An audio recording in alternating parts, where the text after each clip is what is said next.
Shall we pray?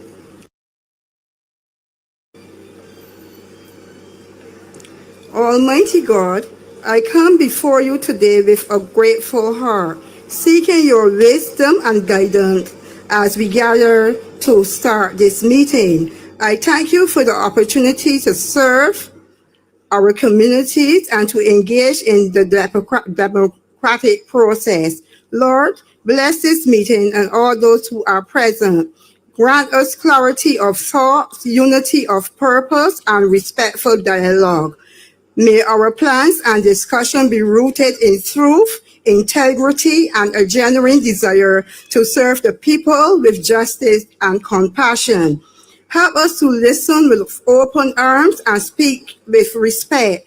Let fairness guide our actions and let peace be the foundation of our decisions. We ask for your continued blessing on our leaders, our country, and all those who strive to make a difference. I ask all these mercies in your holy name. Amen. Father, we thank you for this evening. Thank you for the political leader, the Honorable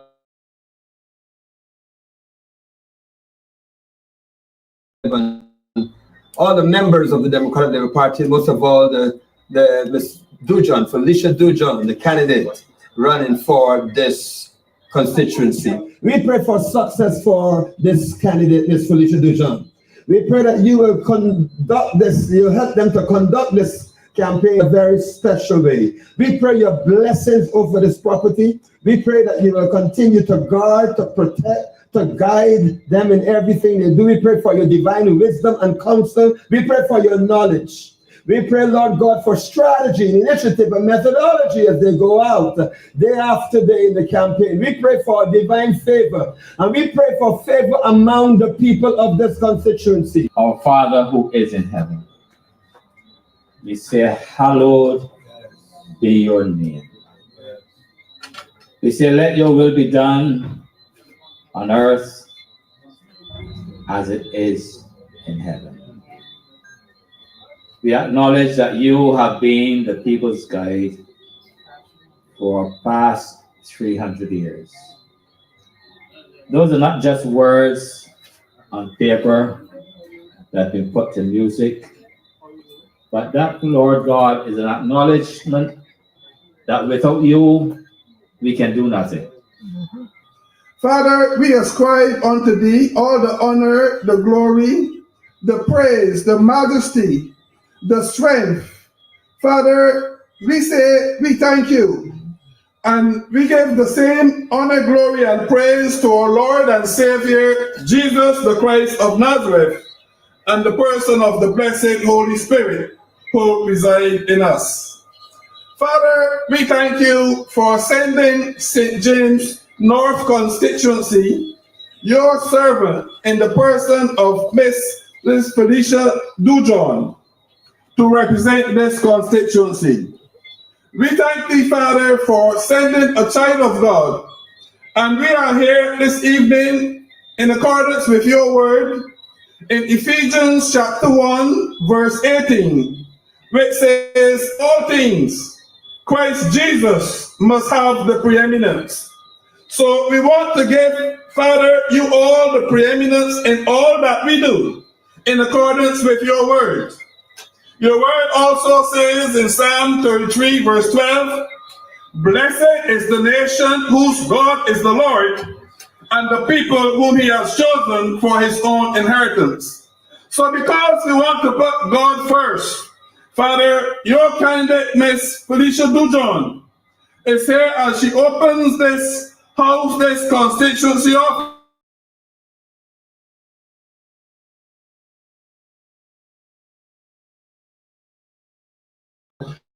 And for all the members of her team, her party, Lord, they are indeed your team. They're your team, your shepherds, to lead your flock, to help them, to inspire them, Father. Lord, you continue to inspire us. There's a song that is always sung, saying that your grace is enough. Your grace is enough. And so we trust in your grace, O Lord. Hello, this is Nelson and Linda, your investigative journalist, back here with you again, digging for truth. The Mia Mottley regime has labeled the DLP's time of governance from 2008 to 2018 as the lost decade. Let us take a look at this so-called lost decade and determine for ourselves what did we really lose. Under the Ministry of Education, Science, Technology and Innovation, they accomplished 1. 3 brand new Maria Holder nursery schools in Christchurch, St. Thomas, St. Philip. 2. Refurbishment of the Lodge School and Parkinson Memorial Secondary School. 3. Expansion of the Urdeston Teachers College. 4. Introduction of new degree programs at the Barbados Community College. 5. Appointment of over 400 teachers. Under the Ministry of Finance and Economic Affairs, between 2008 and 2018, they undertook 1. Establishment of the Financial Service Commission. 2. Establishment of the Barbados Revenue Authority. 3. Creation of a new government procurement system. Interesting. Through the Ministry of Energy, they developed 1. The National Sustainable Energy Policy. 2. The Sustainable Energy Investment Program, Energy Smart Fund. 3. They enacted the Barbados Light and Power Act 2013. Moving right along, through the Ministry of Tourism and International Transport, we saw 1. New hotel brands, Sandals, Hyatt and Wyndham. 2. The Tourism Industry Relief Fund, TIRF. 3. The Barbados Port Incorporated Amendment Bill 2014. 4. An upgrade to Caves of Barbados, Harrison's Cave. 5. The expansion of the Bridgetown Port. Lost decade. Really? Under the Ministry of Industry, International Business, Commerce and Small Business Development, here is what we pulled out and dusted off. The implementation of 1. The Electronic Filing Bill 2014. 2. The Corporate Trust and Service Providers Act 2015. 3. Foundations Act 2-13-2. 4. International Business, Miscellaneous Provisions Bill, 2014. 5. Notaries Public Bill 2017. When are we going to get through this stuff? This is a handful.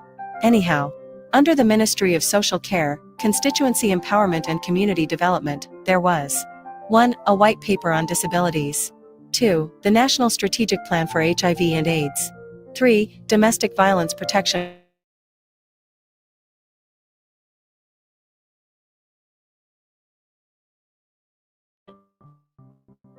4.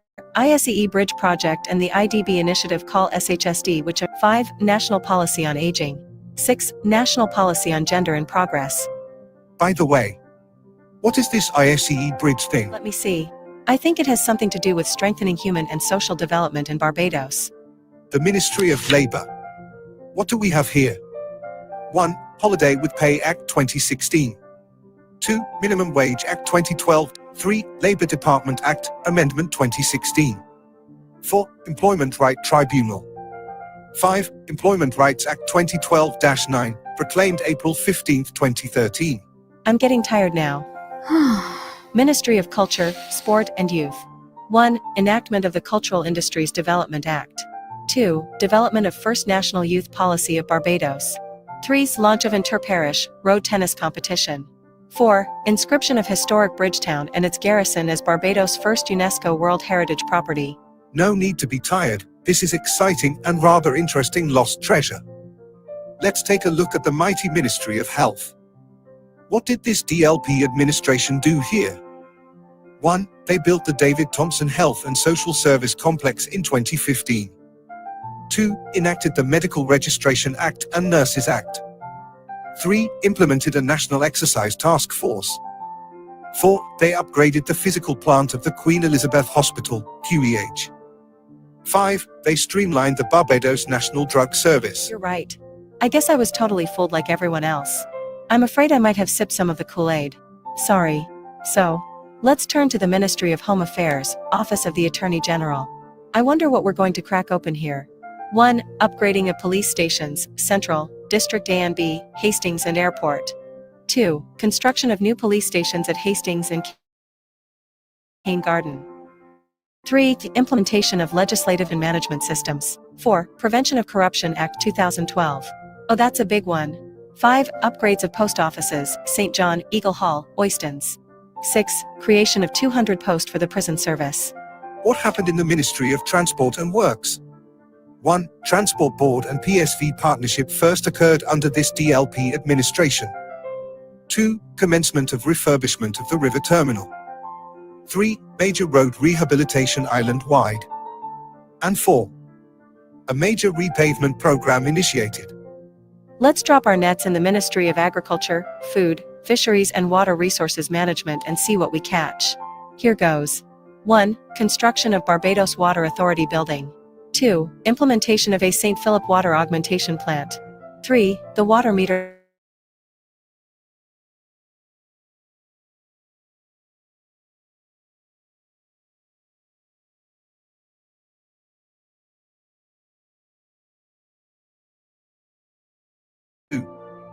This is a lot of stuff. No wonder it got lost. Let's go. Ministry of Industry, Commerce and Small Business.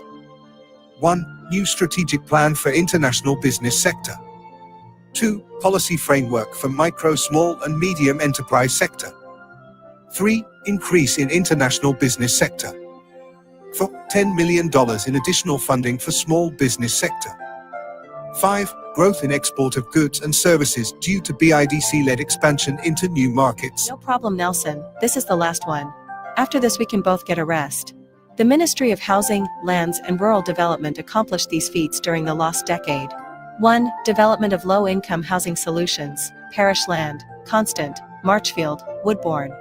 2. The Rural Development Commission installed 300 new houses. 3. Installed high-rise housing units at Country Park Towers, Valerie and the Grotto. 4. The construction of the Baobab Tower and the Warrens Tower. 5. The NHC Transfer of Terrace Unit Act 2013. Nelson, I've had enough. It seems like someone offered the Bajans Kool-Aid and they just drank it. You're right, Linda.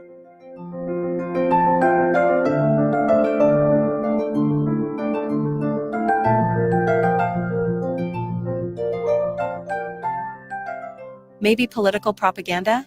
Yeah, but the DLP has got to do better of defending their record as a political party of 70 years. This is great stuff, given the global financial crisis which started in the same year, 2008, when they took over the government. Anyhow, I'm done. Let's get out of here. Shall we go to Teacup and Saucer at Joe's River to relax a bit? Yep.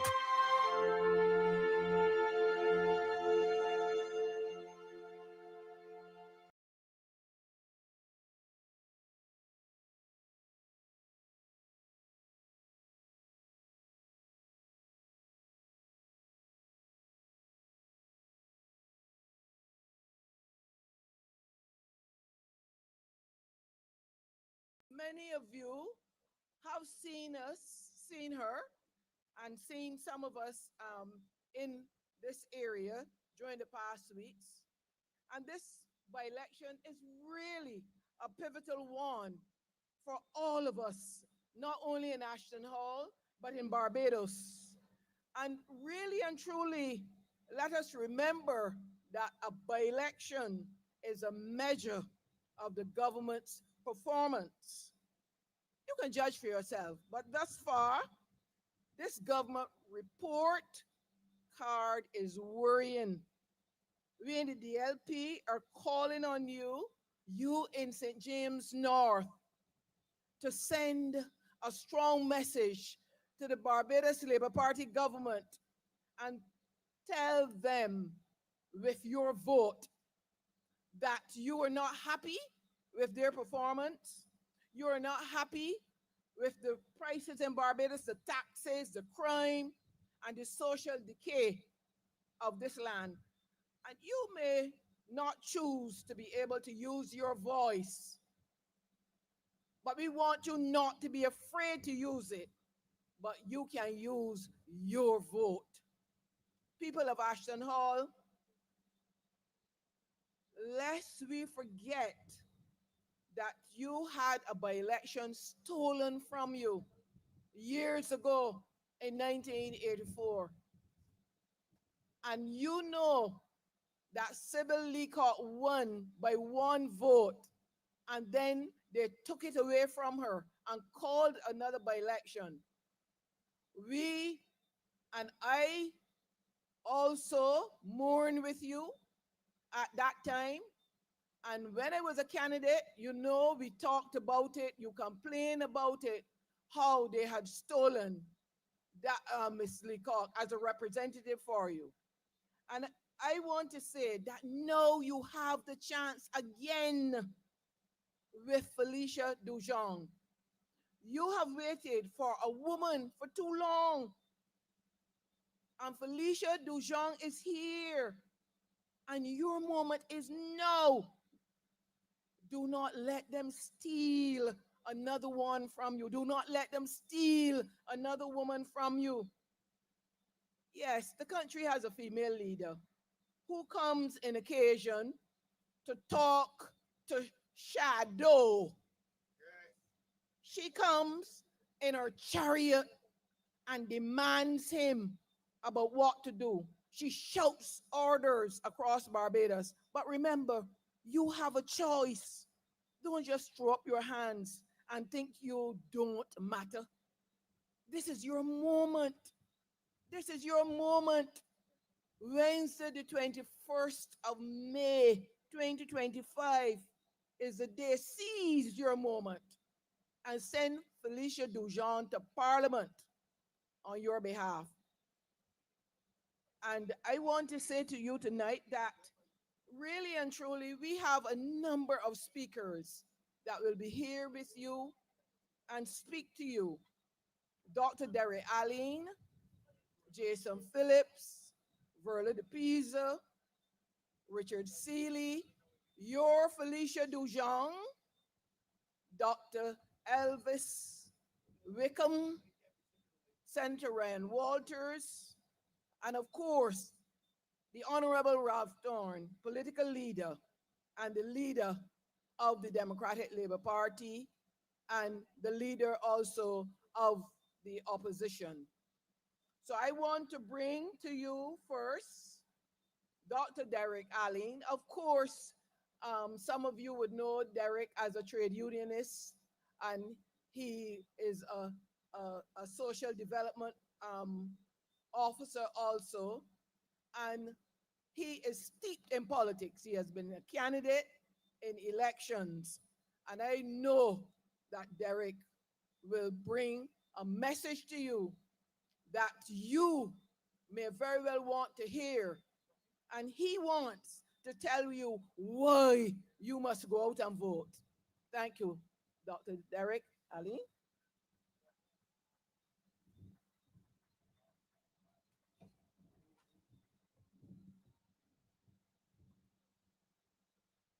Good night. Thank you. The second woman that the Democratic Labour Party offered in this constituency after our victorious candidate, Sebeli Goma. This constituency said we want a woman to represent us. This part of the constituency. And Yvonne did her work, and the other areas said we can save it with the Labour Party. I'm here tonight to address some challenges that Barbados has and some issues that we need to focus on if we are to make Barbados the Barbados that we want. Let me be honest with you all. I went canvassing yesterday and day before and so on, and I got so depressed. I got so depressed that people were saying that the Democratic Labour Party can't win. I got depressed because people were saying that the Prime Minister is so strong and so I ever say that word, people get upset. So domineering that it's hard for this party to beat Morley. We ain't here to beat Morley. We don't care anything about Morley. What we want to do is to get the people of this constituency to vote for a candidate who has determined that she'll make a difference. We're here to change the government. We're here to bring representation to this constituency that has been suffering for years for lack of constituency representation. That's what we hear. Politics is not about who is in charge. Politics is about representing people, looking after people's interests. All Molly and her gang want to do is to put people in the house so they can look after themselves, their families, and so on. That's what they understand politics to be about. The Democratic Labour Party is about selecting people who are going to represent the interests of the constituents in a particular constituency. And this constituency is St. James North. Now, I did some canvassing in Rim, parts of this constituency. And when I look at the numbers, the people out here didn't go and vote. People out here stood home. People out here refused to vote. People out here got angry because the constituency was moved from St. Peter to St. James North.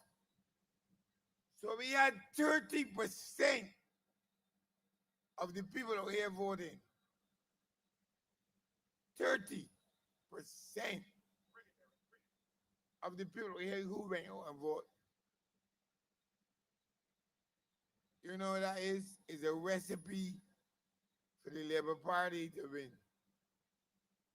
My message this evening is very, very simple. Come out and vote. Come out and vote. Bring your children, the 19-year-olds and 18-year-olds out and come and vote. Please, I beg you, I implore you, come out and vote. Barbados needs you to vote. This is not only about Felicia.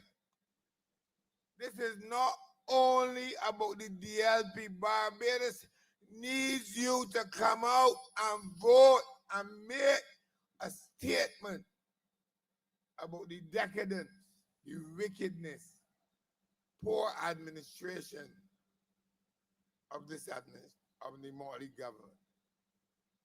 Please, I beg you, if nothing else resonates with you tonight, please, please, please, please come out and vote. 30% of y'all out here, Rim, Ashton Hall, all these avenues out here, only 30% of you voted. If we get 60 or 70% of you to vote, Felicia Dujon will be the representative for St. James North. Please, I beg you, I have no other message. My only message is please vote, because if you vote, you can vote for the right one. There is no other candidate deserving of a vote. The only individual who has demonstrated a capacity to serve, to fight for the interests of school children, for teachers, for the depressed, for women, is Felicia John. You know what? That gentleman, and I put that in parentheses, said about teachers that they're cohorted, and I don't know if that's a word,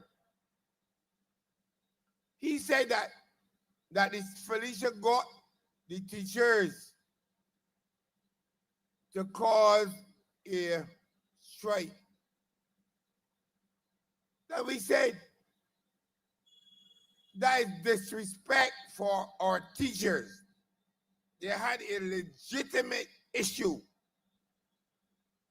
And rather than deal with the issue, he made the issue of the teachers not getting the term for long-term service a political issue.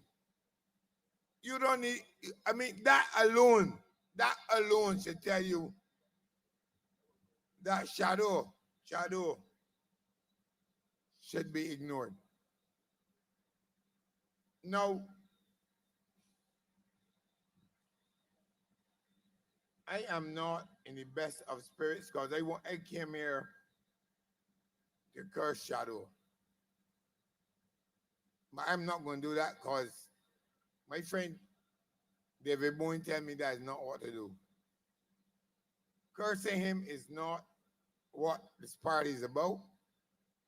And he told me that Ralph Thorne does not want us to reduce ourselves to cursing Shadow. And let me explain what Shadow is. Me and Molly speak like that, hands flaring, and he is mimic her. Enough cliches, enough empty phrases. Yes. No substance. And David Boyne told me, Derek, Ralph would not want that. Let's focus on Felicia Dujon. No. I am going to use my opportunity here to make some statements to the people, Reservoir Road. Truth is, I canvass out here for the Sibilicot by election. I did the profiling and Branford, and then sent me away to canvas, and I did 90% of the houses out here. I don't remember the names of the people or so on, but I canvassed out here in the by-election. I was a student at university then, and I walked through every gap out here. And I had belly hurt when Sybil didn't win. I swear on my mother's life, I had belly hurt. I'm asking you all now to come out and vote for Dujon and make a statement on behalf of Sibilicot. Let's make that wrong right. Let's make that unfair decision right. Let's make Dujon's election a statement about the unfair treatment of Sibilicot. The first woman ever offered in this constituency, we offered Yvonne. Walks after that. Let's make it right now with Felicia Dujon. Please, please, I beg you, come out. Vote Dujon. She is the one. But let me deal with a couple of reasons why you all have to vote. Let me deal with issues that we don't want here. And I am not going to be long because we got 8 persons coming here to deliver statements on behalf of Felicia Dujon. But there's some issues that I cannot walk away from this platform unless I explain what's happened. And I'm going to use the Ministry of Education as my basis for saying to you why you have to vote for Dujon. Now, I don't know if you all have been following the news. Every single time that there's an issue at education, the voice in defense of the children, of the parents, of the teachers, that voice has been do John. Gordon Green School, do John. Brigham Memorial School, do John.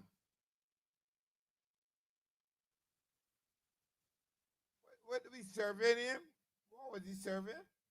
About sex and AIDS and IDB. Yeah. Do John. Every issue to deal with education has been do John.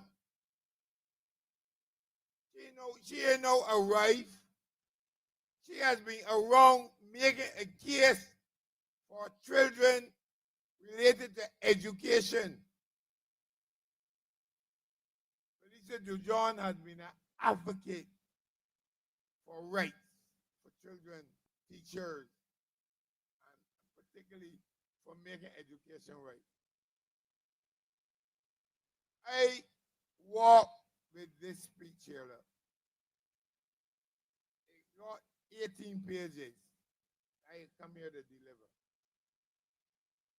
I'm going to put it under the shelf, and I'm going to tell you all where you all need to vote, and where you all need to vote for Dujon. This here, look. I done with that. I talking to you all, man to man, to child to children. This is why you all got to vote for Dujon. God give us strength about who we are. I cried yesterday at my cousin's funeral to the point I got sick and went home and went to sleep. And I lay down and I was thinking about this campaign. And I tell myself, St. James North needs to make a statement about the state of Barbados. St. James North needs to send a message to the government about how they feel about what Barbados is and where it's going. Yes, I want to vote for Dujon. Yes, I want to vote for DLP. My principle and most significant is a vote for Barbados. Barbados is heading into a precipice that if you don't stop Molly and her gang, we will not recover. All of you can listen to me. I pray and I beg you all. Make a statement about Barbados. If you do not vote for Barbados, what you say to Molly and her gang is that you're happy, you're comfortable, that nothing is wrong, that all is well. A vote for Dujon says we are concerned about the direction in which Barbados is going. A vote for Dujon says all is not well. Dujon is not here to make a statement about who she is. She's here to make a statement about what is required for Barbados. Dujon is here to ask you to support her so she can continue to make her advocacy for change. She wants to make a difference for where Barbados is and where Barbados is heading. I will use the Ministry of Education to put my argument in context. I don't boast. I tell my friends, don't call me Dr. Allen. Because if they got belly hurt, I can't get them a prescription. My doctorate is in philosophy and administration. This government, Motley government,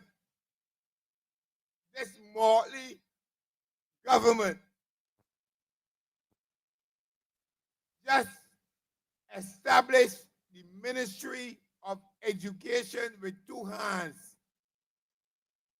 You got a hand on the left and a hand on the right. You got a Ministry of Education, comma. That means and. So, education transformation. On the left hand, education transformation. On the next hand, it's training and some confusion. The staff at the ministry don't know if they're left or the right.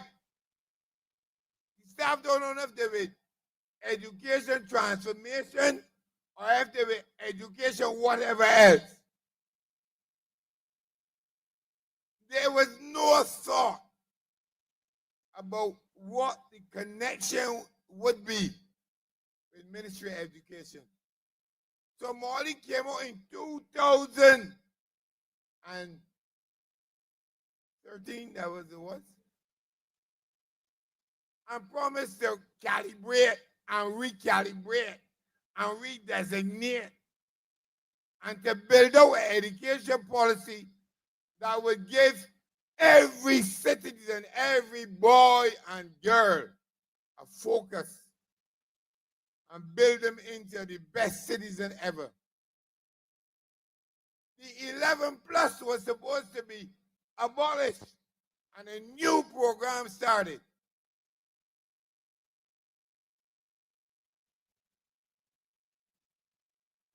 No. I want all of them listening to me to think. 11 plus was supposed to be a wicked issue, a program that wanted change. 2018, abolished. 2019, abolished. 2020, abolished, etc. Up to 2025. 11 plus still in place. And they had 8 consultants at $18,000 and $20,000 a month working on it. Doctor this body and doctor that body, working to restructure the education profile and programs. Every minute, a new doctor, a new consultant, a new influencer at the Ministry of Education to transform the education profile. In 2025, 11 plus in change. There's no, what Molly said, she's going to recalibrate. There's no recalibration of the education system. It's the same old, except that enough people who are connected in Molly have been consultants and influencers in the Ministry of Education. All the way over here, all Barbados sitting on, listening and waiting on Morley. And we got all kind of excuses about Morley. All Morley has been about is looking after herself and her family. They don't care about changing nothing for the progression of Barbados. Why, after all this time, the 11 plus still is 11 plus? They were supposed to bring in new excellent schools, and this comes.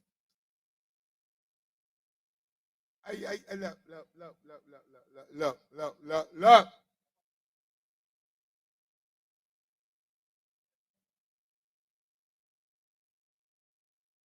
I don't know. I ask you all to think, just think.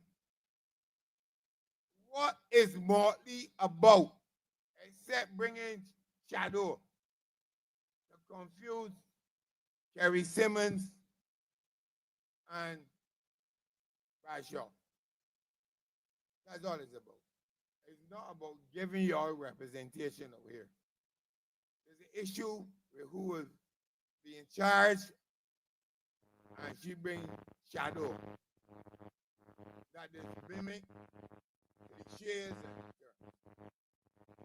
I beg y'all, look out for Dujon.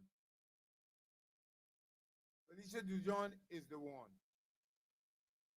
A woman of character, a woman of honesty, a woman who you can find when you want her.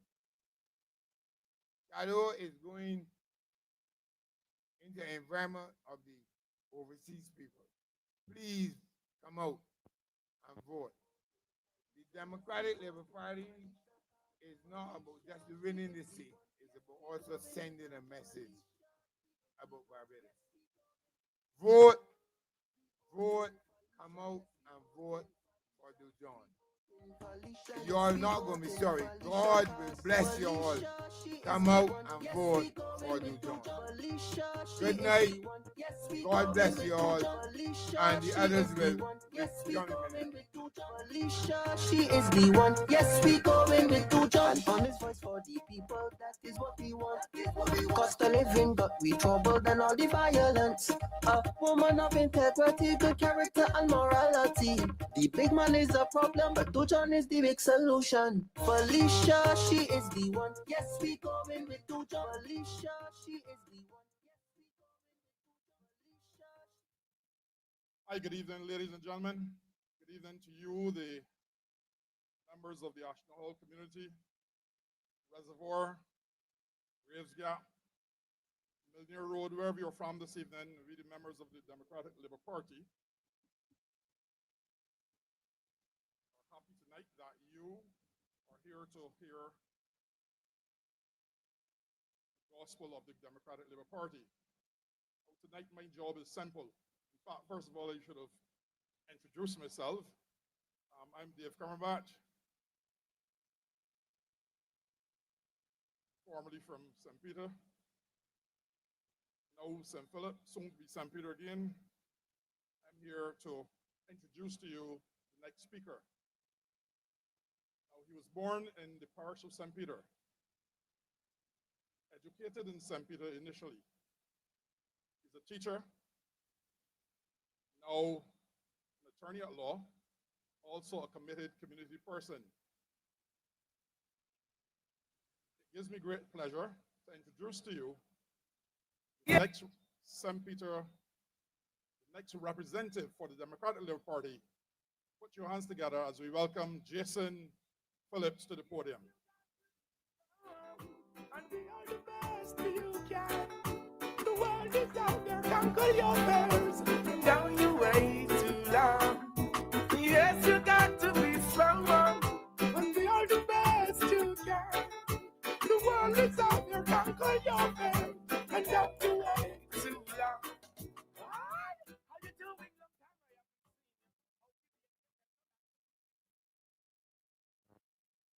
Constituents of St. James North, residents of St. Peter, supporters of the Democratic Labour Party, ladies and gentlemen, boys and girls, unite. Indeed, it is a privilege and honor to stand on this Democratic Labour Party platform. For me, it is a serious job because I am asking people to listen to me. And I am telling them that we in the Democratic Labour Party are ready and willing to serve them to form the next government when that time comes.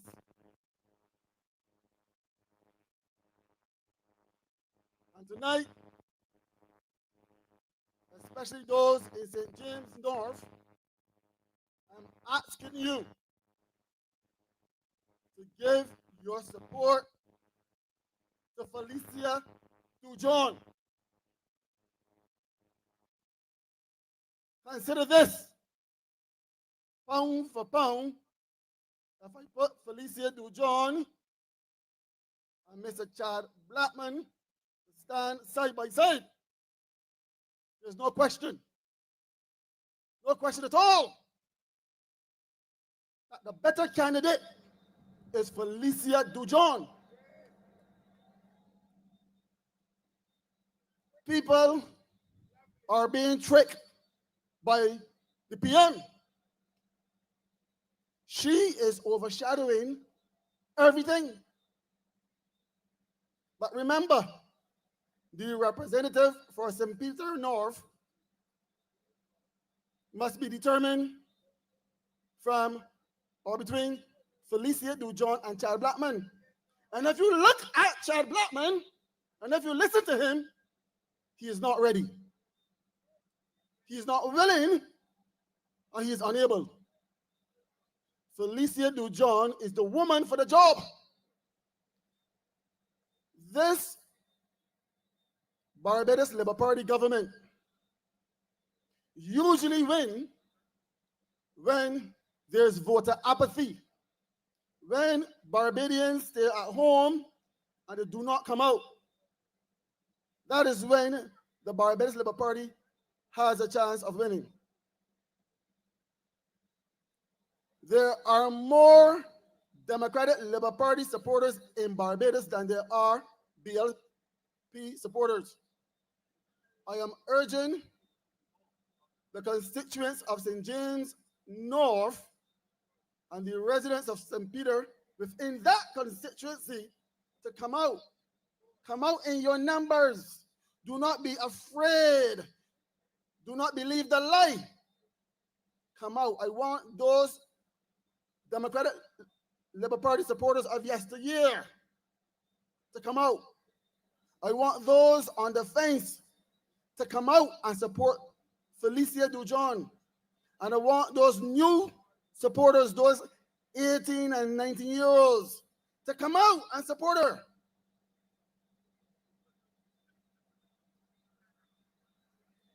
My team tonight is addressing challenges in St. James North and St. Peter. Ladies and gentlemen, I stand before you tonight not just as a representative, but as a fellow Barbadian who shares in your daily struggles and aspirations. The voices of St. James North, St. Peter, and our northern parishes have been loud and clear, and it is imperative that we address the pressing issues affecting our communities. The first issue I want to look at tonight is water quality and accessibility. Water is a basic human right. Yet, many of our residents have faced prolonged periods of discolored and unsafe water. This is not only jeopardizing health, but also places undue financial burdens on families forced to purchase bottled water for daily needs. I can attest to that. I live in SJN development.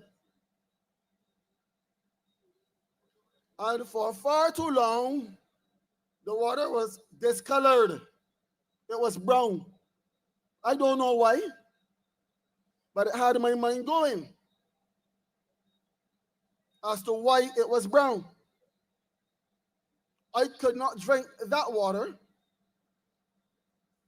It was not fit for use to wash clothes either, especially wet clothes. And yet, this government did not see it fit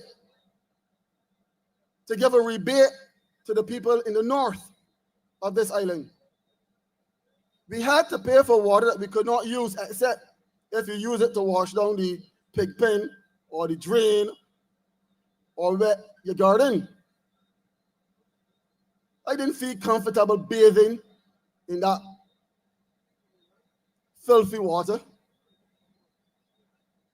Why did this government allow ordinary Barbadians, poor people, to use water that was unsafe and unhealthy? And at the end of the month, bill them. And people still had to go and buy water to consume, to drink, to cook with. That is unfair and uncaring. And because of that, we have to remind this government that we are not dotish. We are not foolish nor ignorant. We are sensible people and we have value. And the best way to show the government this is to cast your X for Felicia Dujon. Democratic Labour Party supporters, I want you to cast your X on the 21st of May for Felicia Dujon. But I'm speaking more importantly to those people who are on the fence. Those Democratic Labour Party supporters that have not voted for years, or that feel as though if they cast their vote, it's not going to count. One vote here, one vote there, adds up. Come out. No one. The Constitution affords you a private vote. It's a secret ballot. Do not be afraid. This constituency does not belong to any political party or any person. On the day of voting, the box will be empty. And those Barbados Labour Party supporters who are fed up, like an uncle of mine that told me today that he is not going to vote for the Barbados Labour Party again. Don't just stay home and be angry with the nonsense that's going on in this country.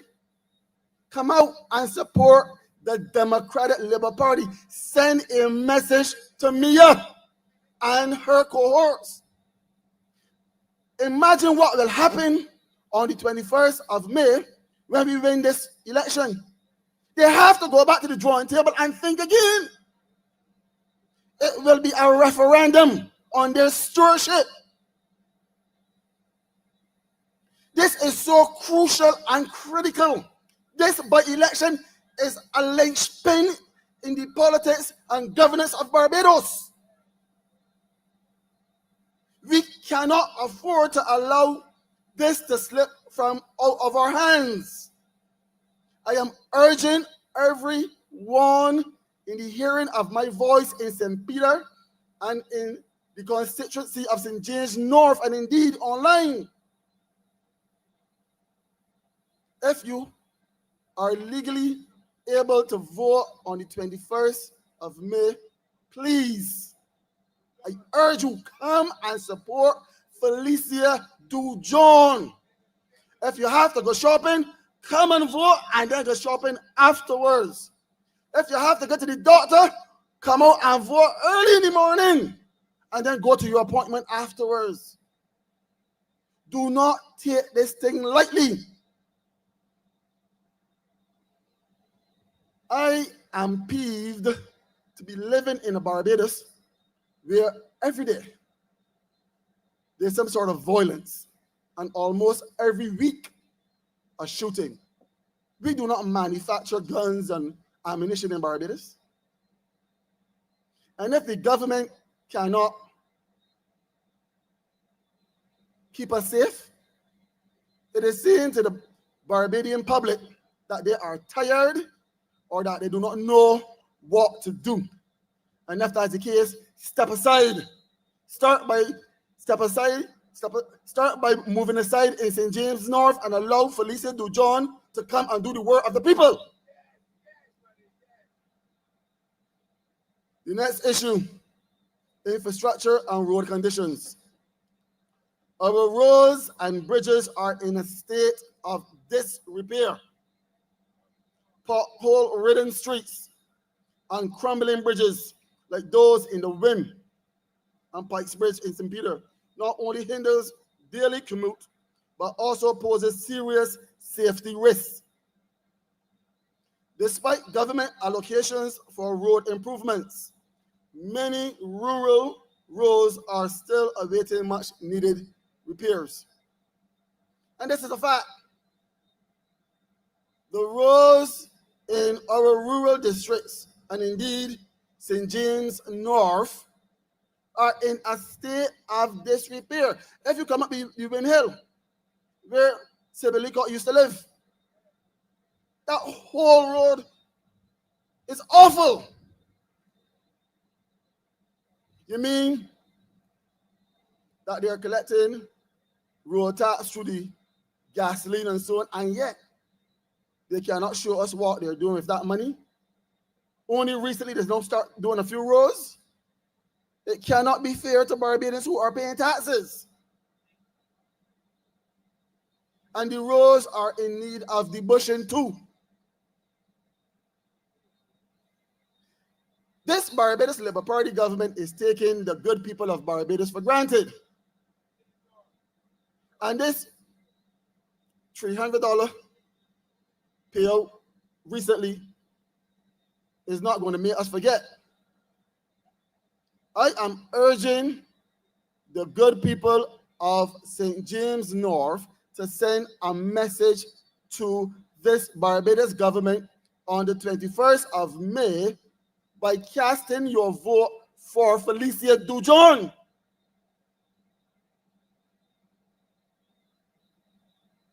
We are fed up.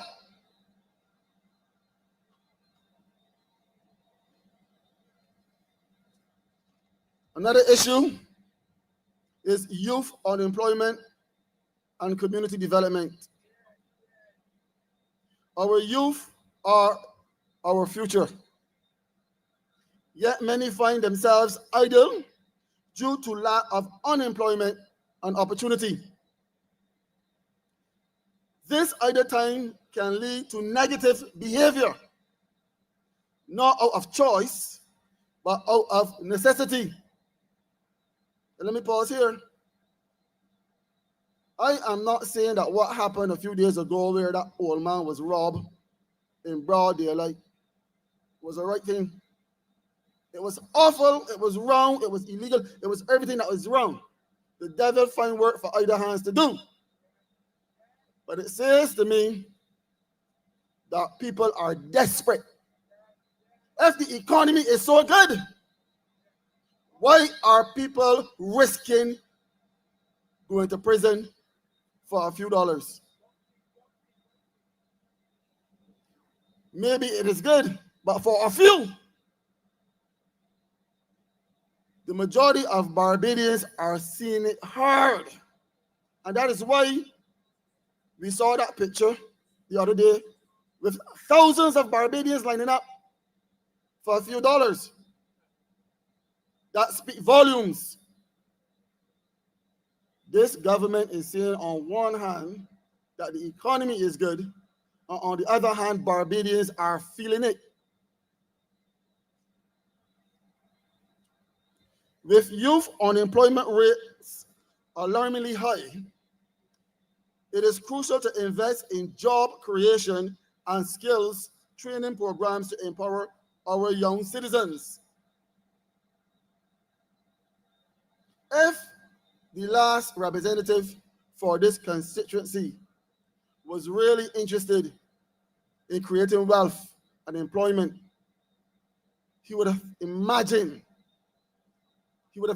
things that he could do to save these young people. Let me give him a few. Although we in the Democratic Labour Party, when the time comes, we'll put out our plans, but I will share some now.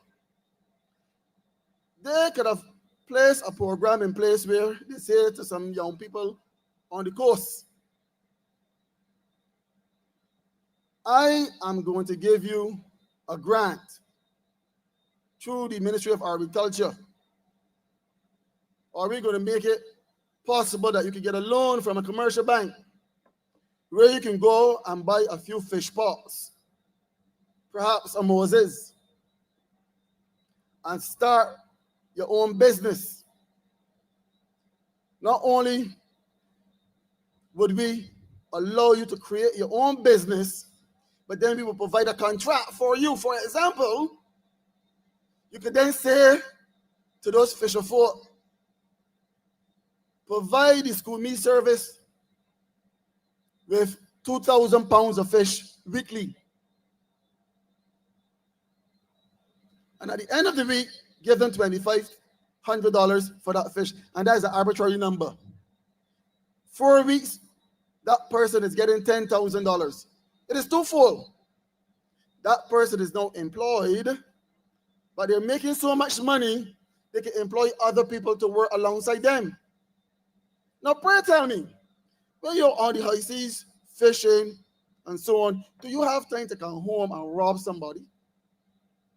You want to come home, clean up your equipment, have a bath, get something to eat, get to sleep, and get back to work tomorrow again. As I said, the devil find work for either hands to do.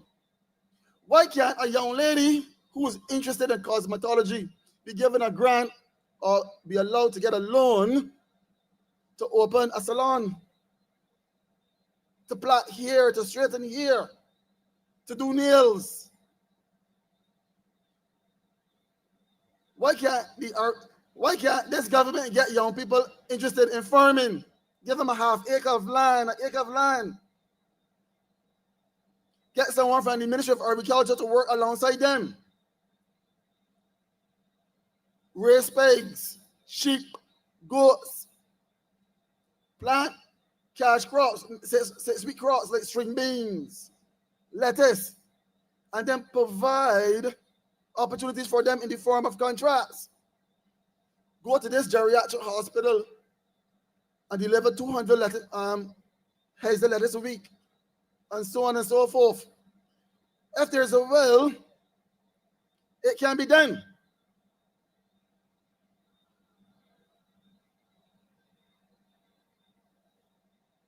I'll be honest with you, we cannot forget the St. Joseph Hospital, opened by the Democratic Labour Party and allowed to fall into disrepair by the Barbados Labour Party.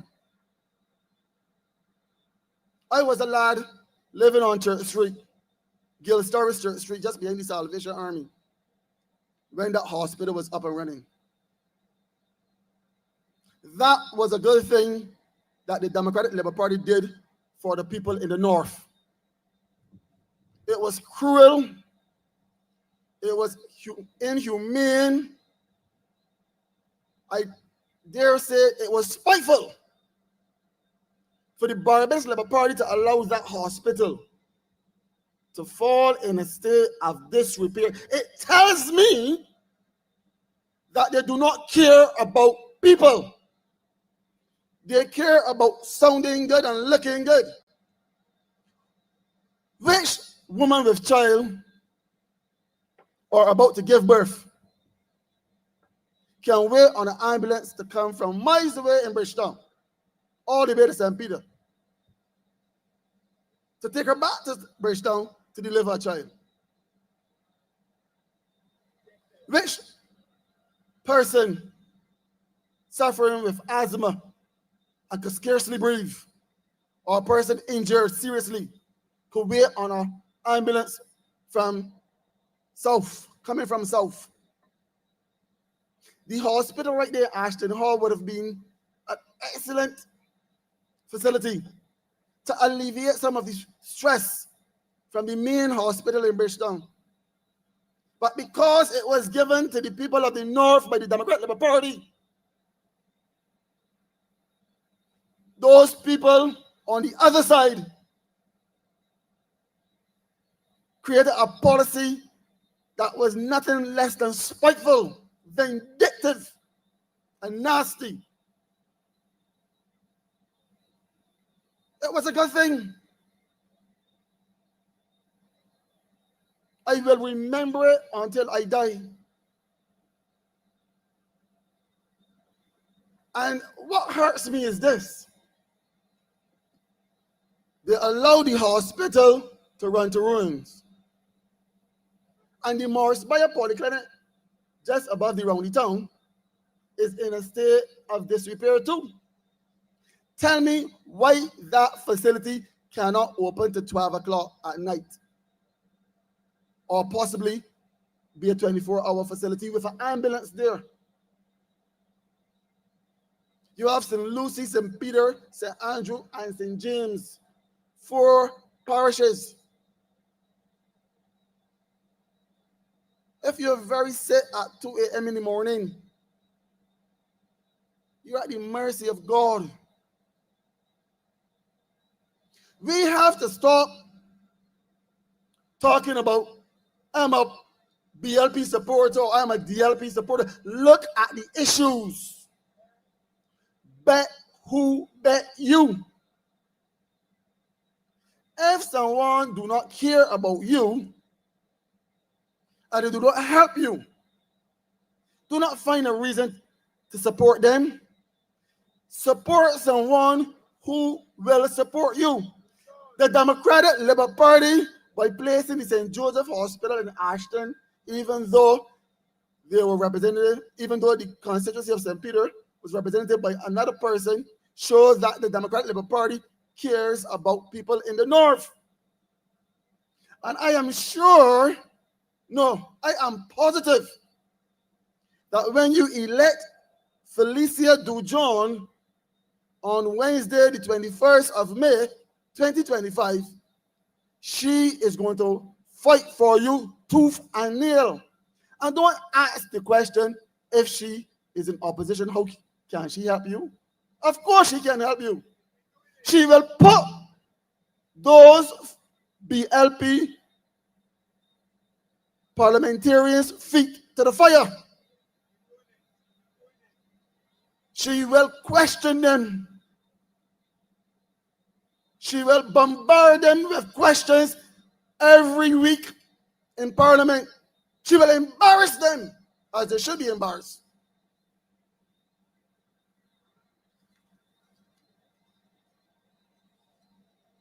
And I wait to go on and say a lot more. But my time will come when I have to speak to the good people of St. Peter. My call to action is this. The challenge we face are not insurmountable. With collective effort, transparent governance, and community involvement, we can address these issues head on. It's time for actionable solutions that prioritize the well-being of our constituents. Let us work together to build a Barbados where every citizen, regardless of their parish, has access to clean water, safe roads, and meaningful employment opportunities. I urge you, good people of St. James North, to come out in droves, come out in your numbers and support Felicia Dujon of the Democratic Labour Party.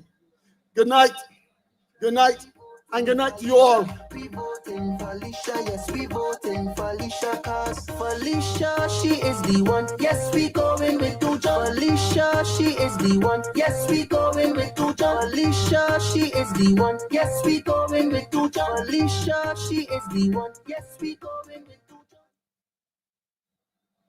Thank you very much, Jason. But you'll be hearing much more from him as time goes on.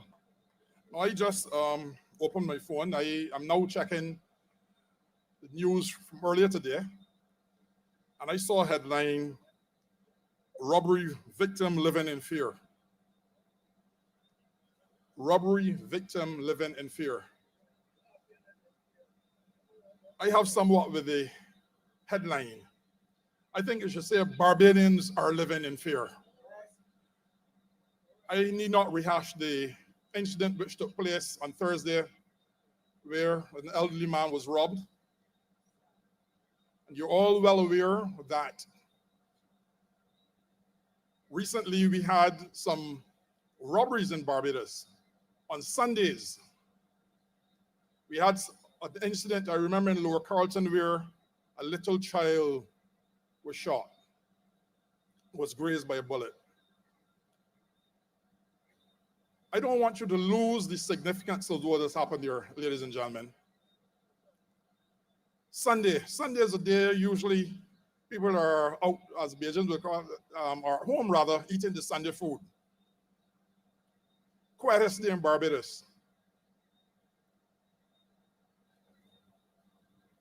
We now had a robbery in the broad daylight. In fact, it seems now like the criminals are going home to sleep at night and then coming out and rob during the day. One time, you know, people would be sleeping during the day and robbing at night. But people have become bold-faced now where they're doing as they like. An elderly man. We had a child who was grazed by a bullet. Anytime you have a nation where you have the elderly and children are being attacked, I'm telling you that that nation has lost its soul.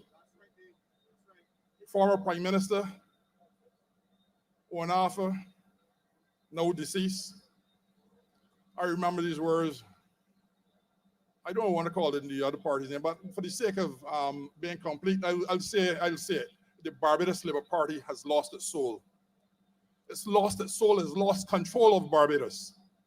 They seem not to be able to get a hold on crime in Barbados. In fact, they seem not to get a hold on anything in Barbados.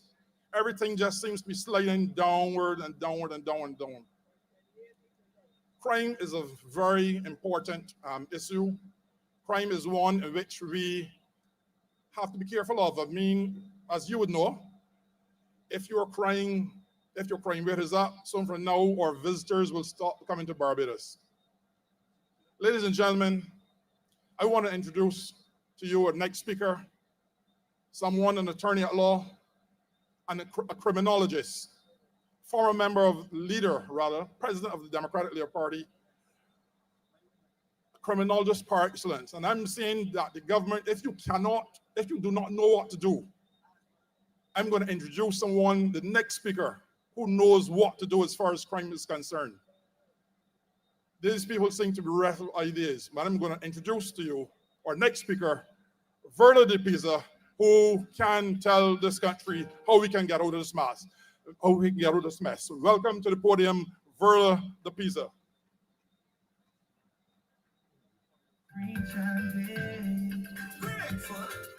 Well, them used to say that I will reach the way in life. Them used to say that I will reach the way. But look, I shall do all the things I love. I said, hey, but I made it out the mud. Well, I said, hey, and the God. Good night, Ashton Hall. Good night, St. James North. Good night to the people, dear loving people of the Democratic Labour Party. I am very pleased to see so many of you out tonight. Although I know that whoever the roving photographer is for the other side is going to manage to catch the angle with just 2 people, but we don't care because our message is not for them. They're already lost. Our message is going out to those whose ears are still open to hear what we have to say. And because of the state that the country is in, I am satisfied that the people willing to listen and not to be hoodwinked are larger than those who are not.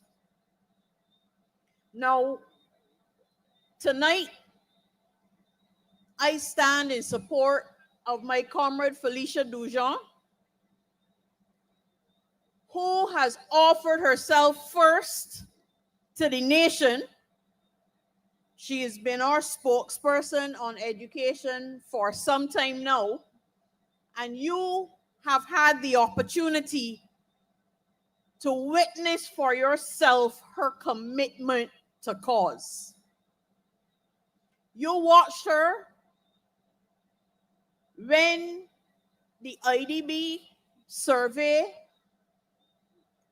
was issued to people's children without their notice and with very questionable content for little children.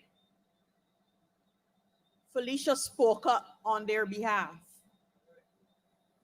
When a whole set of madness went down at Springer School and the nation's children were scared stiff with what really ought to be a very innocuous exercise. You need to have drills, but it can't be to that extent.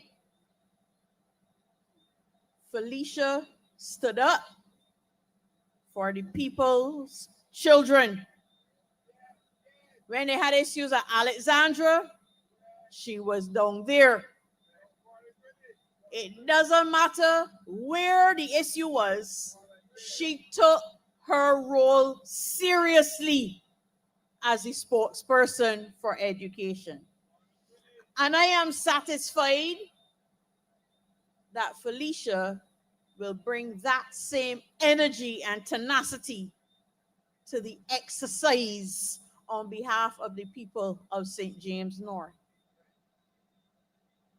And that is important because this election is a special election.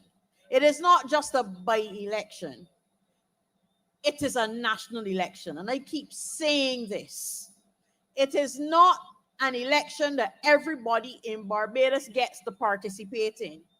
But the people of St. James North are charged with the responsibility of letting the sitting government know how the people of Barbados feel about how they're being treated by this sitting government. And that is important to remember, because I know that there will be some who will be thinking in their minds that when they wake up on the 22nd of May, the government will still be the same. And that is true. But when you vote as a referendum in this by-election, you let this sitting government know that you are dissatisfied with their performance on the national level. And why should you be dissatisfied? It is not that you don't know, but it is my job to remind you why you are dissatisfied with them. And I want to start with the imagery in the media in the last few days of our poor nationals lining up for $300. Now, when this was announced earlier in the budgetary proposals, I said to myself, as my personal opinion, it sounds like it should come in a shirt.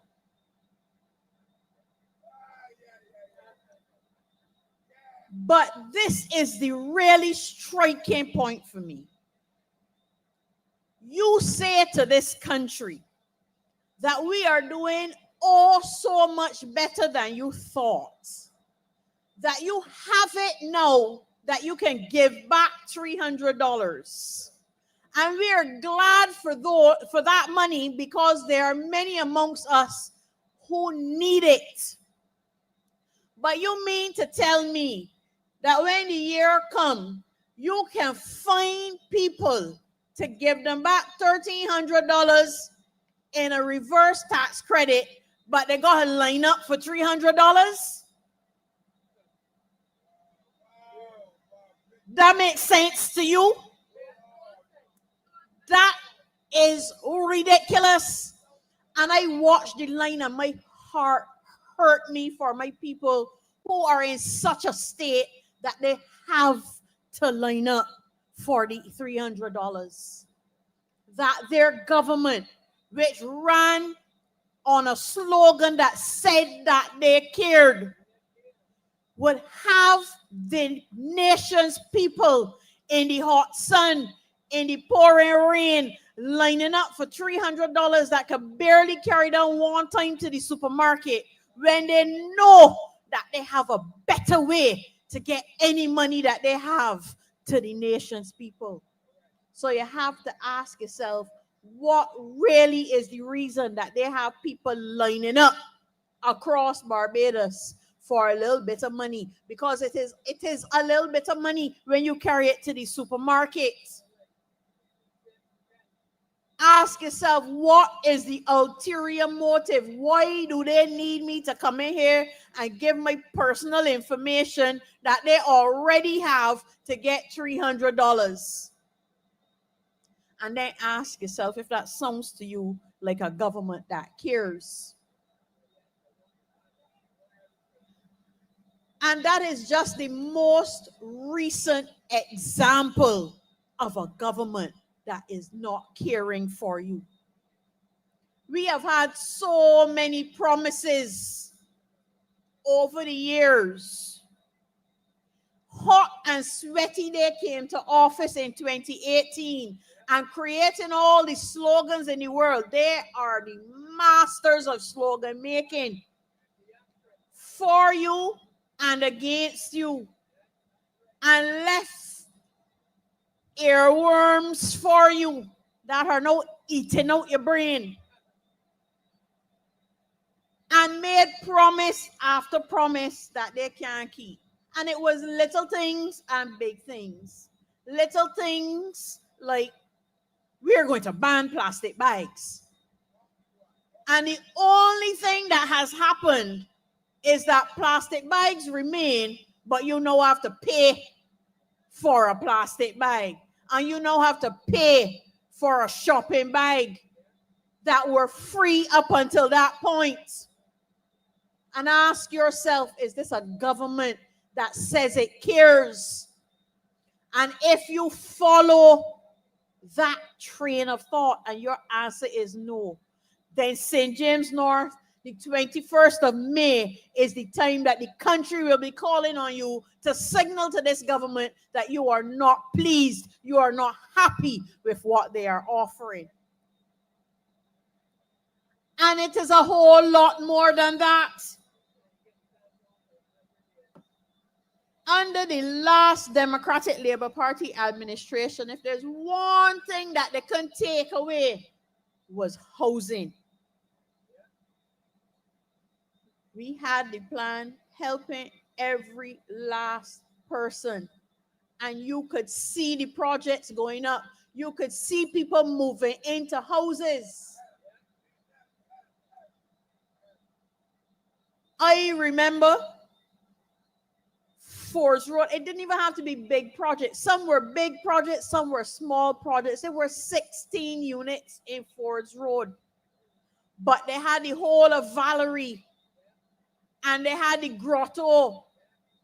And those are just the ones that come into mind. There were projects all over Barbados to house our people. And then governments changed.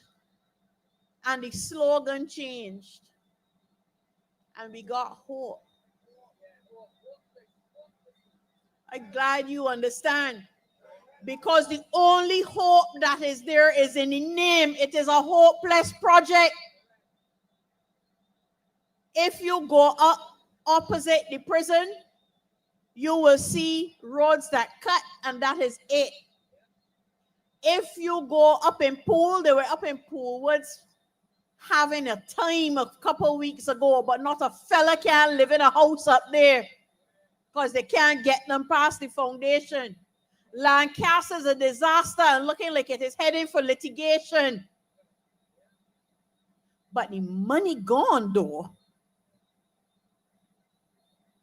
And the poor Auditor General trying his best in his dying years, and I don't mean death upon him, but the dying years of his term in office, trying to get the perfect picture of the craziness that has gone on in that whole project that smells to high heaven, smelling more than the garbage that can't get collected when the week come. Another promise made. You got some pretty bins. They have disappointed you on housing. And then, because I mentioned it, I will speak to that next. You got bins. Nobody don't know what to do with the blue ones because we have never got recycling off the ground. But I maintain if you were serious about recycling, the bigger bin will be for the recycling materials and the smaller bin will be for what left back. And they poo-pooed and cried down the plasma gasification program.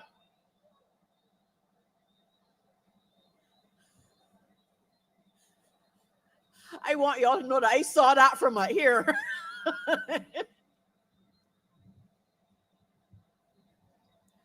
The plasma gasification program, they cried down until we rested it down. And we have the world of problems with garbage collection and garbage disposal. But then the worst part of it, they're trying now to bring the same project, but put it at the port.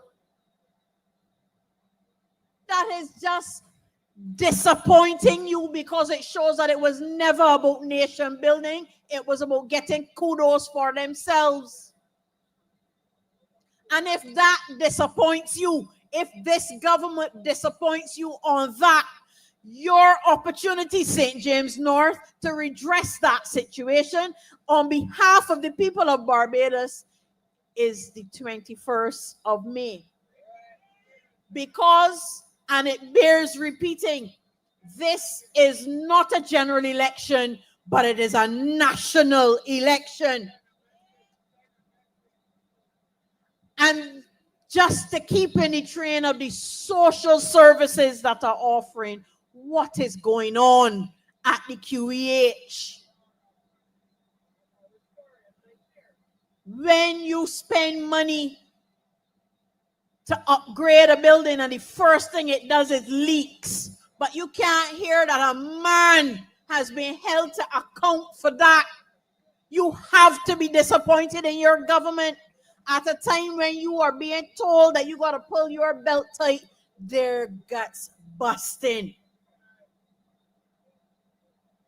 A hospital that you were told just a few weeks ago has a high percentage of satisfaction. Well, they must have carried out that survey in the morgue because we know much better than that. We have to carry our relatives there. We are the ones who sit there for days on end, not hours on end. We are the ones who have had relatives die there before they got care. And they tell us that you have high percentage of satisfaction. Don't pull wool over our eyes. Let the scales fall off of your eyes, people of St. James North, good people of Ashland Hall, and show with your X on the 21st of May your disappointment in the government of the day. We know that they will still be in office on the 22nd of May, but they have to know how you feel about them. The time is coming for a general election. It is shorter than it is long. But you do not have to wait. They have given you that opportunity, and I want you to take it and run with it on the 21st as you mark your X for Felicia Dujon and reason and change in St. James North. Because I am from St. James North. My parents lived in Mount Stafford.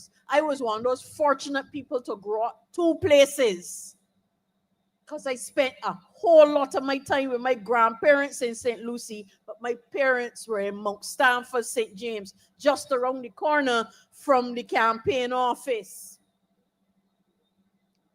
My mother is still there. My brother is still there. And a whole lot of my extended family is still there. So I can confidently speak about the craziness that has happened in St. James North in recent times and in the last 35 years, because that was the last time that St. James North saw proper representation under the Democratic Labour Party.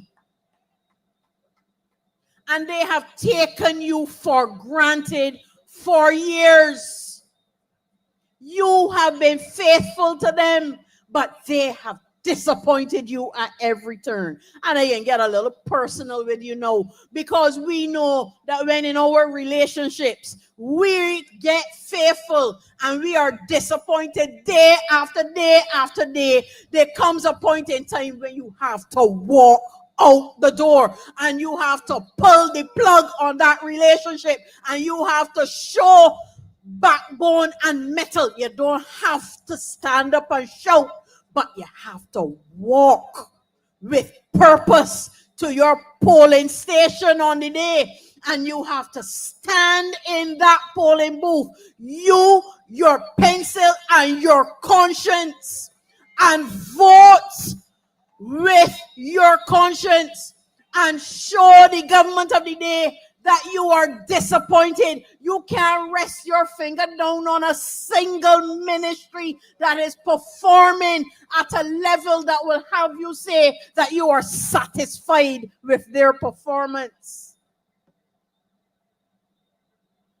And I want to spend a moment talking about the labor issues in this country, because recently, along with the $300, you were told that you were getting an increase in the minimum wage. Now, they forgot to remind you that your national insurance contributions were also going up, beg your pardon, had also gone up since the 1st of April. I can't even remember what they call it, resilience and something fund. It used to be the catastrophe fund, but now they can't wait to get their hands on the money when a catastrophe happens. So they rename it and the purpose that it can be used for, so that they have another set of funds that they can rest their hands down, whilst they're busy telling you that we're doing ever so well and they're giving out the $300, but they're still paying people that they owe in bonds.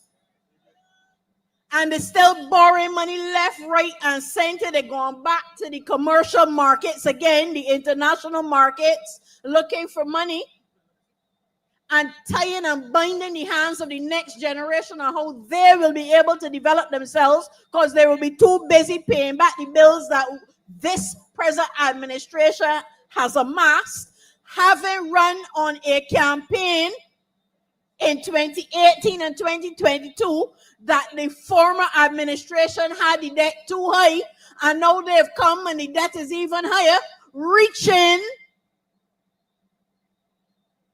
and disappointing you once again.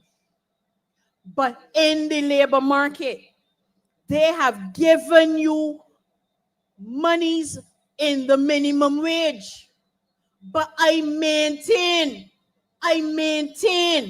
that anytime you have wages protocol and you don't have price constraints, you have done absolutely nothing to help your people. There is a reason that it is called the prices and incomes protocol. They go hand in hand together. The Democratic Labour Party understood that and had a basket of goods that you could rely on the price to be controlled on your behalf. But if you carry up the line items for a business twice in the space of 3 months, because companies now have to pay into that same resilience fund. They never had to do it before, but they have to match their employees' contributions. So businesses now have to pay out more to national insurance, and they have to pay out more on the payroll line item What you think is going to happen? They are going to find ways to get back that money. Those in retail will carry up their prices, and a lot of them are going to shave off your hours. Watch and see. Watch and see. A government disappointing you at every turn. And I have only run down a few of the ministries, but I could never stand here at night and don't speak to you about crime. Because that is the ministry that I shadow. I also was commissioned to produce a report, which is completed. It is with our editor, cover and everything, that everything is finished. I hope it gets out very shortly.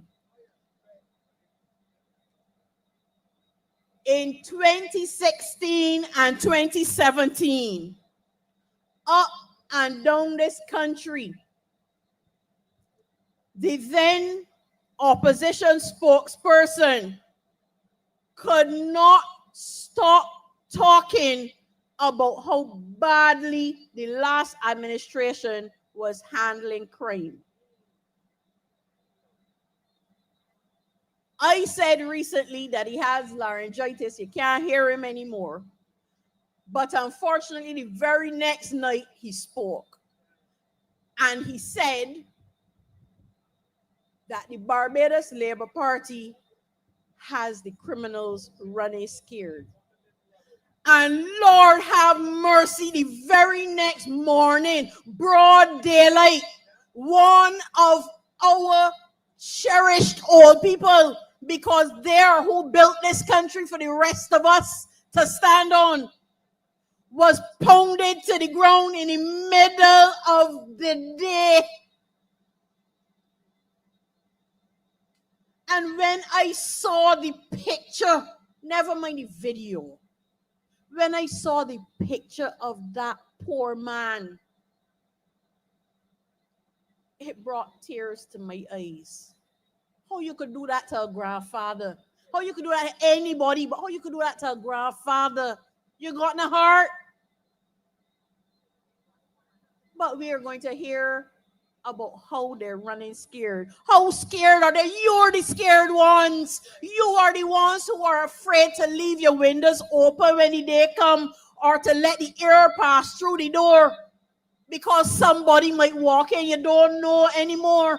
You are the ones who are afraid to let your children go to netball matches and to football matches, ordinary activities in a village and in a neighborhood.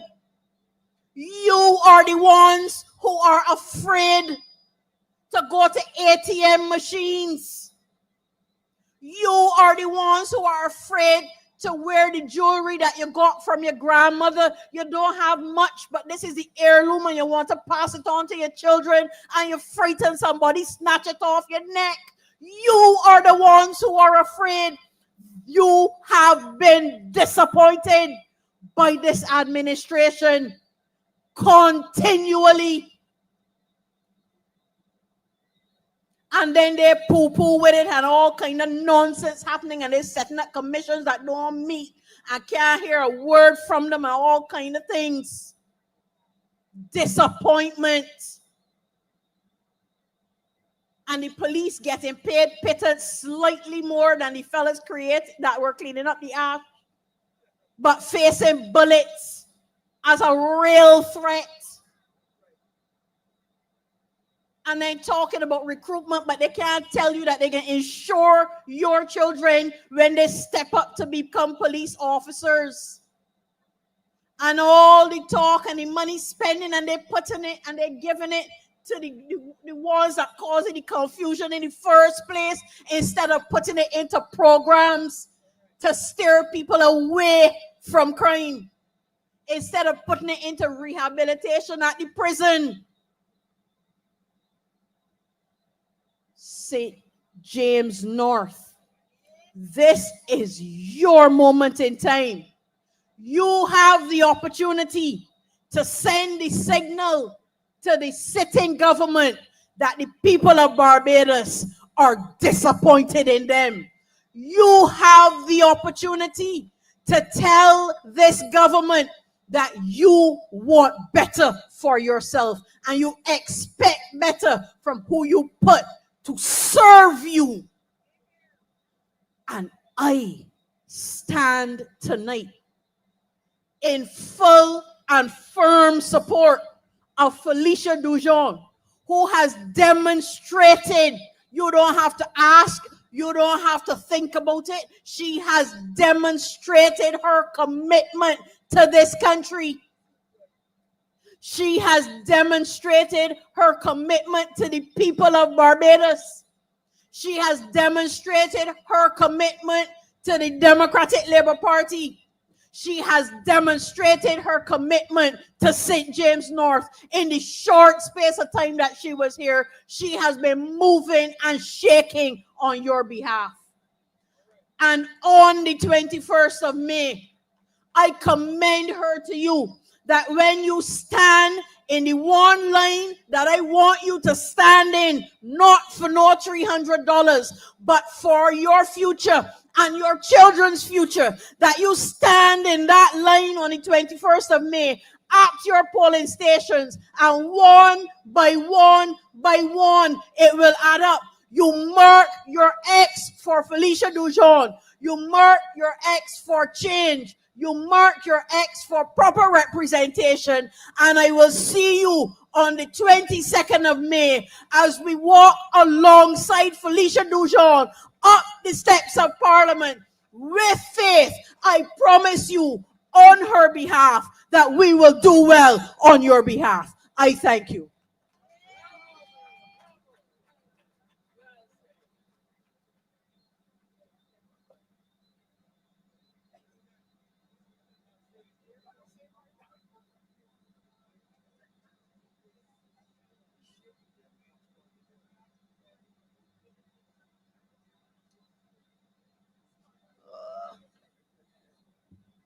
Thank you, Verla. Give her another round of applause.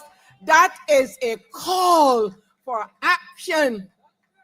St. James North, if you don't come out and vote on the 21st of May, you have not been hearing this meeting tonight. And Verla was a strident call for you to have action. And I'm going to call another action person here on the platform tonight. Senator, where are you? A devoted father, coach, a former vice president of the Democratic Labour Party, of course, a senator who is battling in the Senate for the people of Barbados and the cause of Barbados. Senator Ryan Walters.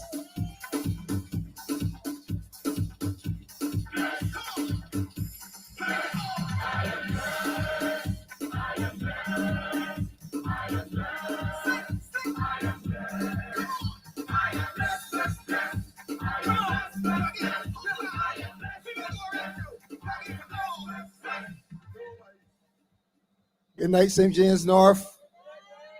Good night, DLP. Good night, DLP. Good night, Ashton Hall. I am here to pledge my support and to encourage you to vote for Felicia Dujon on May 21st.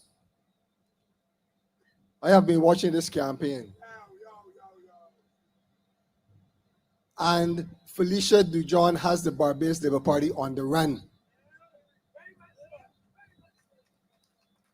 I saw the big man hustling on the TV the other day, moving fast.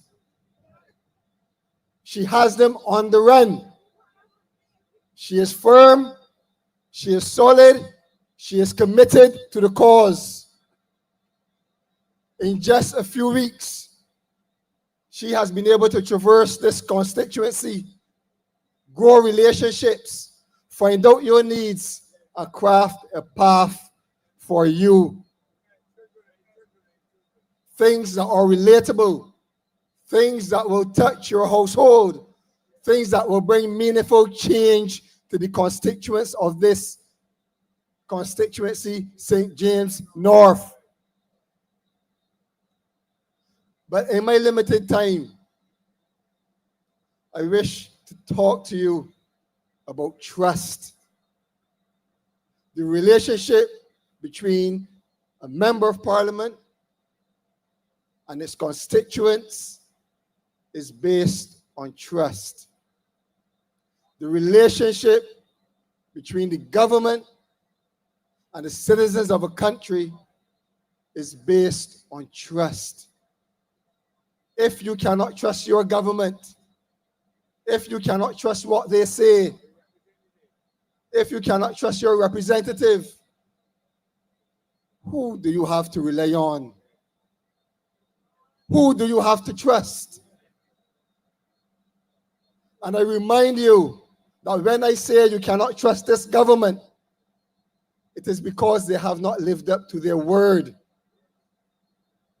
It is because we have proof today, for years now, that they have said one thing but are doing another thing in this country. You always hear, and I will repeat it tonight, that the Barbados Labour Party, while in opposition, said you cannot tax your way out of a recession. Everything was bad in Barbados when the Democratic Labour Party was in power to them. And as much as we tried to maneuver through the troubled waters on behalf of the citizens, they put everything down.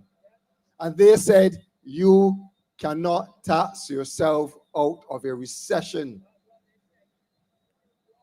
As far as the record goes, election in 2018 was in the month of May.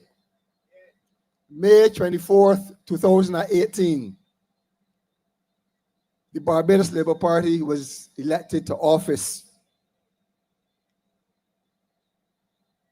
On June 11th, in that same year, 2014, less than 20 days,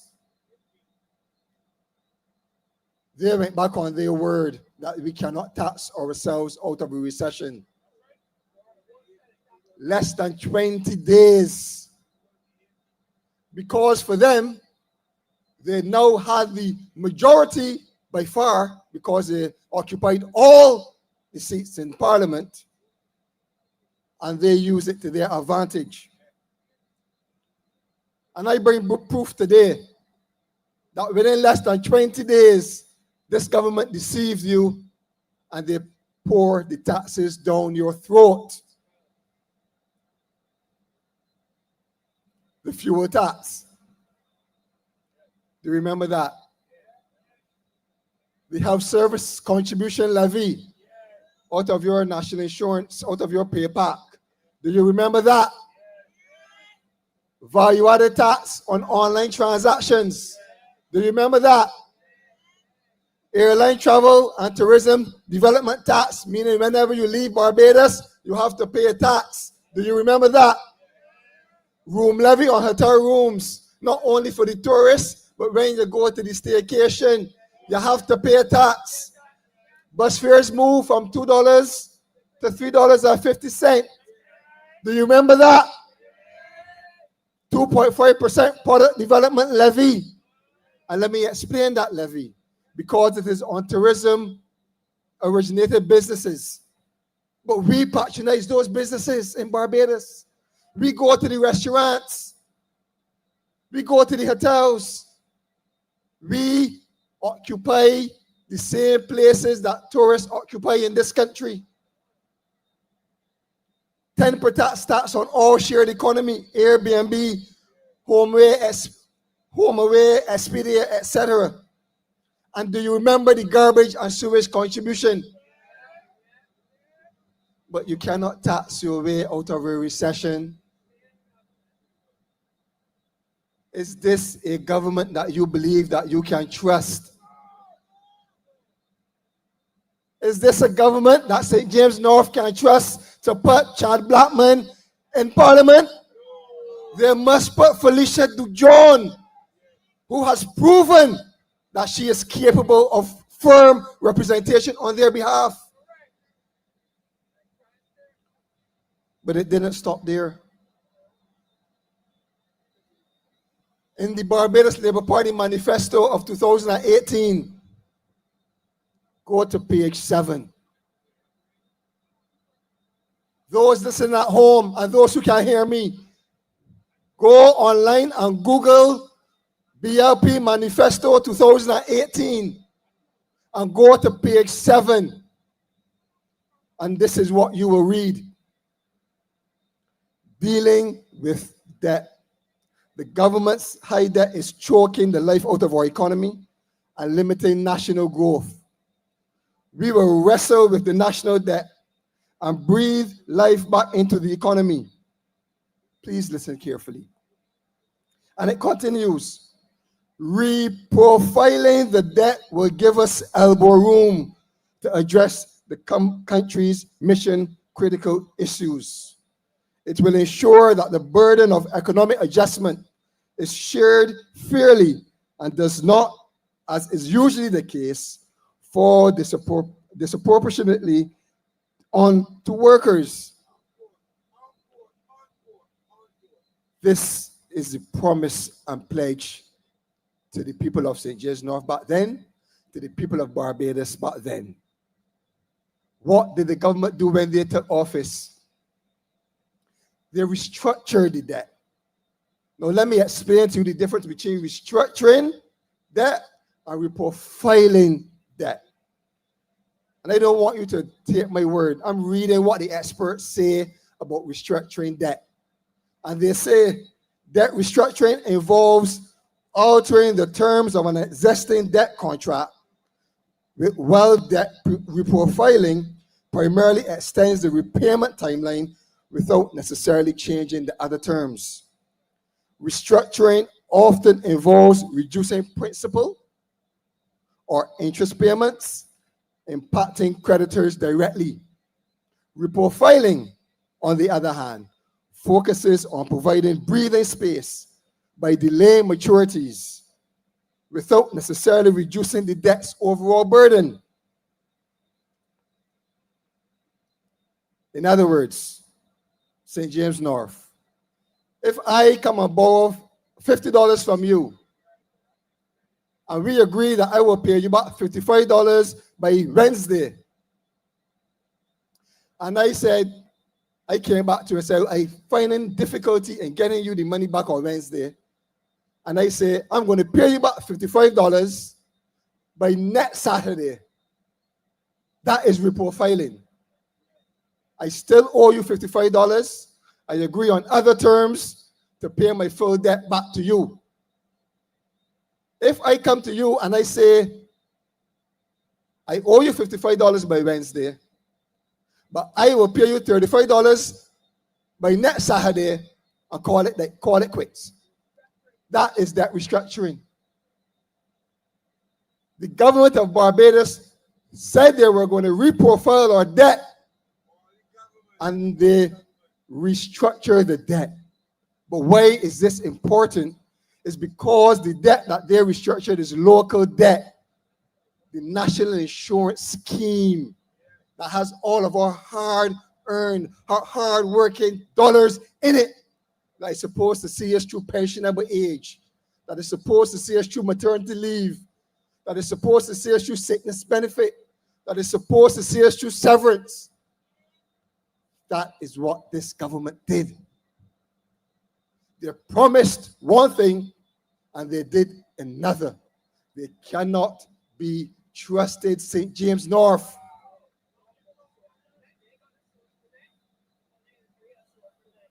They promised the sewage tax would be temporary.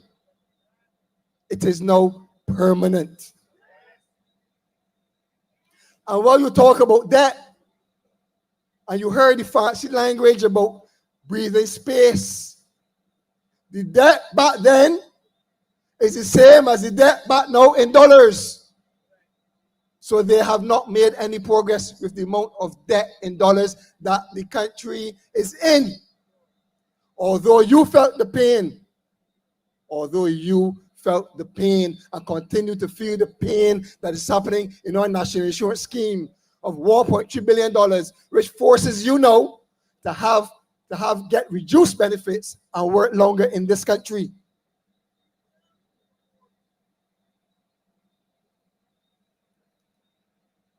But remember that the government said, listen what it said, they go back to the statement again. It said, the government spends over $500 million per year on interest payments. This is the Barbados Labour Party talking to you in 2018. It said, the government spends over $500 million per year on interest payments. St. James North, the DLP family,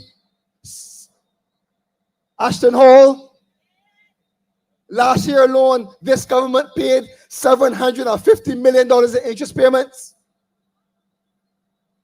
$250 million more than we were paying in 2018. Are we better off? Last year, they paid $700 million in interest payments. Is that not more than $500 million? We are paying much more now in interest payments than we were paying then.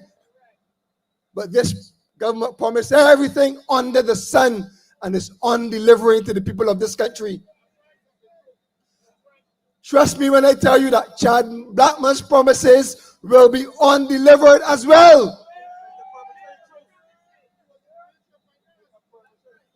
He was in the Ministry of Finance. He was part of all of those contingents going overseas and bringing back money. Debt. He does not have a record. Do you hear them talking about what Chad Blackman did in the Ministry of Economic Affairs? You do not hear him there talking about anything that Chad Blackman did in this government as a minister.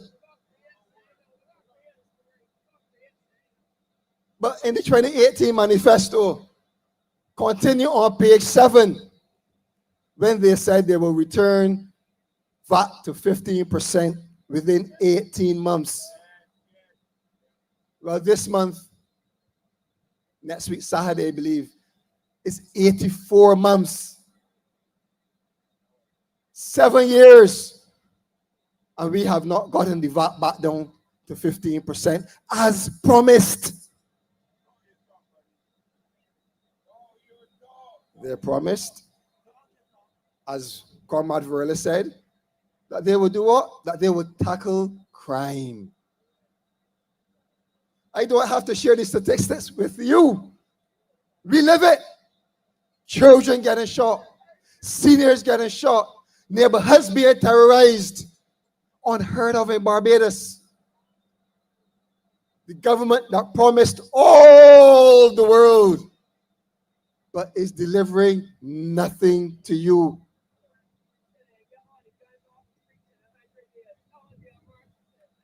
They said they will tackle garbage collection, and they believe that bringing buses is the only solution. But you go on Facebook today, last week, even tomorrow, you will see people complaining that 3 weeks now, they have not had garbage collected. Yet we are paying directly for garbage collection in this country. Garbage collection in this country was part of the central government budget. But since 2018, you are paying through your water bills directly for garbage to be collected. Let me tell you this again. It is not coming out of central government.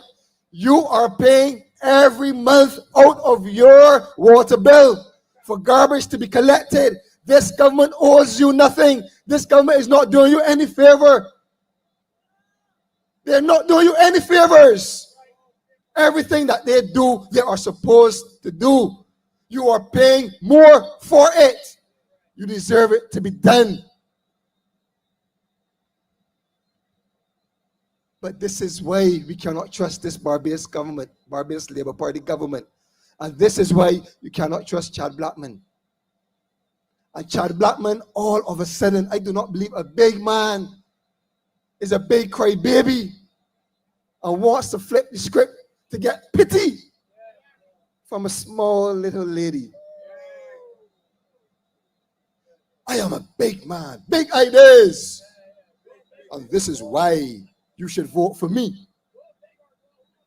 Go big or go home. And he wants now to play the victim. And every time you turn on the TV or go on social media, he and his campaign manager, they are talking about his weight. I dealt with it last time. The weight is not only on Chad Blackman, it is in the cabinet. It is in the consultants. It is in the corruption at Hope. It is all over Barbados. It is in the giving away of land. People of St. James North, you have a very important job. And while they cry wolf, while they look for sympathy because he is not getting the traction in this constituency when he walks around, he is not. Trust me, he is not. Felicia has them on the run. But while he cries wolf on their platforms in this election, Gregory Nichols and the leader of the government is on record calling one of our members fluffy. So if we got fluffy, you got a big fat man. You got a big man. If he overweight, he overweight. Do not pick on us. Do not feel we're going to sit and let you say anything about the members of this party, about our stewardship. We will defend it, and we will defend our members, and we will defend and support Felicia Dujon. Go and listen to Kerry Simmons. Listen to Kerry Simmons talk about the leader of the opposition. Tell them, put that on social media. So when we talk about the big man, don't let me hear anybody saying, shh, shh, shh, she what? He said he's big. But the two jump puffs, the two turnovers, and the court taste real good.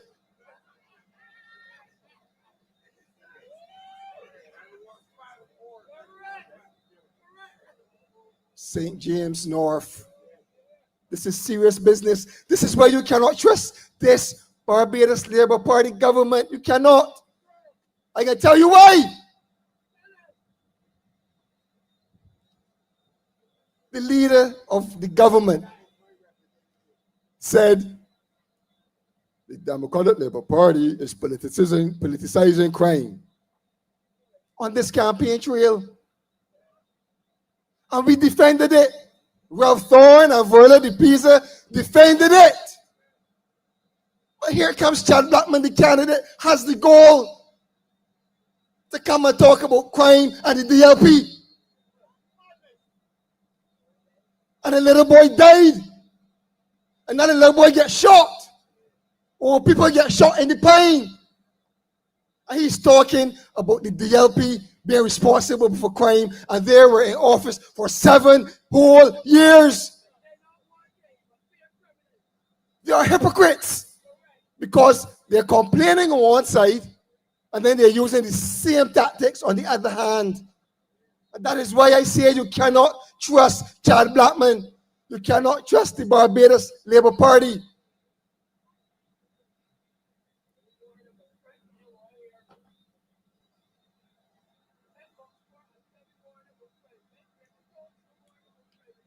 And let me tell you,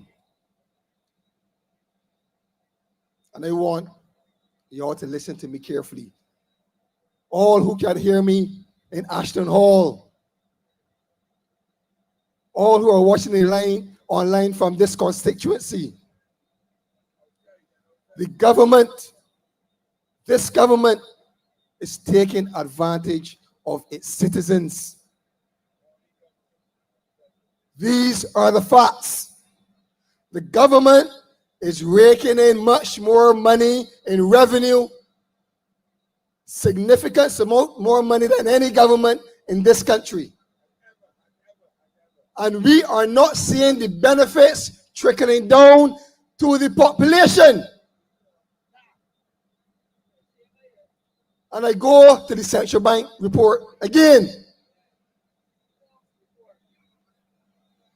And you will find that this government on an annualized basis is earning 27.1% more in revenue than the last DLP administration. On an annualized basis, you know, it's 27% more. 1.25 times than what we had to do the business of the country with. Significant amount of money.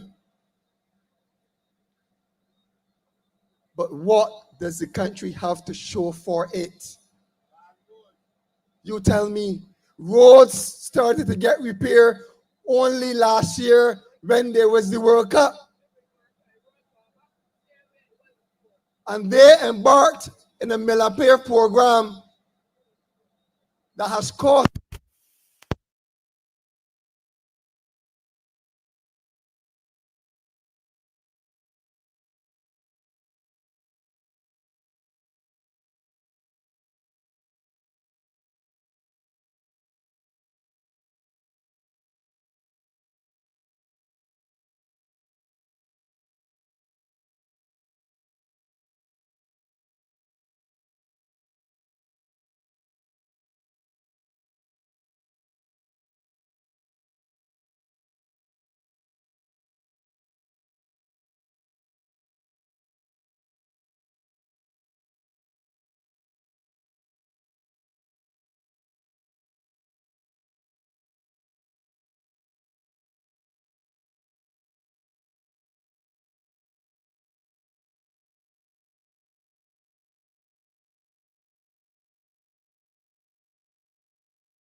does is collect the tax on the behalf of the government and pass it over to the government.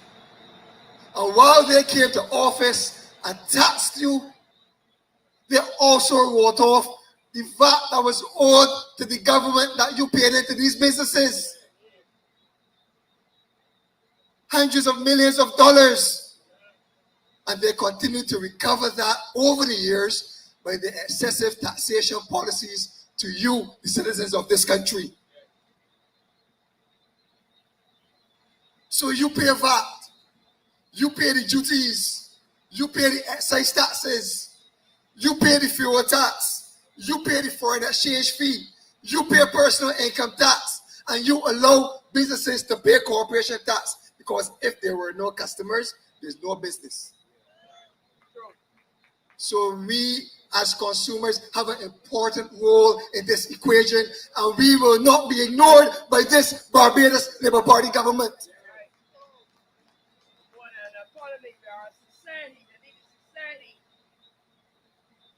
So I say to you that 60 to 65% of the revenue that I speak about is fueled by you, regular citizens in this country, who buy food, pay bills, pay rent, pay utilities, put gas in the vehicles, send school your children. Those basic things is what's generating this activity. And we expect something in return. We expect that we have proper social services. And no amount of fancy talk, a merging of ministries can solve the issues. Because the flagship program of this government, the One Family program, while it is a good program, it is very dependent on corporate support. So after all of the tax revenue that has been collected, after all of the increases in taxation, after earning the most amount of money any government has seen, any minister of finance have seen, we now have to go begging to the private sector to help families in this country. Is that fair? Does that sound right? Of course they can contribute. But if they don't contribute, it doesn't mean that the program should not be allowed to continue. And that program is in stiff competition with the Regathering program, because they are now trying to raise money from the same corporate entities to fund their electioneering exercise called Regathering. So I'm saying to you, as I wind up, that it is very important that you understand the relationship between the Barbados Labour Party government and the citizens of this country. It is very important that you understand the relationship that you will have with Chad Blackman if you elect him as your member of parliament. And I urge you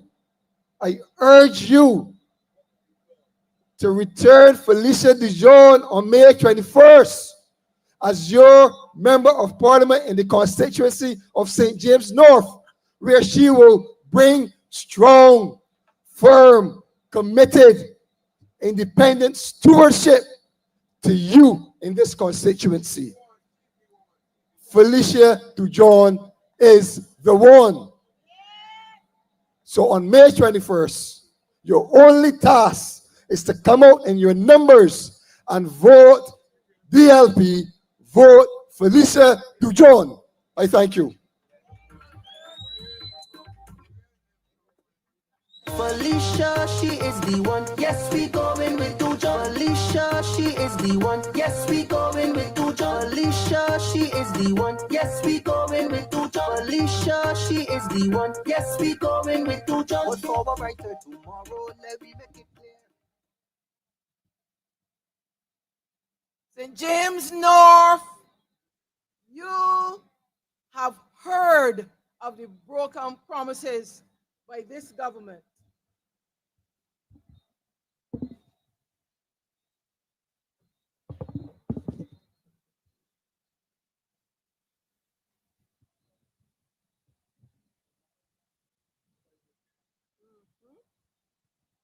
Yes. And you have heard it from a worthy senator. And you know that Senator Walters is a great support for Mr. Thorne. And where do you want another person to support Mr. Thorne? Where? Where in the parliament? You have in the Senate, but where in the parliament do you want another support for Mr. Thorne? I am going to say to you tonight that you have a wife, a mother of 2 children,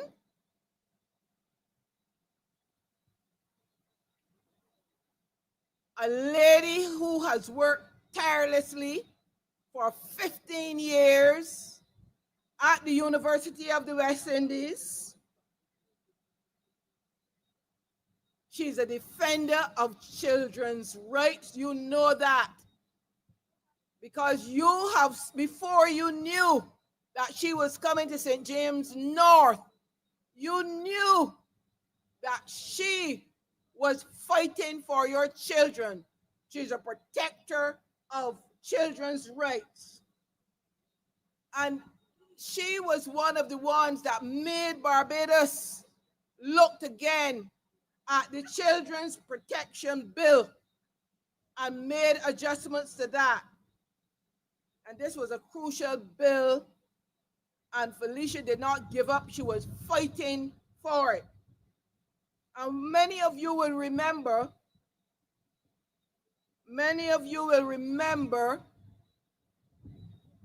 how the Ministry of Education subjected your children to the IDB,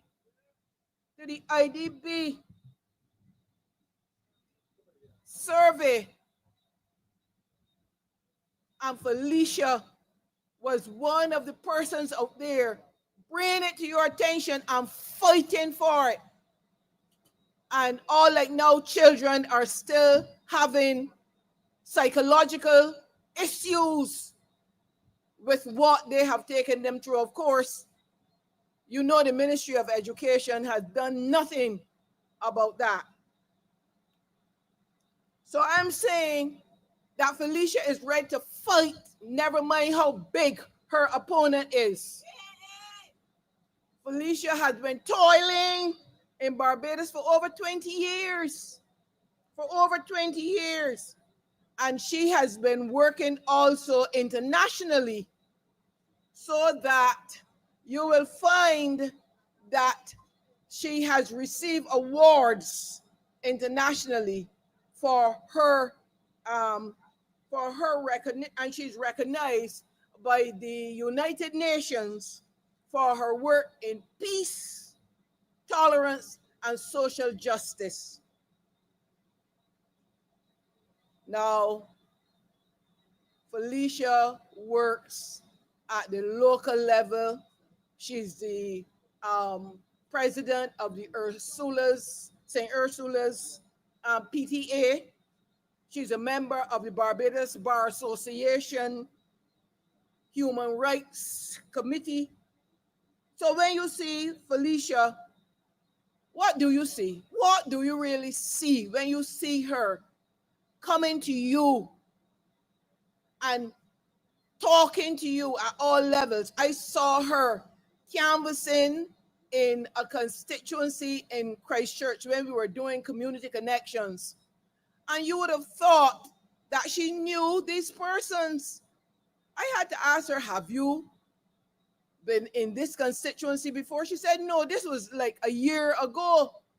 And she was talking to those people like she knew them. So you can imagine the kind of person that you have coming to you, who will listen, who will give you the freedom that you can speak, who will give you the freedom that persons can hear your voice. You don't have to be afraid. There are too many people in Barbados that are afraid to speak because they don't know if they will have a job tomorrow, or if the children will have a job, or what will happen to them. They seem even to be afraid that they may be hurt by somebody else if they say something about persons in this government. We have never had that kind of behavior in Barbados before. So I'm saying that you have to respect your rights by your vote. And your vote will give you a clarity of purpose. We want Barbadians to feel comfortable again. And you in St. James North, I mean, all the years that you have supported governments. And even today, I was in this constituency and I was surprised about the roads, the bad state of the roads. I mean, even at that level where they're supposed to do work. Felicia will fight for you. Felicia listens. She makes herself available. She's honest. If she can't do something for you, she will tell you. And she will tell you that she will try to see what can happen. So I want to let us all welcome Felicia Dujon here to the podium tonight. Felicia, come.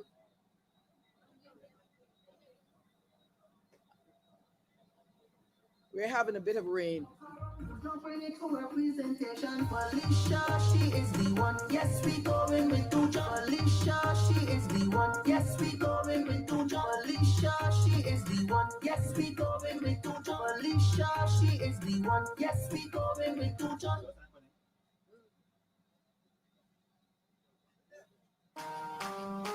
We voting for Felicia. Yes, we voting for Felicia. We voting for.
Yes.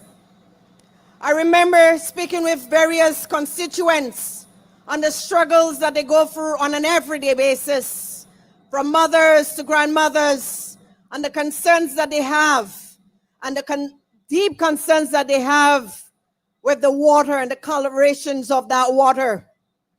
But after we have spoken about that matter, we're now hearing the Prime Minister saying that she will now look into the matters relating to the water.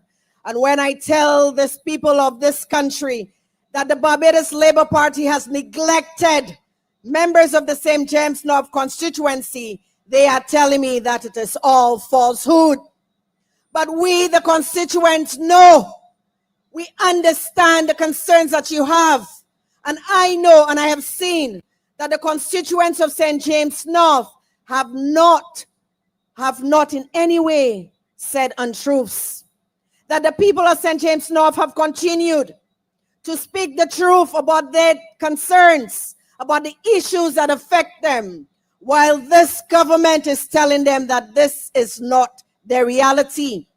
The continuous gaslighting of this government has come to an end. I am informing this government and I'm placed them on notice that your time for taking advantage and unfearing the constituents of St. James North has come to an end. We are informing them that under no conditions and no circumstances that Felicia Dujon and the Democratic Labour Party will allow you to continue to violate the trust of our constituents of St. James North. As you notice this evening, I'm 2 inches taller. But that does not change the work and the thoughts and the commitment I have placed with this constituency.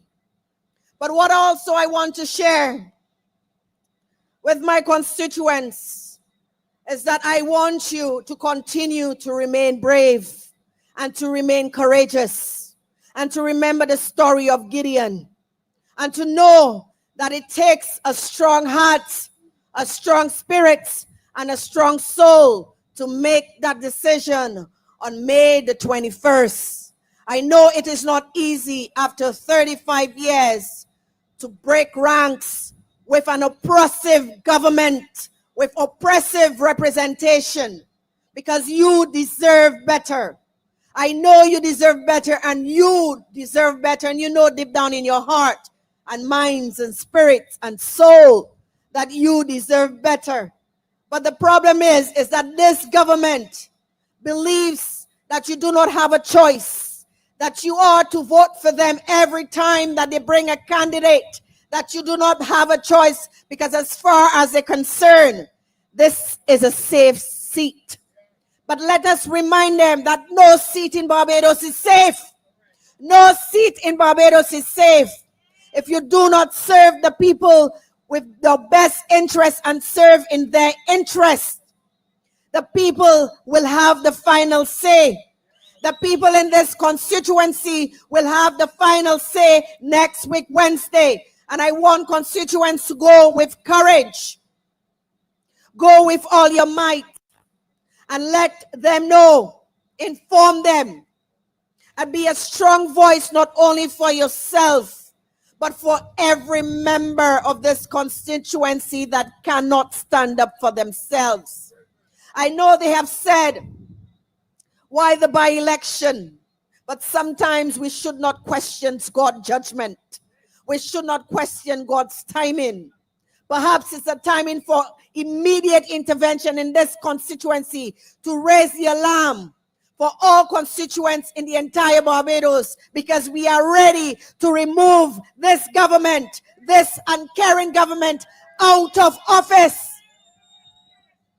We have enough of the regime.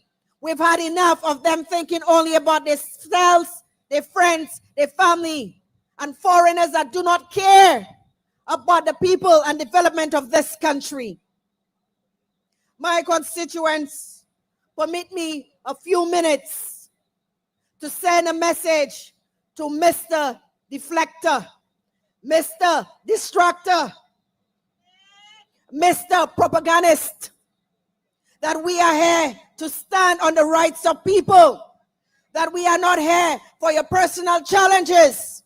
And if you do not understand or comprehend basic comprehension and grammar, I'm a school teacher, and I will share with you again that the constituents are mostly concerned about the issues that they have raised with your government in the last 35 years.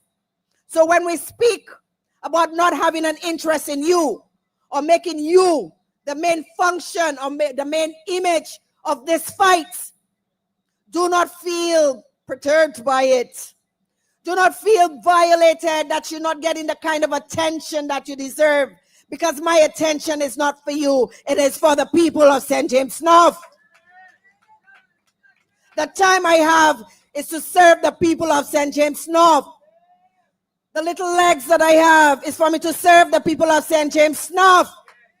And I urge you, sir, I urge you, Mr. Distractor, I urge you, Mr. Deflector, I urge you, Mr. Fabricator of lies and deceit, to focus on the issues and to attempt to have your government address the issues that affect the people of St. James North.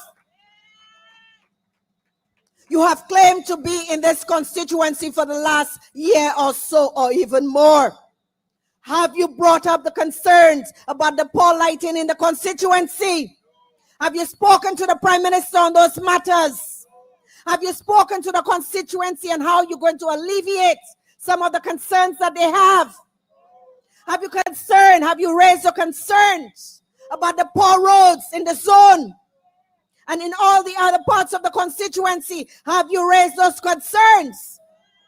Have you attempted to try to address those concerns with your own campaign manager, who is the minister responsible for transport and works? What have you been doing for the last year or so in this constituency, apart from eating some jam puffs, sir? What have you been doing on behalf of the people? Have you been asking to intervene on single mothers and fathers in this constituency so that your government can give them some allowance to help in terms of the development or nurture our children, to maintain our children. What have you done on their behalf since you have been here for the last year or so? Have you discussed the issues of flooding in Trents? Have you brought in your cabinet ministers? Have you walked the streets with them to show them the areas that need immediate concerns? Sir, Mr. Distractor, Mr. Fabricator, because Mr. Deflector, we do not have the time nor the resources to place our interest and our time to study you, sir. We don't study you, we study the people and the constituency at this moment, at this critical and crucial moment in our history, that after 35 years in this constituency, we are seeing people are living in darkness. We are seeing our constituents in darkness, but you have the nerve to walk around and bring trucks and big trucks and motorcades and walk with all the ministers so that you can come and knock on their doors for a vote while they have been suffering under your same government for the last 35 years. And I will exclude the last 7 years and the past representative who only calls people on their birthdays like a godfather. Sir, this is not a time for jokes. This is not a time for anyone that has self-interest and that makes everything about them. It is about the people that we claim to serve. It is about the people that have given us their sacred trust, to trust us to do what is best on their behalf. And I have to tell you, sir, and I have to tell your government that you have violated their trust, and the people of St. James North will no longer trust you because they have found hope. They have found a defender of their rights. And when I stand with them, I stand solid, sir. I am not going anywhere. I am not leaving them anywhere. And I'm going to speak as loud as I can so that when you hear me, that you feel the rumble under your feet, sir. You feel that rumble. And just remember, I'm 2 inches taller tonight. So let me let you know that the concerns of the disabled and the elderly is a very serious concern. I have met several members of the disability communities that have been pleading for help. And the irony behind that is that the representative that has been here for 7 years claimed to be a champion of the rights of persons with disabilities. Sir, where have you been? Have you seen the struggles of the people in this constituency that I have met over 2 or 3 weeks? If I've only been here 2 or 3 weeks, could you imagine what I will do in this constituency in the next 5, 10, 15, 25, or even 30 years? I will continue to fight for your rights. I will continue to fight so that no one will infringe on your rights. In the incident of the youth, and we have seen what is happening not only in this constituency, but in all constituencies across this country. And my comrades have spoken in terms of the violence and the type of intervention that is needed for them. You have a candidate and a government that claims to care about the youth, but have you seen the community center in Western? Have you seen the playing fields around this district? Have you gone to the WIM and see the kinds of conditions that exist? But they tell you that they care. They tell you that they're coming from a position of caring. If this is how they care about you, you can only imagine how they would care about me, how they would think about us, my constituents. On May the 21st, next week, Wednesday, you have to make a decision. I am giving you myself as an option. You have had several options over the past 35 years. And I know that some persons that will say, why now, Felicia? But I am not one to judge the decisions of God. He has placed me here now.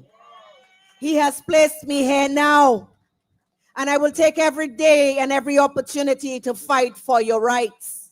I will take every day an opportunity to ensure that you are treated with utmost respect and dignity by this government. And when they come with the candidate parading, because they're not coming to humble themselves and ask for humility or forgiveness for what they have done.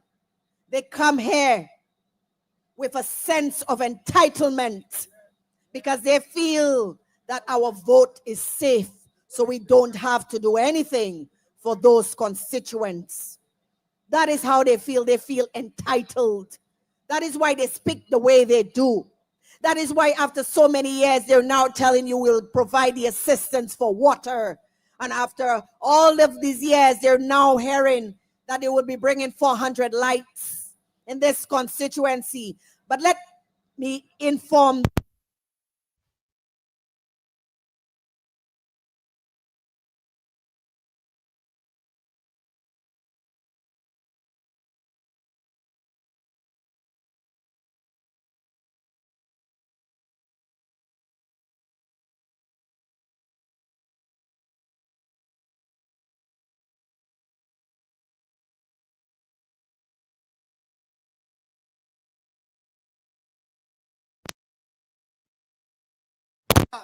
the disabled and the single parents and mothers and fathers in this constituency and our children.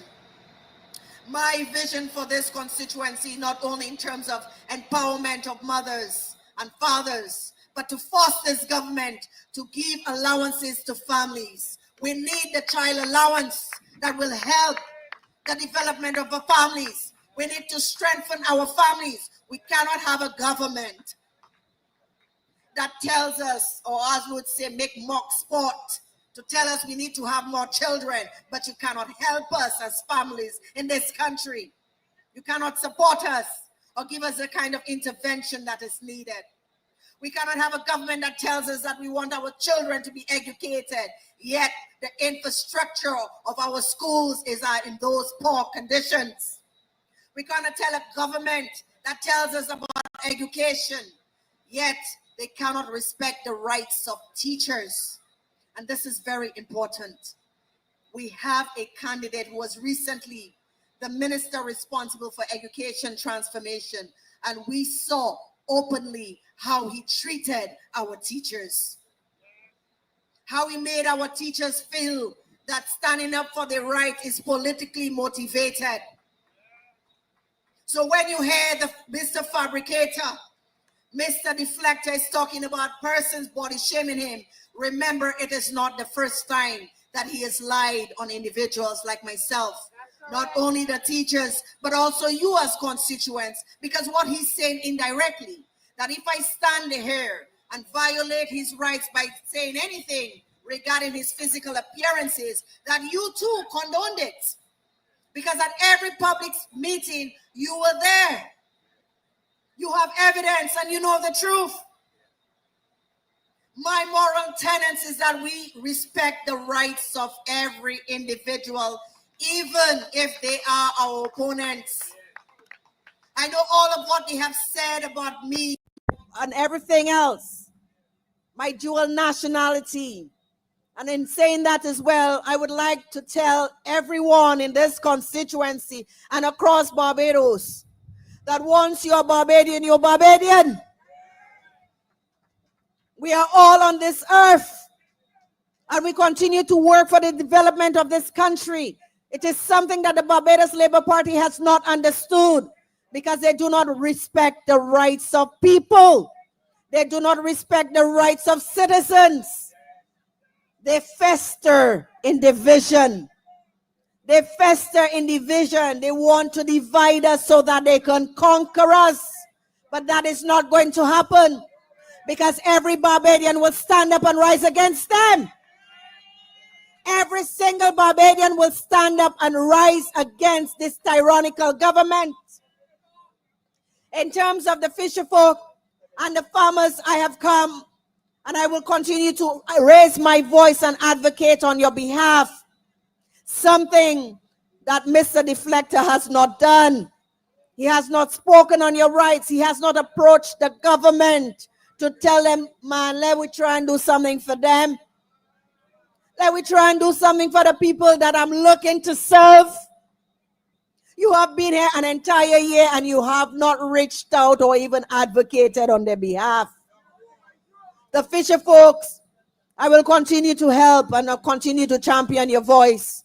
And it is my dream that one day you will have a jetty under the Democratic Labour Party, because you deserve one. We have seen what this government has done to the fisher folk. We have seen how they treated our fishermen and our farmers that supported us during the pandemic. The farmers, we will continue to intervene on your behalf. Mr. Deflector is talking about a cooperative. He doesn't even know how to plant a seedling. He doesn't even know what it takes and what is needed. You're talking about a cooperative and you're not even talking about how we're going to start with the development of the farmers. What do they need? What are their needs? Do you know how much it is to plow the land? Do you know how much seedling is cost? Do you know how much irrigation cost? So you're only thinking about the end result, the harvest. That is why I'm telling you, those persons do not have a vision. They do not know what they're talking about. I'm a farmer myself. And when I heard that, I was like, man, we need to educate these people. The farmers of this constituency, I will be there to support you to ensure that the lazy Minister of Agriculture do his job. This is one of the worst Ministers of Agriculture we've ever had in the history of Barbados. He doesn't even know where he's going or where he's coming, because he doesn't understand what it takes to build an agricultural sector, a strong agricultural sector. And this is the kind of support and intervention that we need. In terms of housing, we have seen in terms of this government what they have done to the housing sector. And let's not even talk about the Hope Project. And this is why I'm saying to my constituents that when you look at what is happening in your own constituency, it is not only you that's suffering. There are a number of Barbadians in other constituencies that are suffering, but they are expecting you to speak on their behalf. And you will speak on their behalf on Wednesday, the 21st. And the way that you will speak on their behalf is putting that X in that box by Felicia Dujon. It's the only way forward. It's the only way that we can make the kind of development, the human development in this constituency. They've been coming and sharing all of those big ideas and big dreams. No, we start at the basics. The constituents, they've lived here. They know the solutions to the issues that they have. When we come here, we work with you. We do not come with those illusions that have not worked here for the last 35 years. For 35 years, where are the solutions for the water problems that we have? 35 years, where are the lights that we're supposed to have? Where are the concerns for adequate and affordable housing in this constituency? 35 years, but you're still coming with big dreams? You think this is an Alice in Wonderland you're dealing with? Huh? You think this is fairy tale we're dealing with? This is people's realities. This is their lives. This is their hopes and dreams. And we do not have the time for any distraction on this campaign, on this journey. And as I've told Mr. Distractor, step aside, sir. Step aside. If you want more jam fobs or whatever, you can have all in the constituency, but allow me to do the work of the people. Allow me to do my work without distracting the people. The people do not have the time for them to be having that kind of conversation about body shaming. You don't even understand what body shaming is about. Because you were the one who brought up that kind of conversation while people were asking about Paul lighting in their constituency, while people were asking a little help for the roads and the fisher folks and the farmers and the healthcare in this constituency. Not only that, we've seen it on a national basis. We're seeing what has happened at the Morris Brier Polyclinic. We see it every day. And one of the things that I would like to intervene on is that one of the most serious concerns that they have here is the pharmacy. The long waits for the pharmacy. And one of the things I'm hoping to do is that we can have a delivery process so that your medication can be delivered to you at home. The hospital did it at one point during COVID and it worked. So we can think about that because many of our elderly have to take the transportation. Some of the disabled, I see it. I go there quite often sometimes just to have a look at what is happening because I'm working on your behalf night and day. And these are some of the things I would like for us to introduce in our constituency to ease the burden so that you can live a life that is not one of struggle and despair. There are better ways of management of this constituency. And I'm there and committed to do that for you.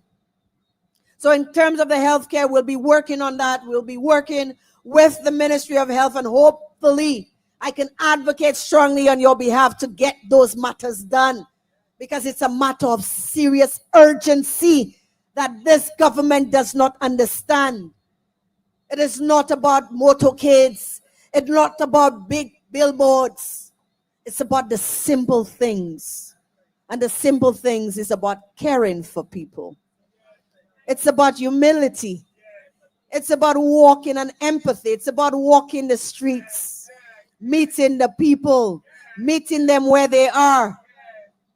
And this is who I am as a person. I come to you as a humble servant. And that is not going to change. I come to you as a humble sister and citizen of this country because I want us to do better. And I want you also to guide me as you have been doing. You've been guiding the process. You've been telling me, Felicia, come and see the water inside my house. This is what I have to take care of. This is what I have to serve my children. You have invited me to your homes to see the conditions that this government has left you in. And I thank you for giving me your trust. I thank you for that, because it is not easy to do that after you have been betrayed by a government of 35 years. So while they're on the campaign train, they're going to make lots of promises for you. But remember, at this time, we're not dealing with promises.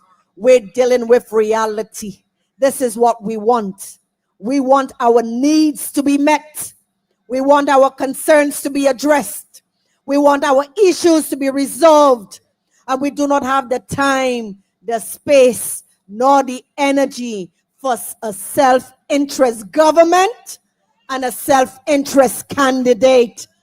So, Mr. Distractor, Mr. Fabricator, Mr. Pretender, I leave with you one thing that is the mantra of the Democratic Labour Party, that we are friends of all, but we are satellites of none. I thank you, my constituents. You take good day.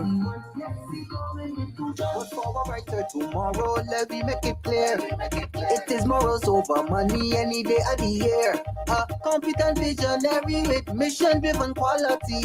Forget the old talk around, do jump, bring it through her presentation. Felicia, she is the one. Yes, we going with Tujon. Felicia, she is the one. Yes, we going with Tujon. Felicia, she is the one. Yes, we going with Tujon. Felicia, she is the one. Yes, we going with Tujon.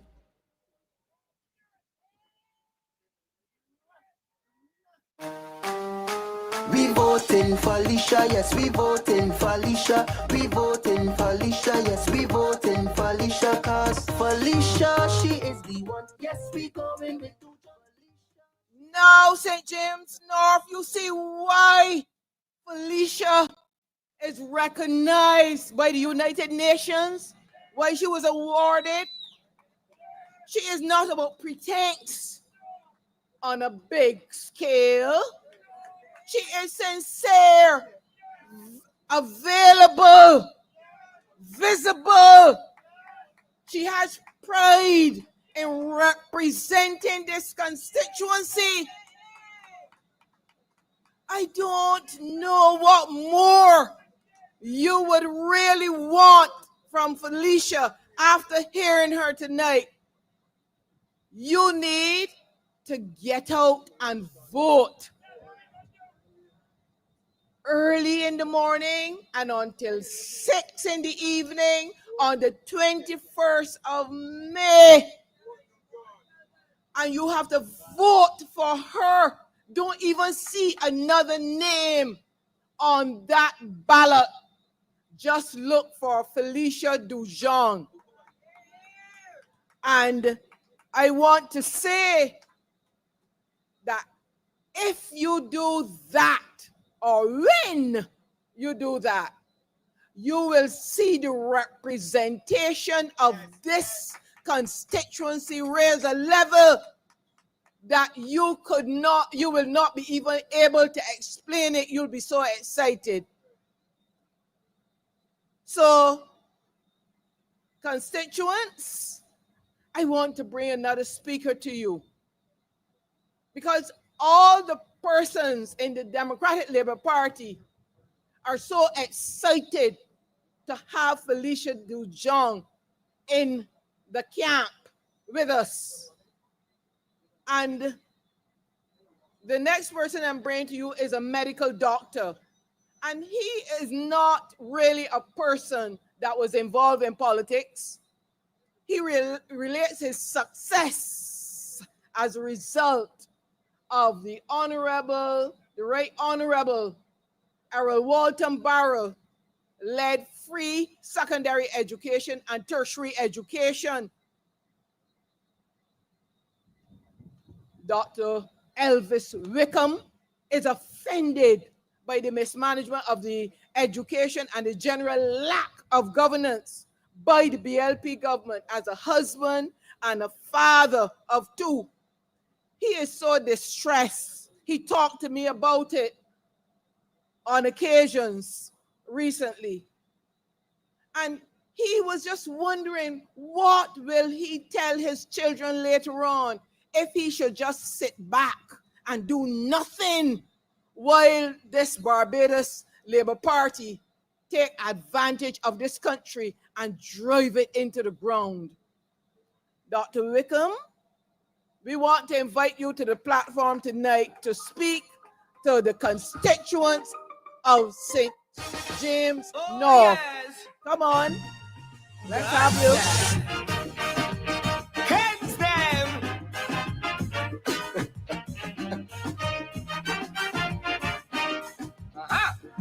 Hear the cries in the streets at night. So many dreams born out like light. Youths them caught in a system pole, chasing shadows that take their soul. But the rhythm of hope. Good night, St. James North. Reservoir Road, Clark's Road, Graves Road, Millionaire Road, Ashton Hall, the wider constituency of St. James North. Good night. Good night. It is a good night. Now, if you had told me a year ago that I would be speaking on a major party's political platform, I would have laughed. Politics was too nasty. And even if you speak facts, as is my custom, people would attack you. I wanted nothing to do with it at this level. It became increasingly difficult, however, for me to sit on the sidelines and pretend that all was well in Barbados. to watch people, because of fear, speak in hushed tones about what is going on in the country, warning you, be careful what you say and who you say it to. Even I, as I contemplated involvement, was strongly cautioned, be careful. You're a guy that likes to mind your own business. They will attack you. They will seek to kill your business. But I asked myself, as I thought about my children in particular, am I doing my part to help make Barbados a better place to be? Then there's my faith.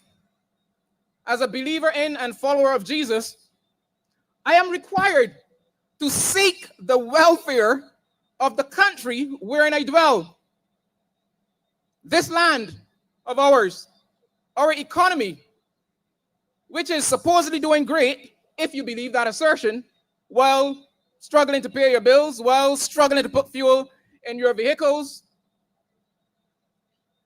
If you believe that assertion, this economy, they say, is doing great. But I put it to us that our society is not well. Our society, St. James North, is not well. We all have a part to play in helping to build a better Barbados, a better society, and making it a preferred place to be. We have different strengths. I can't do many of the things that you there can do. I know my limitations. I don't try to pretend to be something that I am not. There is one thing, however, that we all can do, and that is to vote. That is to vote. But can I tell you that that was the case up until January 19th, 2022. Voter turnout in the last general election, national average, was a mere 43%. 43, you heard me correctly. 57 out of every 100 persons didn't vote. Now, at first thought, you may think that they weren't interested. But national voter turnout average in the 7 prior elections between 91 and 2018 was roundabout or just over 60%. So what happened in 2022 to cause the turnout to drop so dramatically? The election was called on December 27th, 2021. Given a mere 23 days until election day, January 19th, 2022, it was called at the time of a surge in COVID. I know, I'm a practicing physician. I was seeing COVID positive patients. It was called at a time when a surge was to be expected and had already started. Let us understand that, Barbados. At the time elections were called, thousands of Barbadians were in isolation, at home and in facilities. Thousands. By 2 days after election, that number increased by 1,500. And by the following week, an additional 2,000 persons were in isolation, home and facilities. There would also have been hundreds to thousands who were recovering from the debilitating disease, meaning at least significant physical impact. I might have been afraid to leave home. Let that sink in, Reservoir Road, that at the time our Prime Minister called that election, thousands were legally barred from leaving their home under threat of significant penalty.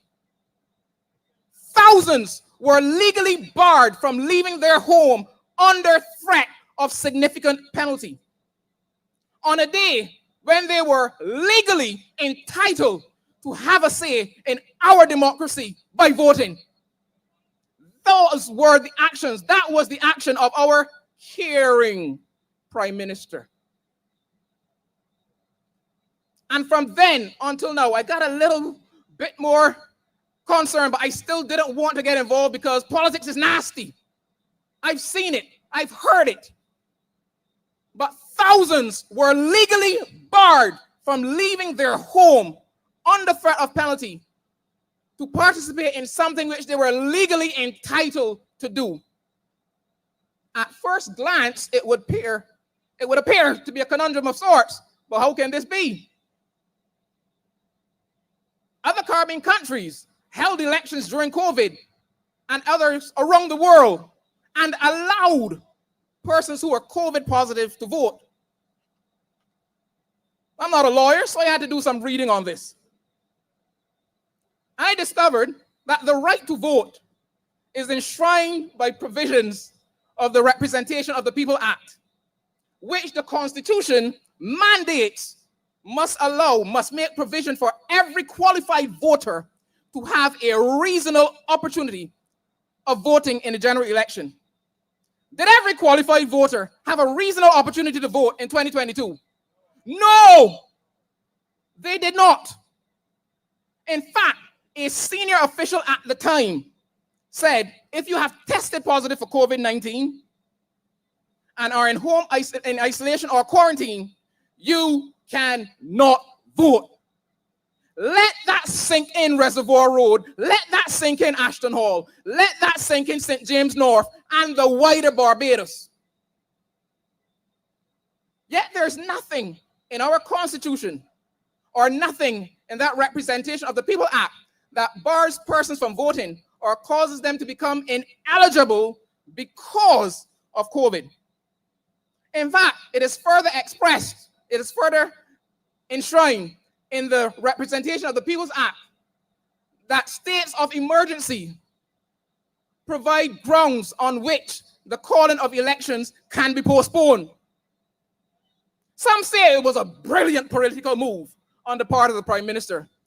I saw it then differently, and I still see it differently. A government that said it cares didn't see it fit for every qualified voter to have a chance to participate in our democracy. It was selfish, self-serving, and an abject abuse of power on the part of our Prime Minister. Consultations could easily have occurred with the Chief Medical Officer to put provisions in place. The elections were called 16 months before being constitutionally due, with a further 90 days. 16 months.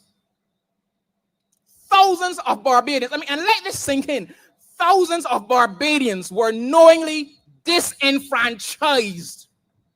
That is, they had their right to vote and participate in the political process deliberately stripped from them by the Prime Minister and the Barbados Labour Party, who supposedly care, and they must have known that that was going to be a consequence. They must have known. There is no right more fundamental in a democracy than the right to vote. Even more so than free speech, the right to vote and participate in that democracy. It was politically advantageous to her to do it, and she did it without regard for those being disenfranchised. Now, it is often said that Bajans have short memory. But Reservoir Road, Ashton Hall, St. James North, you will not forget what the Barbados Labour Party did. Now, part of the rationale for calling that election at the time, well before it was constitutionally due, and at a time of a COVID surge, knowingly disenfranchising thousands, part of the rationale given was that we needed to unite as a country behind one leader. That there were difficult decisions to make. We have since seen many of those difficult decisions. The Holtown Civic Center, the land at Gemmett's Lane, BDF headquarters on the chopping block, Oystins, Gibbs Gully in this constituency. We have seen these difficult decisions where the views, the concerns of Barbadians is secondary to other interests. You may be asking, why should I vote? And I'm wearing this hat, which I like not so much as a party hat, which it is, but because on it, it says, value your vote. Why should I vote? What does any of what I said before have to do with my challenges, with my life right now? Does it make a difference? Aren't all politicians the same? I understand these legitimate concerns, and for a time, I thought this way as well. But then I realized that not voting is a form of voting that will influence the outcome. An outcome where you are more likely to have a representative that forgets their primary role is to represent you, the people, not their leader. Everything else is secondary, or at least it should be. Now, do we really believe, let's be frank here, do we really believe that the government's candidate will cross hairs with the Prime Minister and his party if a matter arises where the wishes, the concerns, the well-being of the constituents is at odds with government preferences? Do we really think he's going to do that and represent you, St. James North? We all know the answer is no. He will not. And the reason is simple. He and the lot of them are absolutely afraid of their leader. And I challenge any of them to take a lie detector test while saying otherwise. They're afraid. In fact, I would go further. They have decided that carrot is better than stick. $20,000 to $22,000 a month is better than being in the political wilderness or the Prime Minister's doghouse. And on many occasions have chosen to put party interests ahead of the interests of the constituents that they represent. Now, during canvassing, and I've had opportunity over the last couple of weeks to canvass on a number of occasions in the constituency, we were made of a situation where the former representative was approached by residents in a particular matter. And he had the unmitigated gall to inform them that he couldn't help them in that matter because he has a financial interest in it with the developer. Imagine that. We visited another constituent who was at their location for decades, only for in the last 3 years, a hotel be given permission during their construction to put their garbage dump right next to her house. Not 20 feet away, 50 feet away, I mean right next to her house. She would step out of her house, open the door. In fact, you don't even have to open the door. The stench was horrible.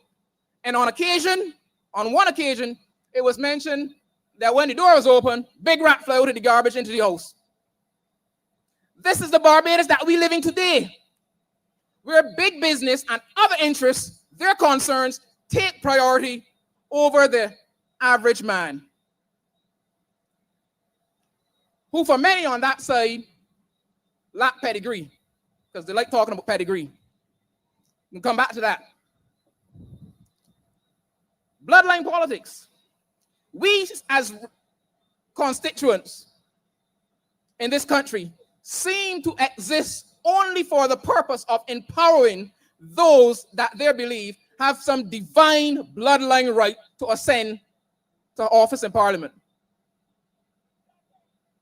There's a saying, and I particularly like it. When a man tells you who he is, believe him. When a person shows you who they are, believe him. This Barbados Labour Party has shown us who they are. Believe them. They have shown you St. James North, Reservoir Road. They have represented you. Sorry, I apologize. They have been your duly elected representatives, because that is very different from representing you. They have been the duly elected representatives for the past 34 years, 3 months, and 3 days. And now all of a sudden, on the eve of a by-election, they're running through the constituency, pretending to care about your concerns.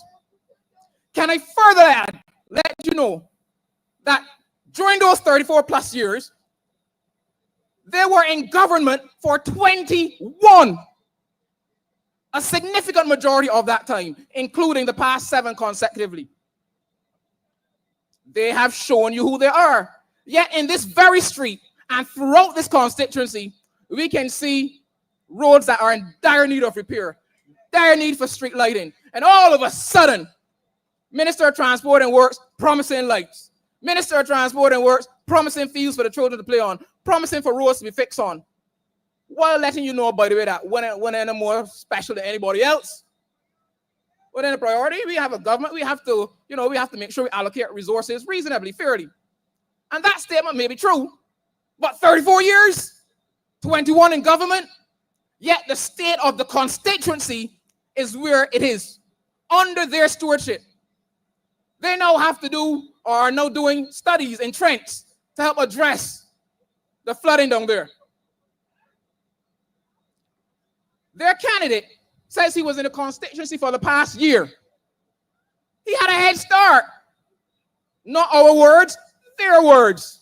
His words. He had a head start. A whole year, but yet only now realized their concerns for the constituency that he was courting. Only now realizing. Are we to believe that during that year, no constituents shared their concerns? No constituents said anything? Are we to believe that? Of course they did. But there was no election at the time. So why bother? And this is part of why people have little trust in politicians. They say that they will come and promise you the world, anything to get your vote. And within hours, their priorities, their concerns are different. You may get the occasional phone call wishing you happy birthday, but after that, see you in 5 years' time. Wow.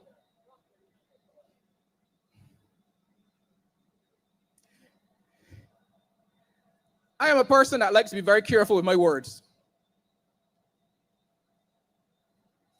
I stand here tonight with a clear conscience.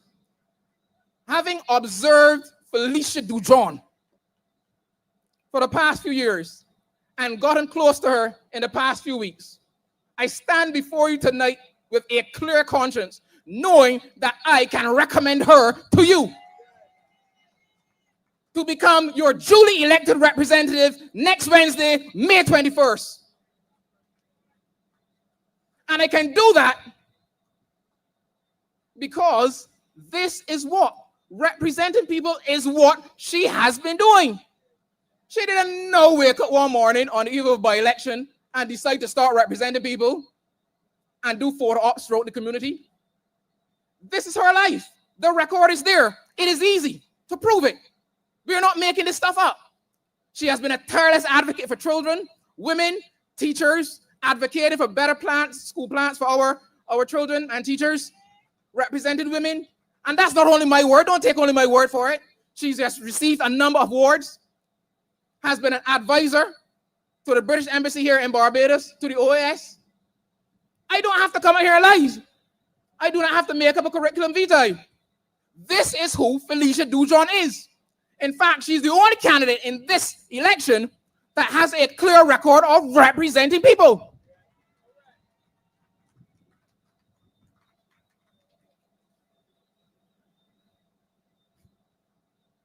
She does not have to pretend.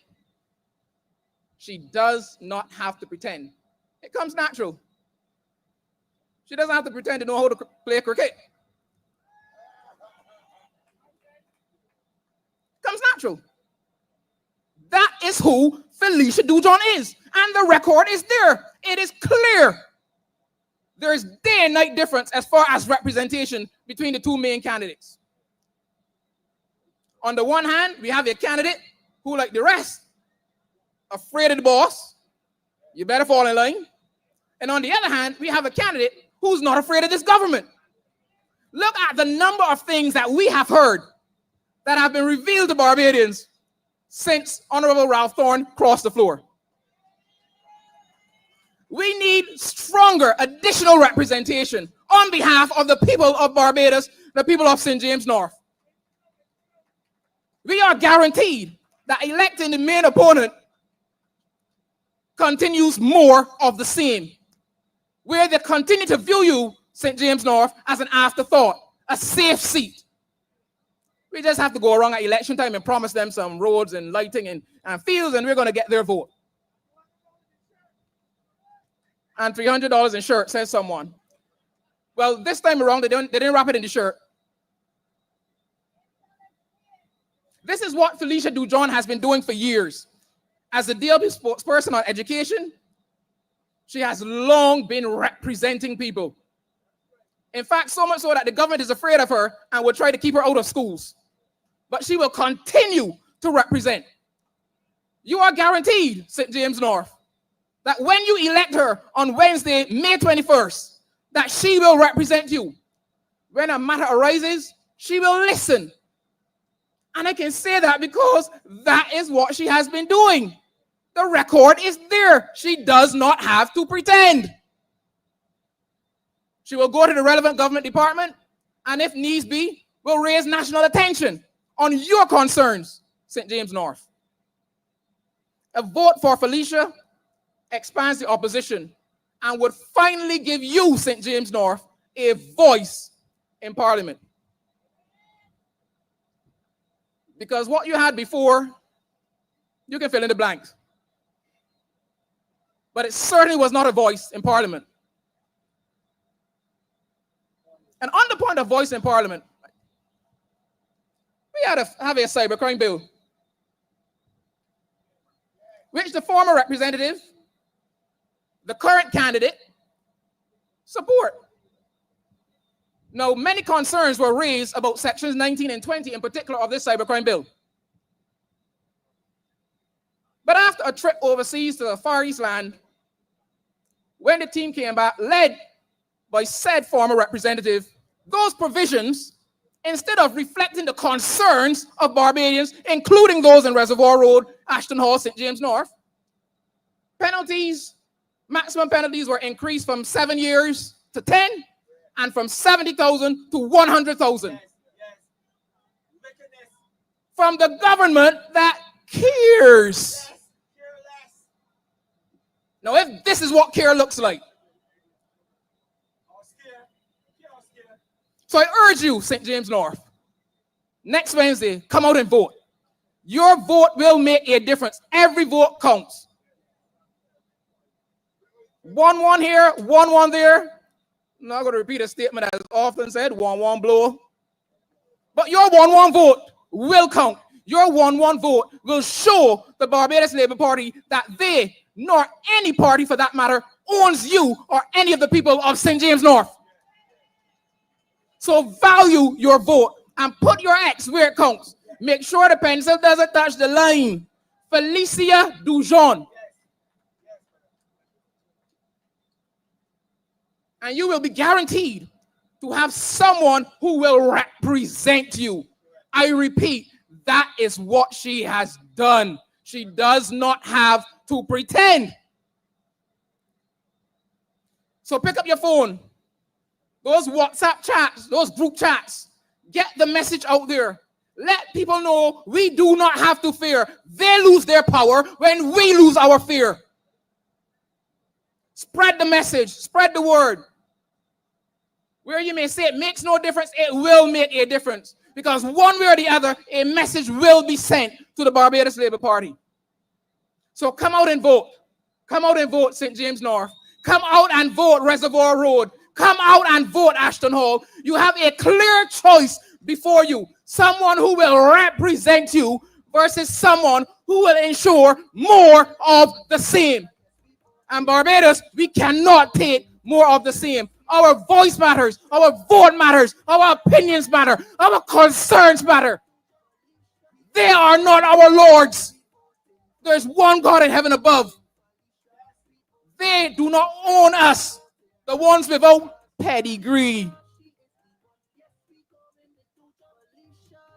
Your vote counts. You matter. Next Wednesday, May 21st, show out and vote for Felicia Dujon. Felicia, yes, we voting. Felicia, we voting, we voting, we voting, we voting, we voting, we voting, we voting. Felicia, yes, we voting. Felicia, yes, we voting. Felicia, we voting. Felicia, yes. That was somewhat of a speech, huh?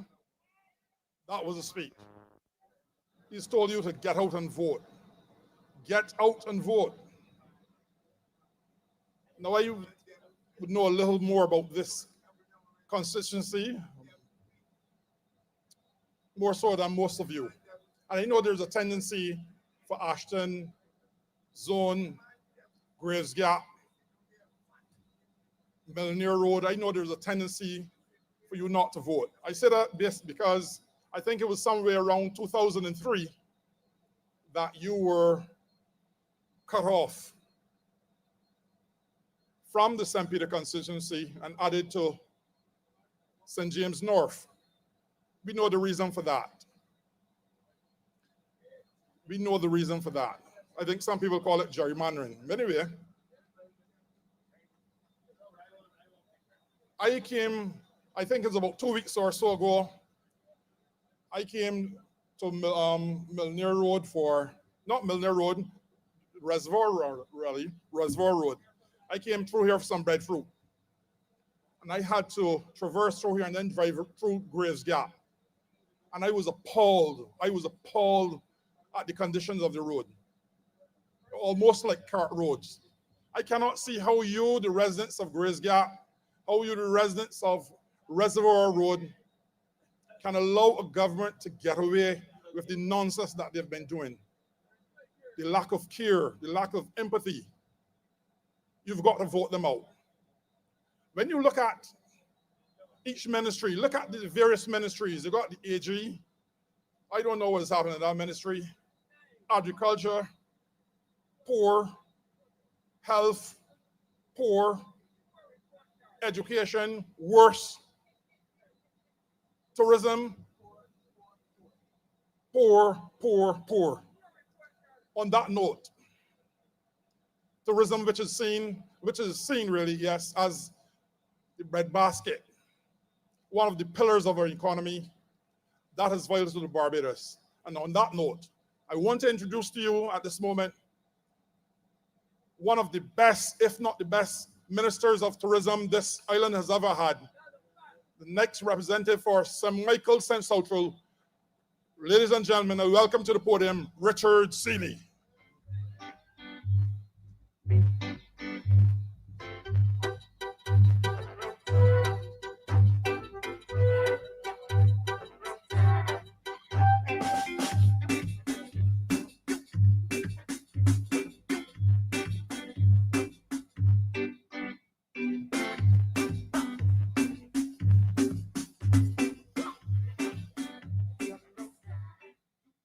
Good night, good night, good night. Thank you, Dave, and greetings to everyone here in St. James North. Permit me to especially salute Dr. Wickham for that gem of a presentation. And get this, that is his maiden political platform speech, you know. And it is the Democratic Labour Party that continues to attract that kind of quality, and why the continuum is what it is. It's wonderful to be here. It's breezy, it's cold. I want to thank Mr. Levine, he gave me some tea to help warm me up. Gave Derek Allen some. Derek had enough for everybody that spoke tonight, but that's all right. We all love it here, and I bring greetings, of course, from St. Michael, South Central. And we are here in support of the candidacy of Felicia Dujon. Yes, sir. Come take your seat here. You got to help me with my speech. Anyhow, but we have seen a lot of energy, not only tonight, from the get-go. We have seen Felicia connect with the issues that are important to the people of St. James North and by extension to the people of Barbados. And I've journeyed all the way here to associate myself with this campaign for a couple of different reasons. And certainly I believe that the opposition, yes, should be strengthened. I believe we have to send a signal to the government of Barbados that we are dissatisfied with how they're performing. And I salute all of the speakers you heard from tonight that focused on many of the different areas. I don't have a lot of time. The hour is late, but you have to permit me to get into just a couple of issues. The most important task of any government anywhere in the world, under whatever system, the most important task is to keep its citizens safe and secure, to maintain a law-abiding and orderly society. That is the sine qua non, as they say in Latin. That is number one, numero uno. After that, you can deal with the education system. After that, you can deal with the healthcare sector. After that, you can deal with housing. After that, you can deal with roads. After that, you can deal with public transportation. After that, you can deal with community development. After that, you can deal with sports facilities. After that, you can deal with tourism development and tourism marketing. After that, you can deal with anything. The first and the most important task is to keep citizens safe and secure. And unfortunately, this government is failing in that regard. Now, you know, Ms. Motley said something that I agree with. She said we shouldn't politicize crime. And I agree with her, because that's exactly what I said prior to 2018 when she had all kinds of foolishness flying out of her mouth. Nobody politicized crime more than her prior to 2018 and Dale Marshall. Remember, Adrian Bradford had to go. There were 30 murders in Barbados. Nobody politicized it. I didn't agree with it then, and I don't agree with it now. I don't think we should politicize crime. But I can tell you what we can politicize. We can politicize the prevention and avoidance of crime, because that is a political issue. Well, I just told you, if the most important task of a government is to keep its citizens safe and secure, we can't get more political than that. The most important task of a government, and a government failing, and the only excuse they can offer, well, they offer all kinds of excuses. They said the scanners in the port weren't working, and that is, of course, a flagrant lie, because you did have a scanner in the port that was working. I happen to know a little something about the port. I had ministerial responsibility for the Bridgetown port in a time when ministers actually had a responsibility and used to function. They don't function now, you know. There's only one minister now, you know. All the rest is a waste of time. And that's reality. And you talk to anybody who has done anything of significance with any ministry, they'll tell you, none of them can make no decisions. Everything, all roads lead to the PM. So on this issue of maintaining a law-abiding and orderly society, because if I say on the issue of crime, right on the platform for, you're politicizing crime. We are politicizing the prevention of crime.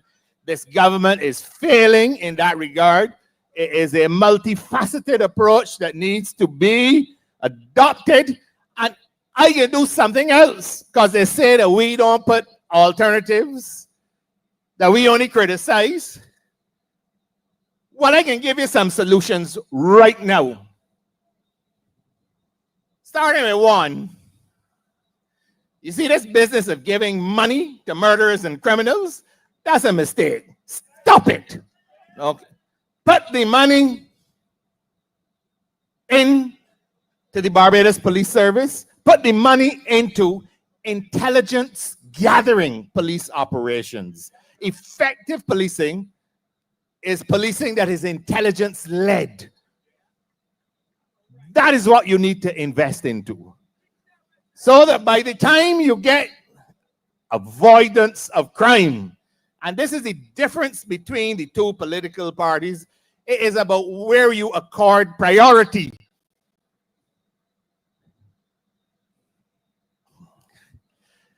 I heard a young man who's offering himself for this constituency. Well, he doesn't really say much, I didn't really hear much from him,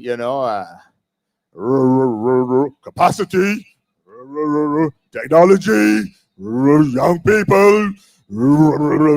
I still waiting to hear a speech from him, but we did speak about the young people on the margins, and he is going to the margins to identify with the young people on the margins. If he is serious about the business of representation, you don't go down and across to the margins. You go to the margins and pull the people up into the mainstream. Give them a place in society to be productive. And throwing money at criminals while they still have their guns and everything else makes no sense. And there is a view out there, held by even members of the Barbados Police Service, that there is an unholy and insidious alliance between criminal leaders in this country and this government. They refer to what apparently happened somewhere in the Dickens Farm area during COVID, when someone accused or had been accused of gun running and other things could literally call the head of the government and stick a cell phone in the policeman's hand and say, look, talk to the Prime Minister, man, I ain't talking to you. That unholy alliance needs to be severed. And when we can sever that, we can then talk serious about the prevention of crime and the role of government. And not that we are in any way politicizing the issue of crime. We are politicizing the necessity to prevent crime. Corey Lane gets himself in trouble, and he's replaced by Kurt Humphrey. And we understand why, because Kurt seemed to have a lot of time on his hands. He was the Minister of Fish Markets. Now he's the Minister of the National Assistance Board. You got social media all day, every day. Well, I don't understand how these ministers operate. Why barely had enough time? I had one time 3 PSs reporting to me. You think I had time to go up on social media and take selfies? Anyhow, you gave him a little extra job to do. He got to deal with the unit that Dale Marshall hates so much. The one that Corey Lane had. What was called? The crime prevention something? Oh, the National Peace Program. What is his first statement? Given responsibility for the peace program, he's going to meet with gangsters. You can imagine that? Meet with what gangster we want? Anytime you in charge of a peace program, you meet with a gangster, you should have a pair of bracelets to put her on their hands. That is how you deal with crime. Meeting with gangsters. But again, I spoke to the unholy alliance. So in order for you to show your credibility as a member of this government to impress the leader, you got to talk the foolishness about going to the marginalized, like the young man trying to get this constituency. You got to meet with the gangsters. You got to give money to criminals. You got to go to surf rap party. You got to do all them things to impress her. I ain't saying nothing about that. I ain't saying who going home to bed with who or anything like that. The point is, that is what you have to do apparently to win favor. How about the AYPA? You don't ever hear about, for example, there's a member of this government known to this community, a layperson in the Seventh-day Adventist Church, Mr. Jordan, who's the MP for St. Peter. The wonderful work that they do with the Pathfinders, that is not highlighted. No. That's too goody. You got to go and meet with gangsters You have to go and give money. We know that, don't mind. But the point is still fundamental, that there's a difference between the approaches that we take to how you handle crime. And I accept it is multifaceted. And we also have to deal with reforming education. We have to deal with what happens to those that fall by the wayside and are incarcerated. We need to have reformation programs as well at Dodds.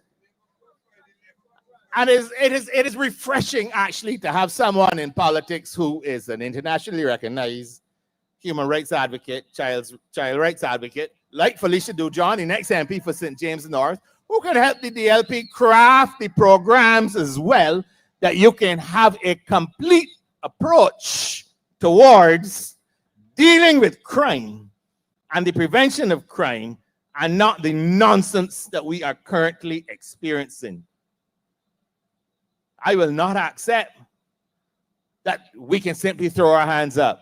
I'm getting the feeling the government is at its wit's end. They don't know what to do about this crime thing anymore. So make excuses, blame the last government that is now 7 going 8 years past, and in essence do nothing. We are planning to deal with the problem at the source and not the symptom. Source, not the symptom. And that brings me to another issue I want to touch on, and it relates to the crime as well, because a lot of the crime is out of desperation as well. It has become very difficult in Barbados to live, to simply feed a family, to pay your bills on a daily basis. A lot was promised. You remember, vote for me and watch me? All the cost of living issues are going to be dealt with. It has gotten worse. And once again, a government void of any meaningful solutions to the issue comes up with this harebrained scheme that was announced in May during the budget. They can give everybody a $300, 3 grant leaves as a solidarity allowance. And let me, if I criticize this program now, you can hear, oh, I don't want people to get money. No, that's what they are. Very immature. That's not the issue. I want people to get money, but I want them to get it in a sustainable way. I want that 3 grant leaves is what? 2 visits to the supermarket, if you're lucky, depending on how large your family is. But I want you to be put in a business where your expenditure issues can be solved on an ongoing basis. Deal with the source of the problem and not the symptom of the problem. The same NIS that is helping to distribute these $300 lost $1.3 billion during the debt restructuring. Nobody talks about that. A report was laid in Parliament that said they had to recapitalize the NIS. They've increased the contribution rates, increased the age to retire, the age limit to retire, making life more difficult for you on an ongoing basis. And the solution they can come up with is to give you $300, a one-off. No, we want something sustainable. Deal with the NIS, recapitalize it. It's going to take time because once again, somebody came up with this grand idea of just defaulting on all of our debt. Never, you imagine, Jamaica has never done that. For all the problems Jamaica's had, Jamaica that has practically live on IMF programs, never once had to do that. But we did it. Put the NIS in peril. The same NIS that recently borrowed $200 million to do a digitization program, and you can find $40 million to go and give everybody $300. It's wrong. It's also immoral because you just happen to be distributing this money days away from when people in St. James North are going to the polling station. It is nothing other than a naked, crude, wicked vote-grabbing exercise. That is all that it is. Yes, you're writing. I'm looking at the media corner. A naked, wicked, vicious vote-grabbing exercise. That is all that it is, and it needs to be called out for that. It is not a solution to the cost of living crisis in Barbados. We need something way more,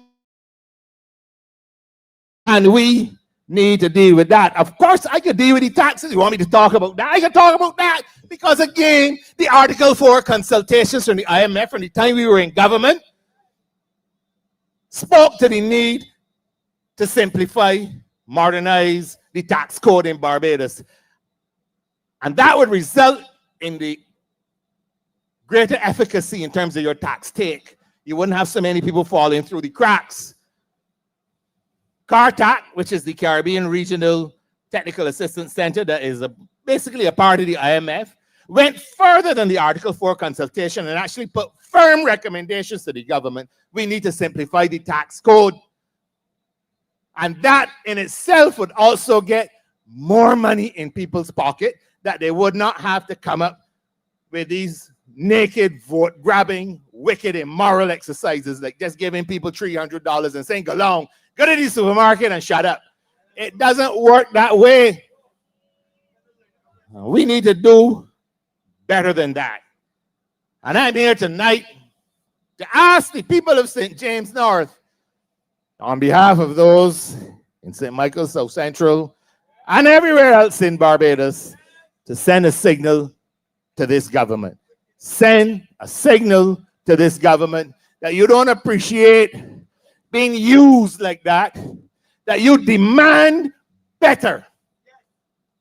However long you have left in government, do better. Don't forget what your most important job is. Do not forget that.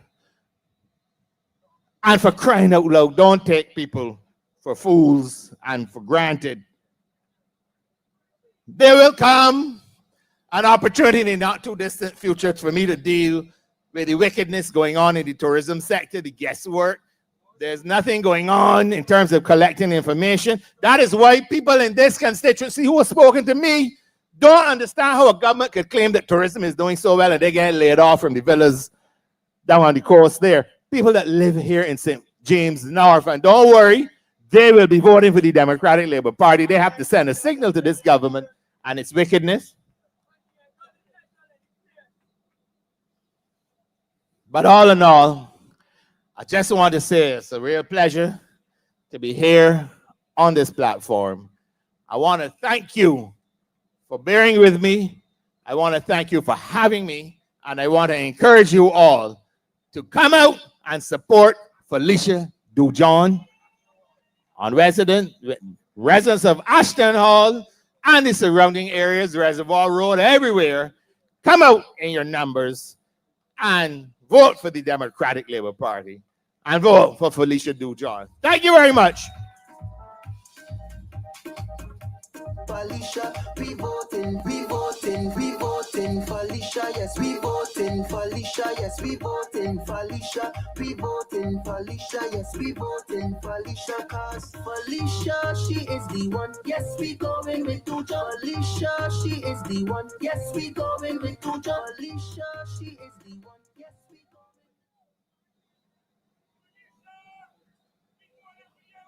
We voting for Felicia, yes. Now you have heard speakers, the quality of Richard Seeley. You'd have heard Dr. Wickham, Verla de Pisa, Ryan Walters, Jason Phillips. You'd have heard the woman herself, Felicia Dujon. All the speakers here tonight were of excellent quality. No two ways about that. Tonight in cricketing terms, I think most of you should know a little about cricket. I'm bringing up the last man. And you know when you're the last man, you can't be any good. Can't be any good. I embrace someone who pretends that they're a cricketer. I have the opportunity to bowl at him on 3 occasions. First time he got 1 ball. Second time, 1 ball. Third time he got 2 balls. But what happened was that I bowled him down, but the umpire called no ball. So then I went, so he was bowled down twice and 2 balls. He pretends to be a cricketer. That's all jokes aside. Ladies and gentlemen, I want to introduce to you a man who I have the utmost respect for. I've worked with him in the legal circles, and I can tell you without a doubt, one of the best legal minds in Barbados. I can tell you, not only a legal mind, but intelligent, just intelligent in all aspects of life. A man that I've met, since I've met him, I've grown, he's grown on me. I remember sometime last year or so, year and a half, he was like, Saul turned to Paul. On the road to Damascus, he saw the light, and he's now within the bosom of the Democratic Labour Party. Since he's been in the bosom of the Democratic Labour Party, I can tell you that the party is on its way up and on. The party is doing, I know we have our detractors who saying there's too many factions in the party, but I can tell you, I am in, and I know that that is not so. Ladies and gentlemen, I'll invite political leader of the opposition, Ralph Thorne.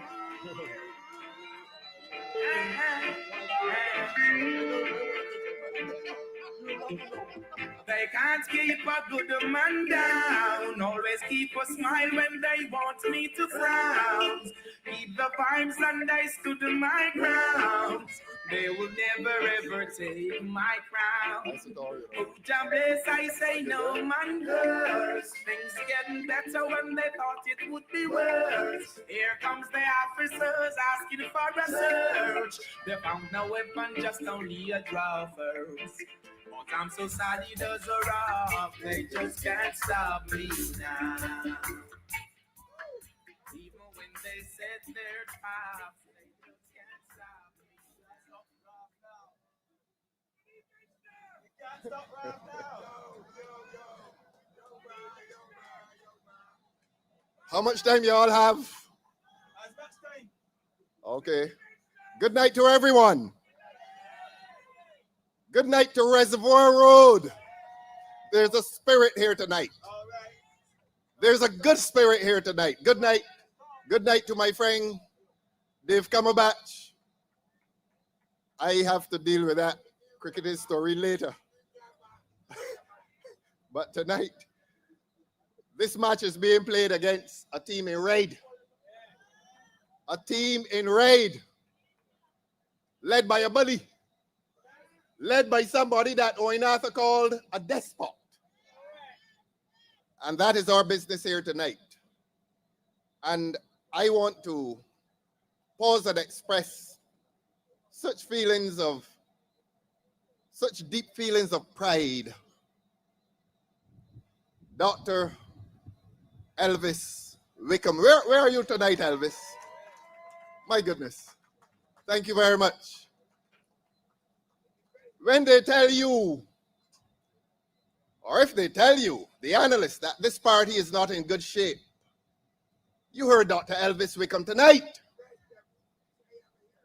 And you heard such clarity of thought, not only from Dr. Wickham, but from the person who immediately preceded me on this platform. And when I was on my way here, I said to Richard that the distinction he made between the politicization of crime and the politicization of the prevention of crime. That is such an important distinction. That is such clarity of thought. That is such a quality of debate that can only come from this Democratic Labour Party platform. And of course, there was Dr. Wickham and all of the other speakers. And the young lady in whose behalf we're all here tonight. I don't know I have never seen anybody work as hard as she works. I have never, Derek, I have never seen a candidate work as hard as Felicia has worked. And the people of this constituency now need to understand what is representation. And the people of this constituency, when they see that lady from day to day, they're understanding what is representation. And has it occurred to you, media? Has it occurred to you that the former representative has been largely absent from this campaign? Has that occurred to you, media and analysts? Normally when there's a by-election, the former representative, the outgoing representative comes to do two things: to express gratitude for the opportunity to have served and to endorse the incoming person. He has been largely absent from this event, and I suspect he cannot come to any meeting of that party because he's embarrassed. And that is what we are hearing as we journey through this constituency, that Hinkson's service has been nothing but an exercise in embarrassment. And that is what it has been. But we've not come here tonight to talk about him. We've come here to slay the beast. We're slaying a beast tonight. And we want Reservoir Road tonight to help us to slay the beast. We have made it our motto, our guiding principle, that this election will be about the triumph of morality over money. And we've been asked to explain that to the people of Barbados.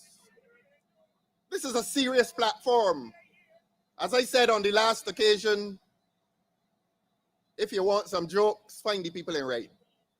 If you want an education, if you want to meet and commune with us as to the present state of this country, and if you want to meet and commune with us as to where this country must go, come to these meetings. Every speaker here tonight has well represented what it means to be Barbadian, to be honest, to be clear of thought, to be intelligent, to be decent, and to have integrity. And not only integrity, but to have courage, which is the most enabling of all the virtues. This Democratic Labour Party, Elvis Wickham, I'm so proud of you. I am so absolutely proud of you. They tell me this is your first speech. Look, don't worry about who left. Cast your eyes on those who are coming in and look at the contrast. Look at the quality of man that he is, who on his first night of his first political speech delivers of himself with such conviction, with such high quality of thought. So don't cast your eyes on those who have departed. In their departure, the void that they have left have been filled by men of quality. And I want to say to you tonight,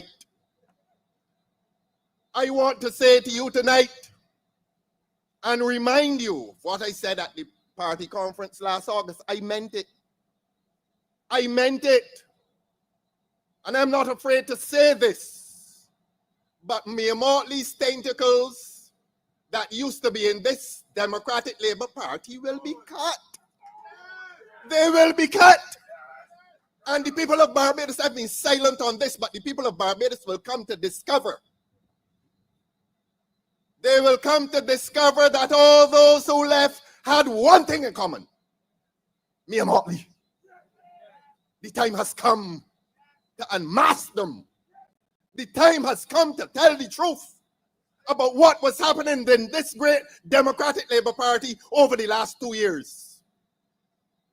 And as Dave told you, I was on the road to Damascus, and there was a blinding light. And as my eyes opened anew, As my eyes opened anew, I saw the gates of the great Democratic Labour Party. I saw the gates of the great Democratic Labour Party. But having entered those gates, I saw a tentacle. And I saw more than one tentacle. And I took it upon myself that if I was to assume the leadership, except with humility, that I could not coexist with Mia Motley's tentacles. Study all of them. Study all. Look, I have not said anything about this, but the public deserves an explanation. And I repeat and I say to you, check all of them and check their ultimate destination unless they come back and say, forgive me, for I knew not what I was doing. And we are men and women of compassion. We are men and women of compassion. We have stated that one of our guiding principles is humility over hubris. And we will continue to be humble. And if they wish to return, as I have been hearing that some wish to return, there is love in our hearts. There's love in our hearts. There's humility above hubris. There's a sense of service above celebrity. We are not interested in celebrity status. But me and Motley, I'm saying to you tonight, get your tentacles out of this great Democratic Labour Party. Get all of them out. All of the tentacles that you have stretched into this Democratic Labour Party. We'll chop them off. I have not come tonight to speak on that topic. But this party needed to unburden itself. This party needed to unburden itself in the light of what has been happening in this party. And we need to tell the public. It is our duty to tell the public. And if I'm to hold the position of leadership, I must lead the charge in that regard. Check all of them. Check all of them. Look at their curriculum vitae and see the direction in which they've gone and the directions in which they're going. And you will understand what this great Democratic Labour Party has endured over the last 2 years. And in the year that I walked the road to Damascus after the light blinded me, and when I opened my eyes anew, I was no longer Saul and I became Paul. And I accept the leadership of this party with humility. But my courage will not abandon me. And love, Derek says. And tonight I have come to explain morality over money. And to add to that topic, the people demand respect. The people of this country demand respect from Mia Motley and this illegitimate government. Morality over money. The measure of a person is not to be determined by his material possessions. The measure of a person is not to be determined by his material possessions. If that were so, everybody in Reservoir Road tonight would be considered a nobody. And that is one of life's basic principles, that God created humankind equally, and that we all have an equal right to existence and an equal right to occupy this place called the earth. And the measure of a man's worth is not to be determined by his material possessions, by his money. And that is all we are saying to the people of Barbados. That a man is to be judged by the content of his character. Martin Luther King said it. And a man is not to be judged by the content of his bank account. That is all we are saying to the Barbados Labour Party, and they don't understand it. Poor people have an equal right to dignified treatment as the rich in this country. But you in Barbados, we are now aware, the people of Reservoir Road are now aware, that this Barbados Labour Party and government treats rich people differently. It treats rich people with dignity. And we will demonstrate to you. You've heard it on this platform tonight, and I think it is my duty to reinforce the point. So that has been our motto. Not a slogan. Not a slogan. A motto is a guiding principle. People use slogans when philosophy has died. The Barbados Labour Party has no guiding philosophy. They use slogans.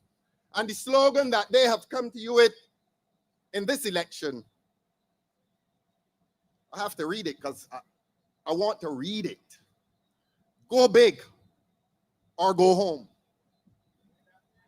Go big or go home. I saw a photograph in which, thank you very much, in which people are wearing shirts with those words on it. Go big or go home.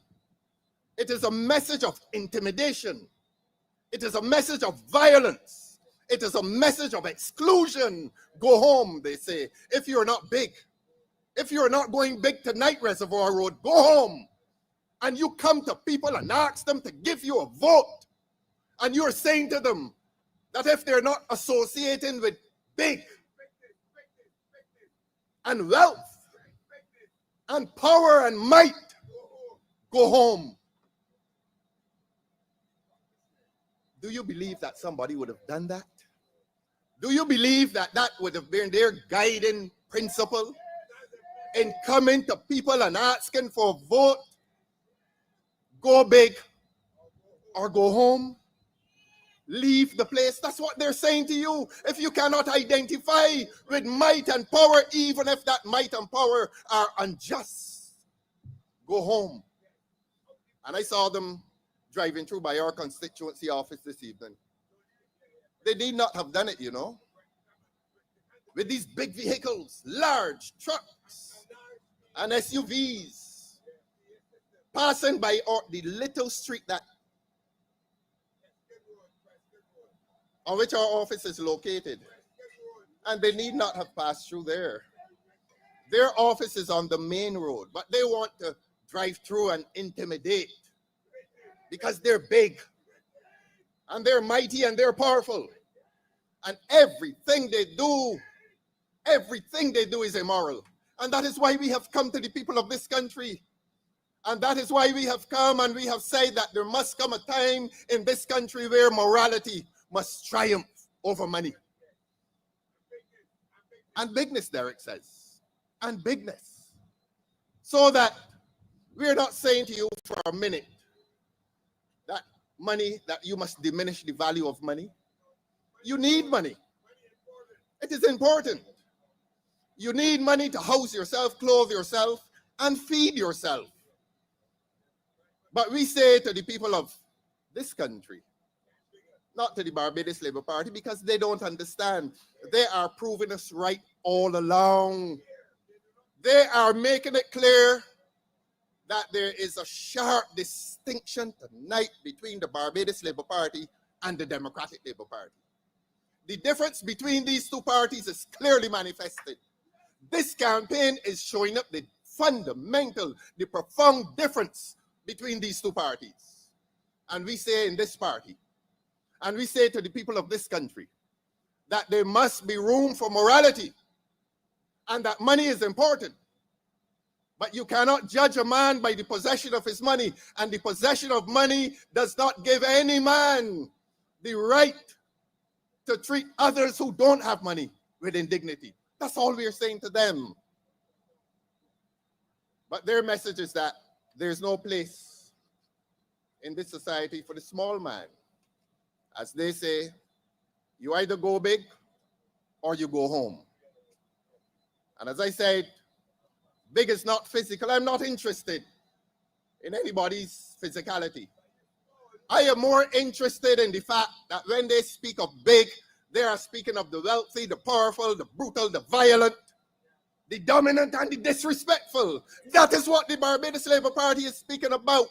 They're not speaking, it is a subliminal message. It has nothing to do with anybody's physical size. It is a message that they're conveying to you, that they're on the side of might, and that might is always right, even if it is unjust. And we, the people of Barbados, the freedom people of Barbados, must resist that notion that might is always right, and that the wealthy and the powerful must dominate the political and social life of this country. I say to you tonight, morality must continue to triumph over money. And I say to you tonight that the people of this country must be respected. Rich and poor and those in between must be respected, and the respect must be equal, and the respect must not be determined by how much you have, the size of your house or the size of your car or the size of your bank account.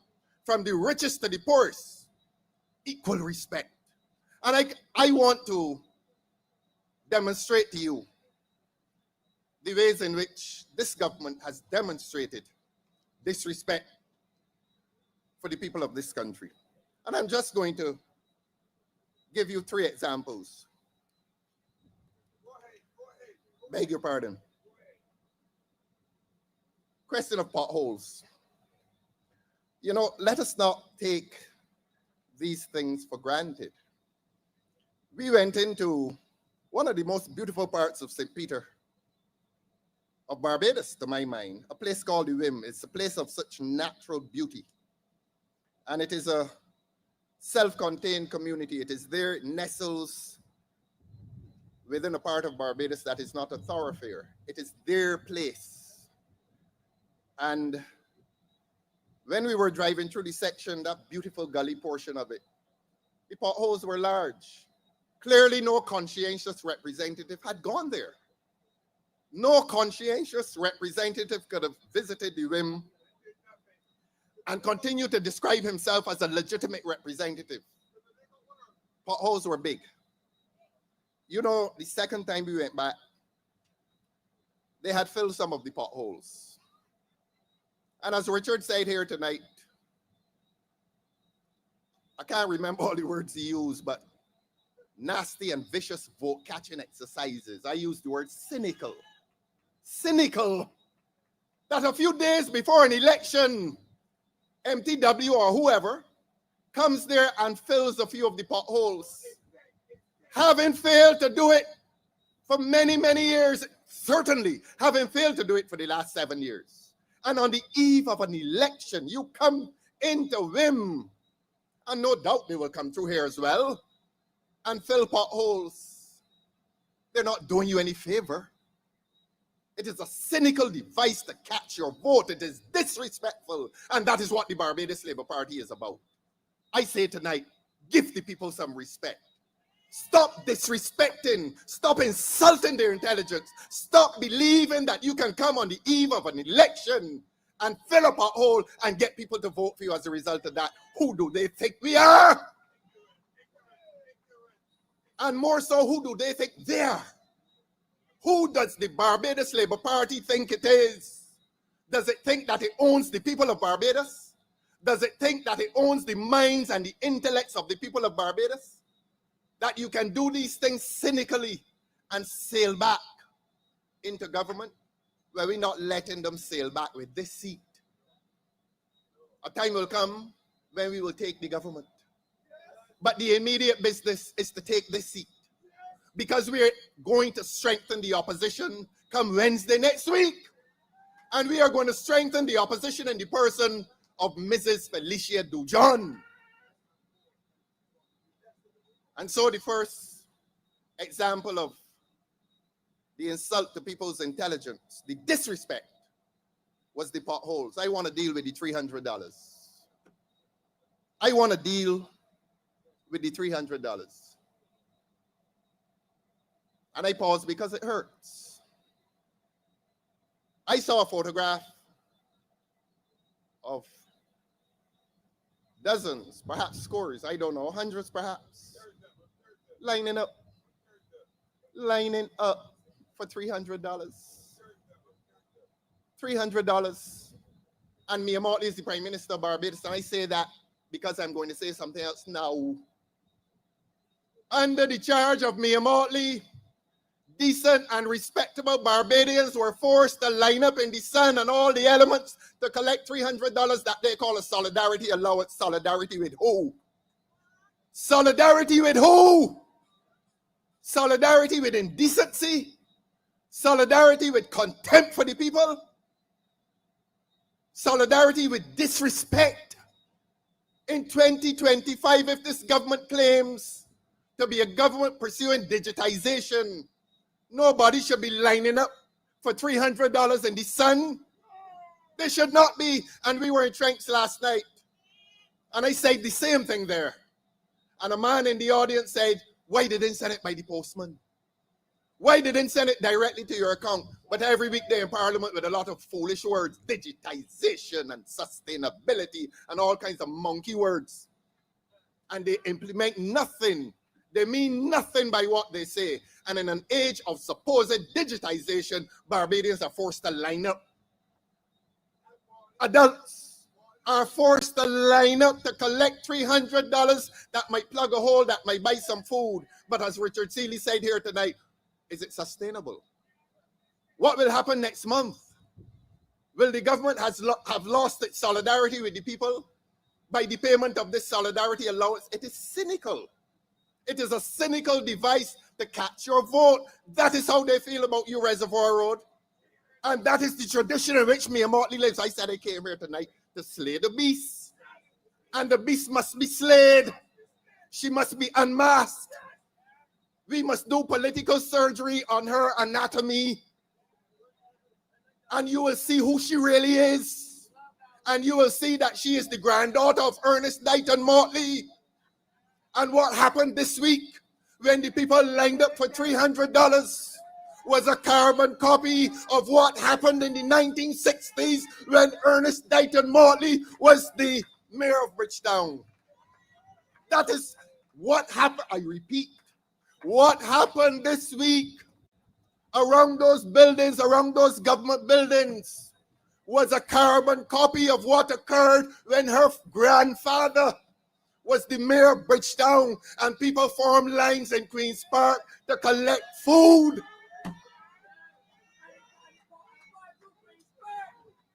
We don't make jokes around here. We don't make jokes around here. We must slay this beast politically. And that is not a statement in violence. That is a statement that is intended to rescue the dignity of the people of this country. It must not happen again. Those days are finished. Motley's Soup Kitchen must be closed, and it must be closed permanently. And Errol Walton Barrow said at the end of the 60s, if I can't get Motley out of the city, I can get the city from out of Motley. And the Soup Kitchen was closed. And people returned to lives of dignity. And Mayor Motley has returned Barbados to indignity this week by asking people to line up for $300. Is this right? Do you enjoy this, Reservoir Road? Is it right to reduce the dignity of people? And that is why we have come with our motto, our guiding principle, that morality must triumph over money, and that people have a moral right to dignified treatment. And the treatment that those people received 2 days ago is the same as the treatment meted out to their parents and grandparents 60 years ago.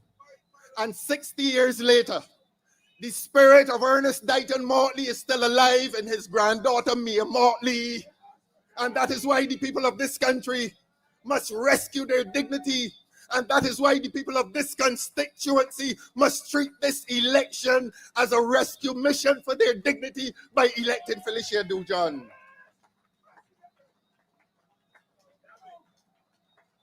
Serious business. Serious business. We're doing political surgery tonight. And we will demonstrate to Mia Motley that she's not good for Barbados. We will demonstrate to Mia Motley that the people of Barbados have dignity. We will demonstrate to Mia Motley that we in this country have self-respect and that our dignity and our pride cannot be bought with $300, even though we need it. And we urge the people of Reservoir Road and St. James North to accept the money and to pay some bills. Beg your pardon.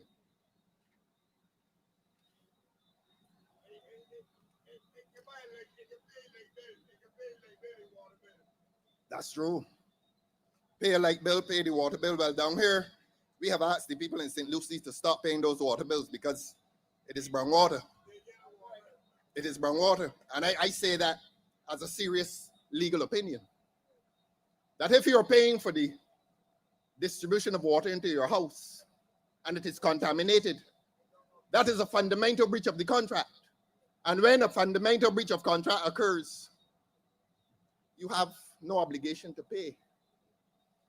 And we wrote to Barbados Water Authority, and they went down there sometime and they offered forgiveness. You see, as Richard said tonight, they accuse us of not bringing counter proposals. That's not our duty, you know. We are an opposition. We are an opposition. And we are a watchdog on this government improprietous behavior in public office. It is not our job to hand ideas to this government. It is our job to oppose this government for the sake of the people of this country. That is our job. But when the general election comes, we will tell the people comprehensively what will be our manifesto. So I want you to regard that $300 as an insult to Barbadians by the manner in which it was transferred to people. And I repeat to you, why were people not given the opportunity to receive that $300 with their dignity intact? Why must they be on social media? Why must they be carried, their images, their faces? No doubt heads were bowed. No doubt heads were bowed. But they wanted the money. Would you want to see your brother or your sister in that photograph tonight? For a mess of pottage, as the Bible says? For a mess of pottage, a bowl of soup? Well, that $300 is equivalent to the bowl of soup that used to be served in Queen's Park back in the 1960s.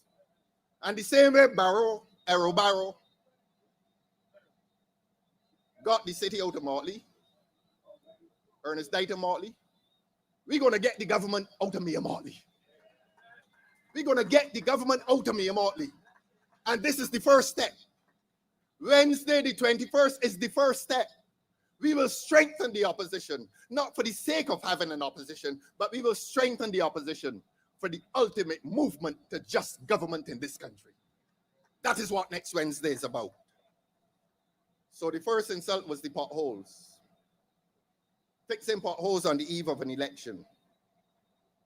The second insult, not so much was it an insult to pay the money, but the manner in which the money was paid. And that's the fundamental point we need to make. We are not opposed to the payment of $300. We are opposed to the indignity that was visited on people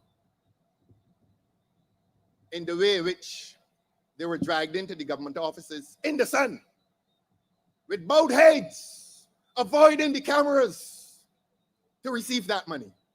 But I want to come to the third example of the disrespect that this government holds to the people of Barbados. We had a meeting last Sunday night at Rockdando, and I highlighted the situation with the police. I think the number I gave was 148. I spoke of a number of police officers who were owed much money by the government.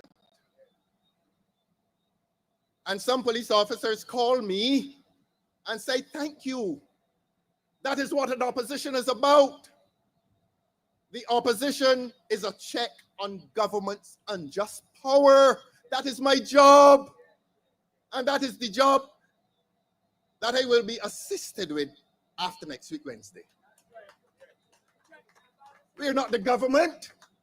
We are a check on government's propensity to abuse its power. And in the exercise of that function as opposition leader, I went to Rockdando last week and told the government I am ordering them to pay the policemen the money that they owe them. Richard talked tonight about this government handing money to criminals.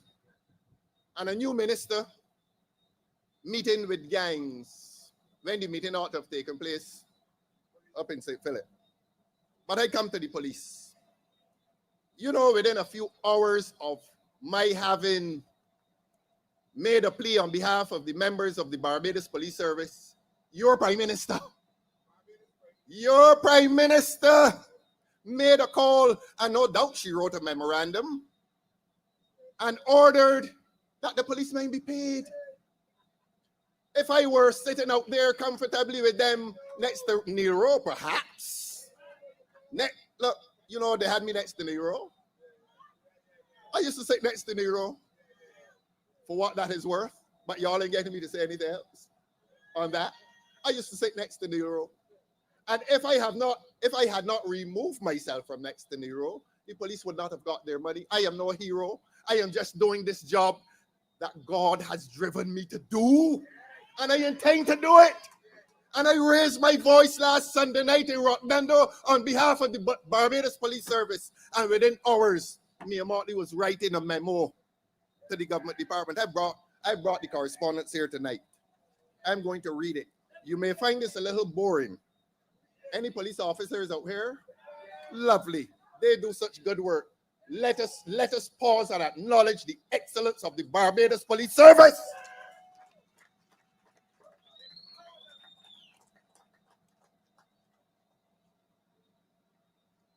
We don't come here to tell lies. I have the correspondence. And I'm going to read portions of it to demonstrate to you the political anatomy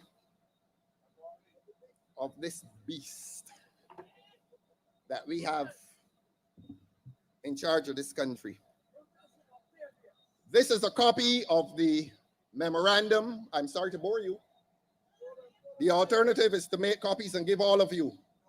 But until I make copies and give all of you, I am going to read it. It's called Memorandum. It is from the Director General, Human Resources, Ministry of the Public Service. Derek, who is the Minister in charge of the Public Service, please? Thank you very much. Thank you very much. We are going to slay the beast tonight. And it is to the Permanent Secretary, Office of the Attorney General and the Commissioner of Police. And it is dated May 14th, 2025. When was May 14th, please? Someday this week. We had our meeting on the 11th, and we called on them to do what ought to have been done. We called on them to pay the police the money that they owe them. And it was within 3 days of that meeting that this letter came out, dated May 14th, 2025. I will read it for you. Please do not be bored. Public service language is very boring, but sometimes it is revealing. Subject: creation of the designation of senior constable within the Barbados Police Service. I'm going to give you the reference number. Reference number, look. I am going to give it to you in case they want to lock me up for stealing this. So if they want to lock me up for stealing it, let me get locked up for doing the entire job. Reference number, do you want to hear it? Reference number 6416, volume 1. All civil service practice. Everything is very proper. Let us read the first line. Reference is made to the proposal announced in the financial statement and budgetary proposals on March 18th, 2024. This was a proposal that came from your Prime Minister in the budget speech of March the 18th, 2024. This was supposed to have been implemented last year, a year ago, Bascom. And it is only because we go to Rockdando and ask that this be implemented that all of a sudden this week it becomes important 1 year later. I continue. I am directed to inform you that the minister responsible for the public service has granted approval as follows. A, the designation of senior constable to be treated as a special assignment for a police constable with continuous service of 20 years or more. I spent the last 7 years in there, even when I was outside of Damascus. Even before I came into Damascus. I spent all those years in there asking for proper treatment of the police. And when I crossed the floor, in the budget speech of 2024, the Prime Minister suddenly thought it fit to give to the police better treatment. But I want to tell you that this was not enough, because the police are really not terribly happy with this designation of senior constable, because the police force in this so-called republic is still a colonial relic of Britain, and promotion in the police force is still a major issue that visits unfairness against several and too many police officers. Promotion is often a matter, as we say in Barbados, of who the cow like he lick and who he don't like he kick. And we need a proper system of promotion within the Barbados Police Service. But let me treat that as a topic for another time. And so, after 20 years of service, you automatically designate a constable, a senior constable. And the police are not happy with it, because a lot of policemen go into the service and you get sergeants, for example, and they will tell you this, that a young constable comes in and he's saluting them. And all of a sudden, he moves past the sergeant and he's a station sergeant, and the sergeant is saluting him. That's a terrible thing. And so they're not entirely happy with it. They feel that promotions ought to be, to use a word that is too often used, but permit me, that it ought to be a seamless process. There's no way that a man should be a police officer for 30 years and be a constable. I'm sorry. He must have some aptitude for some aspect of his job. He must. And it pains me when I see a man in the force 30 years and he's not promoted. In other countries, promotion is almost guaranteed. And if you're good enough to stay in the service, you must be good enough for some kind of promotion, systematic promotion. But let me get back to the letter. It then goes on to speak of the salary scale for senior constable will be fixed at P20, etc. And all police constables designated as senior constables will retain all allowances currently paid. Now, that is how the public service functions. So I will fast forward so that I don't bore you entirely, because it is late in the night. And then it says, I am further directed to inform you that 300 designations of senior constable have been created for suitably qualified police constables. So the number was 300. 300 police officers designated to become senior constable. Listen to this. The letter is ending, but it is ending dramatically, because the letter confirms who was the author of what happened this week. Listen carefully. Please note that the Prime Minister has requested the following information. The Prime Minister, not the ignorant Attorney General, the Prime Minister. It tells you, and I don't make any apology for calling him that. I don't. We are not here to offend people, but a man who has loitered on this job, when we thought that it was laziness, it turns out to be ignorance. Useless. Please note that the Prime Minister has requested the following information. This is your Prime Minister here. She asks, what will be the recurring cost for 2025 to 2026? So she delays this for an entire year, presumably because of costs. The police ain't a body. She now wants to know what it will cost the Treasury. Why she did not ask how much it would cost the Treasury when she was giving the money to the other people? Why? But all of a sudden it deals with the police, so she's inquiring about costs. Costs become relevant. How much money you're spending on the mission in Dubai? And I promised to talk about Dubai, you know. I promised, don't forget, I promised to talk about Dubai.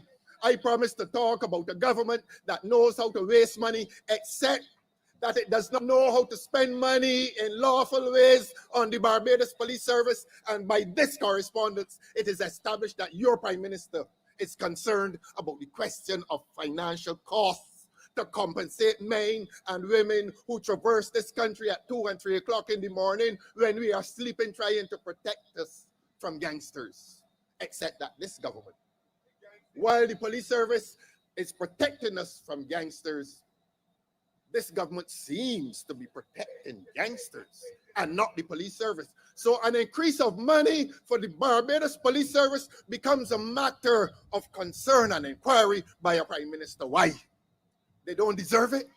She demonstrated over the last 14 months that she felt that these members of the Barbados Police Service did not merit the little promotion, and more so that they did not merit the money. How much it can cost? But let me tell you something else tonight. Let me tell you something else tonight about costs and how this government spends its money. She asks again, what will be the back pay to the senior constables from the period of appointment to April the 30th, 2025, on the understanding that the Barbados Police Service will be able to be current with payments from May 2025 payday. Payday, I believe, for the police is 24th or something like that. Next week. Next week, coinciding with the election. This government is so cynical, and as Richard Seeley said, so vicious and cynical in its vote catching, that this is meant now to be implemented next week. Coinciding with my plea at last Sunday night's meeting, coming in the immediate aftermath of last Sunday night's meeting, and coinciding with an election. So the police officers in St. James North are supposed to walk into a polling booth next week and vote for her because of this. And she delayed them for 14 months. Shame, shame. And the letter ends, nice, sanitized public service language. And she is concerned about the costs. Well, let me tell you about another cost with which she was not concerned. As the Bible says, please incline your ear to my discernments. How much it can cost. There's a department in the Ministry of the Attorney General that was dealing with this peace program. And you know, we're going to come back to this peace program from time to time to time. Because you need to understand how this government has treated law-abiding people in this country. And you need to understand how this government has treated the criminal element. And we have talked about the peace program. So I'm not going to visit you with news on the peace program tonight. I'm going to tell you about another program that they had within the Ministry of the Attorney General. It was something called Start Wise. And when you hear and when you find out who was at the head of this Start Wise, you will not be surprised that it ended foolishly. A certain man in this country submitted a budget for the payment of over $6 million, close to $7 million, for a program called Start Wise. And it was meant to take young people at risk into a period of training. And the bill that he sent in was close to $7 million. And she worrying about paying police officers. How much it can cost. And in the first year of that program, the promise was made, oh, we are going to graduate 500 people. We are going to train 500 young people at risk. And when they graduate, they're going to get jobs. They're going to get jobs. And the gentleman and the entity with which the gentleman worked received $1.8 million belonging to you. 1.8, write it down. Write it down. Media, get this.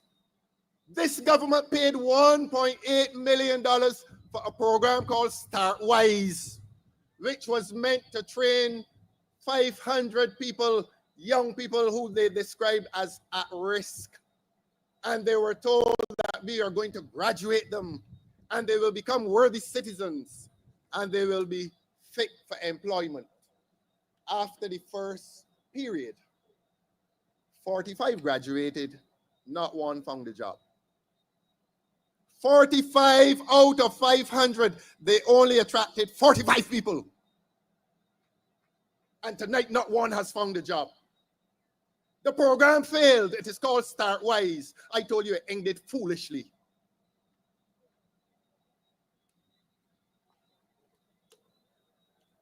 Suppose I say who the person was. Suppose I say who the person was. You know, y'all tempt me every week. Y'all make me leave these meetings and go and talk to my lawyer. I don't advise myself. And my lawyers told me to be careful. So one man wants to know and the other man says no, Ralph. Protect. Derek says no. Cavill says he wants to know.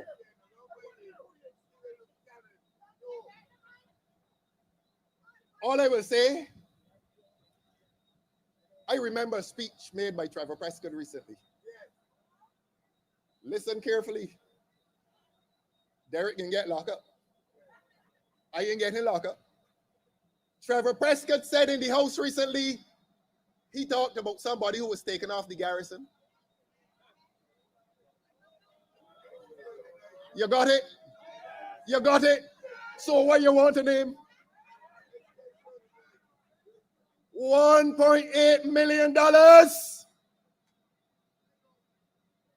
And you surprised that they come and tell you that if you ain't going big, go home.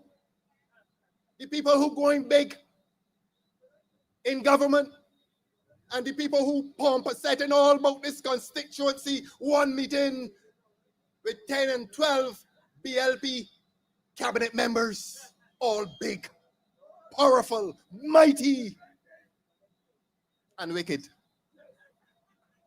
$1.8 million. Ask Trevor Prescott who he meant. He never said. And I ain't saying either, Derek. You go in prison. Not me. I can tell you when I get down, though. So that is how this government spends your money. To make people big and wealthy and powerful and mighty and wicked and unjust. And it is no joke that $1.8 million was paid to a man and the entity that he headed to train young people for advancement, for job advancement. And not one graduated, not one got a job, but he got your money. $1.8 million. Start counting. Start counting. And the police officers, 14 months, and they couldn't get a cent of what was promised at the budget speech last year. And you will hesitate about getting rid of these people? You will hesitate about getting rid of these people? You will hesitate about rejecting the man who has come down here to continue in the tradition of Hinkson? He is going to do nothing differently from Hinkson, except that he may actually find it possible to do worse. When you thought that no one could do worse than Hinkson, Blackmore will succeed in doing worse. So that when we tell you morality must triumph over money, we are telling you that the police and the citizens of this country who are driving their vehicles through potholes, thank you, and the people who are lining up in the sun and rain to get $300, that they have a moral right to dignified treatment. That is what we mean when we say that morality must triumph over money, that money is necessary and important, but that a man's moral right to dignified treatment is as important as the money. And that when Ernest Dighton Motley dragged poor people in the park and made them line up for a bowl of soup, it was equivalent to when his granddaughter dragged the people up to the government buildings and made them line up for $300 measly. That is why we are here tonight. That is why our numbers here tonight are so impressive. That is why we are here to hear the truth of the Democratic Labour Party. That is why the people of this constituency are on the cusp of change. We want change, and we're going to get change, because the people in Barbados can no longer live under the burden of this government, this rich government, this corrupt government, this government that tells you that unless you're big, You must go home. You must disappear. Well, we coming out next week. We coming out next week. You know, when I was in Trenks last night,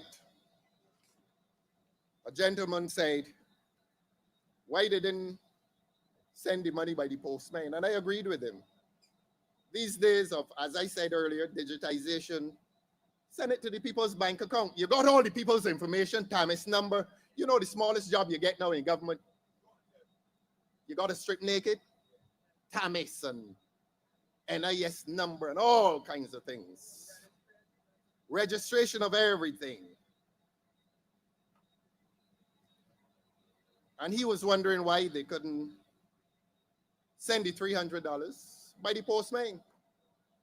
But let the 300 remain a number of significance. Because during COVID, $300 million were reserved for the tourism industry. Richard, I beg your pardon. $300 million was reserved for the assistance to the tourism industry. Any one of them line up? Y'all saw any one of them lining up outside the government building? We know it was 300 million. And they got it in a dignified manner. No hot sun, no bowed heads and lowered eyes, no shame, no indignity.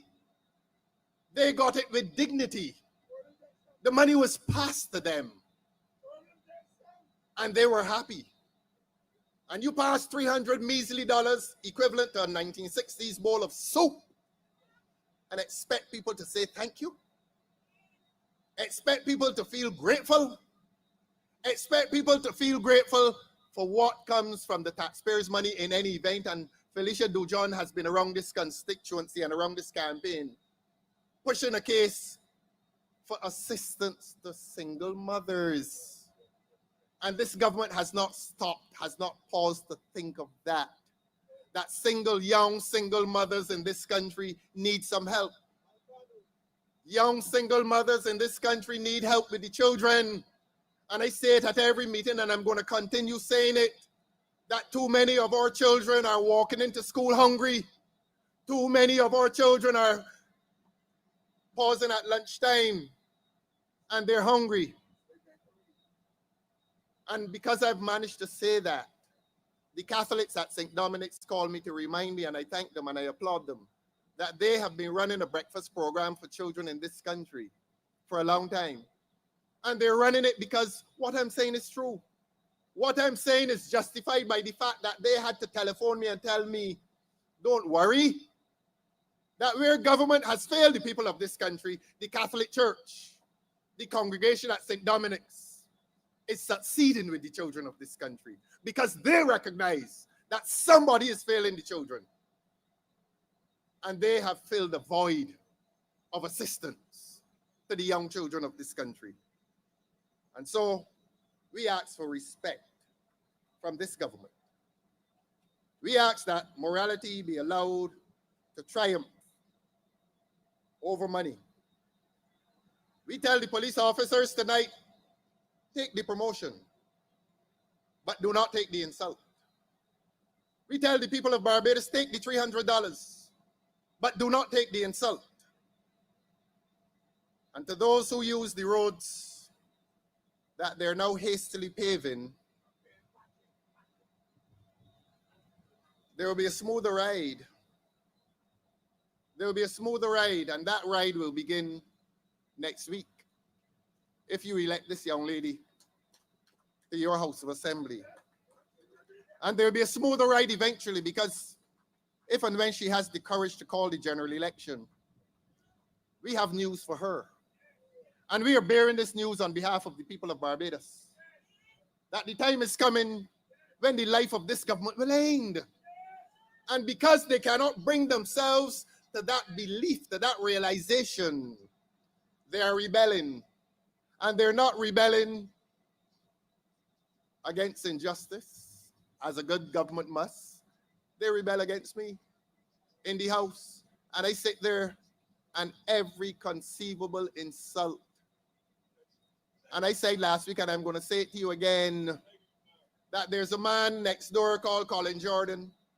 And I say to you tonight, I have held my tongue for a long time because I respect the church. And I respect the Seventh-day Adventist Church. And I remember when the Seventh-day Adventist Church used to come into my village in Grisettes, and they would set up the tent on the pasture, and they would call it a crusade, and we would go down to the crusade, and it was a beautiful experience. And tonight, I want to commend and to compliment and to applaud the Seventh-day Adventists for the wonderful work that they have done in this country for many years. But I cannot commend one of their pastors who comes to Parliament and describes me, uses the word that is synonymous with prostitute. I will not use it up here.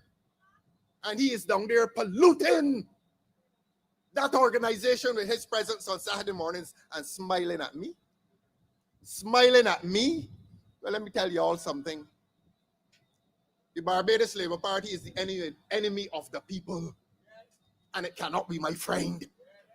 And one came up to Oystins at the Oystins Festival. And he comes to shake my hand. He spends every parliamentary session insulting me. Shake his hand. Kenneth, you should know better. And you know why he came to shake my hand? Because, as they did last night with our people in Tranks, they want to make the people of Barbados believe that what goes on in Parliament and that what goes on between these parties is a ritual. It's like theater. That we carry on in opposition to each other, but when we get into certain places, oh man, we are such friends. Not this fella. Not this fella. As long as the Barbados Labour Party remains the enemy of the people of this country, consider me your enemy as well. And when Mia Mortley came inviting me to some meeting, telling me that she wanted me to be present with education transformation in this country, I looked at her and said, I am eating my food. Leave me alone. If you want policy for education transformation in this country, you are the government, go and do it. That's not my role. The Constitution says that I am to oppose the government and to oppose the government constructively. They are not my friends. And I don't consider this any theatrical production, that I'm in there at the butt of the assaults on my character, and then I'm to come out and shake their hands and smile in their face and go down in the lunchroom and grin with them. You know, don't go there. You know why I don't go to the lunchroom in Parliament? Y'all don't know why.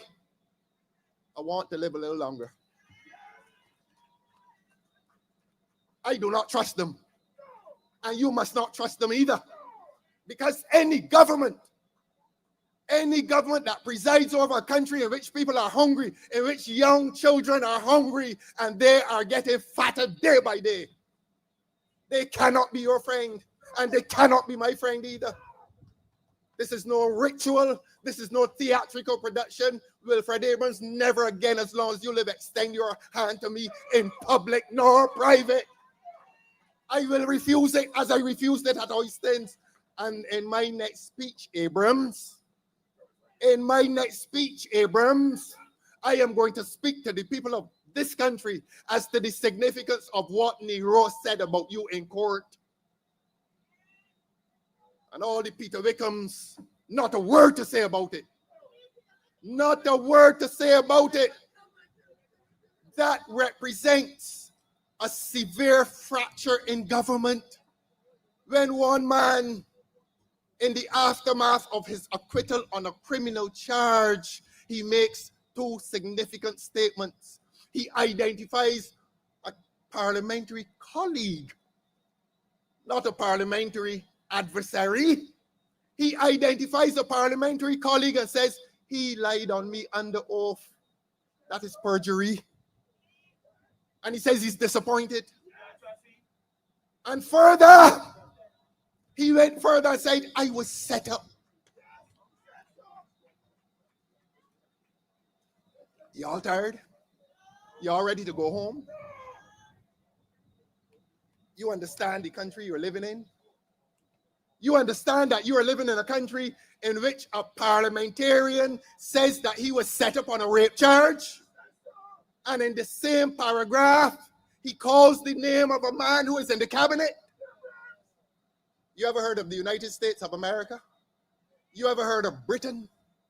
You ever heard that if this had happened in one of those countries, a certain person would be fired from the cabinet?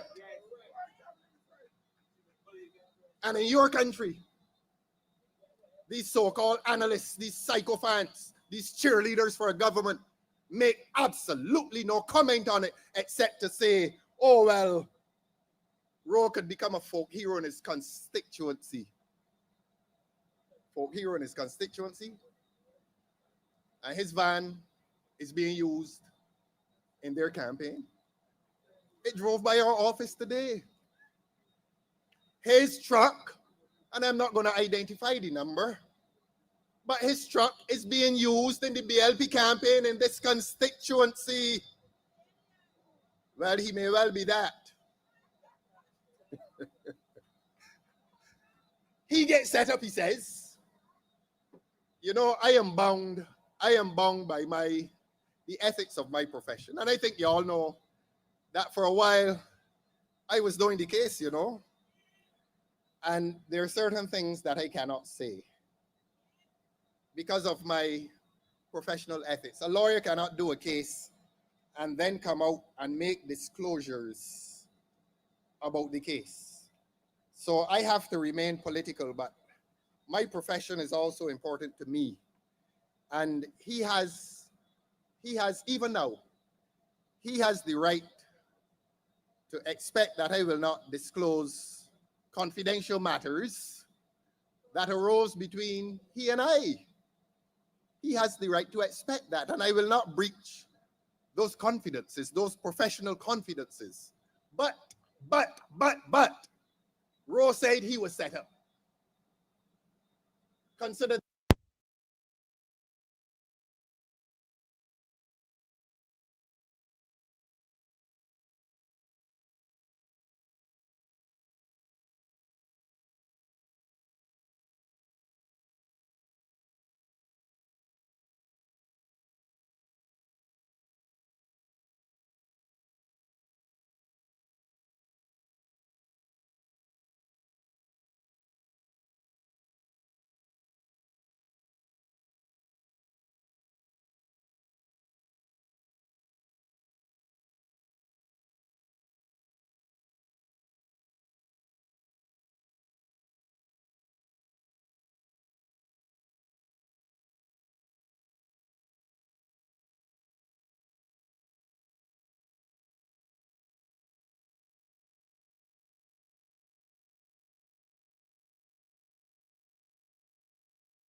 Felicia, you will say, you are coming to fight against me with a sword, a spear, and a javelin.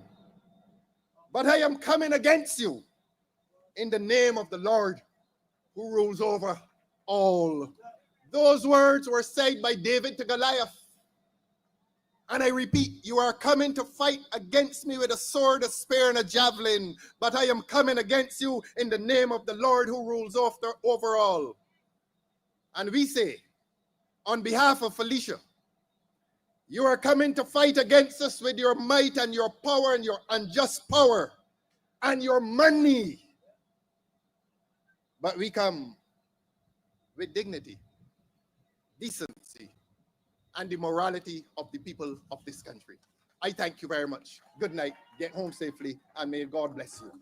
For the people, that is what we want.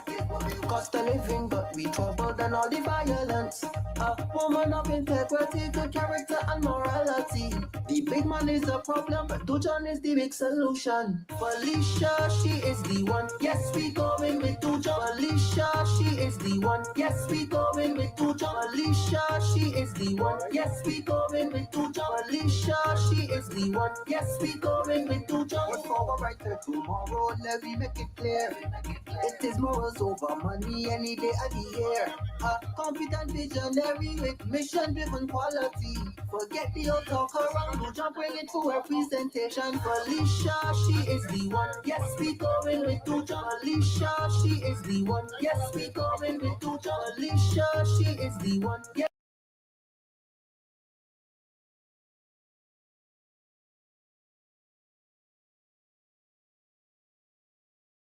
We would have enjoyed bringing it to you. Now, this is just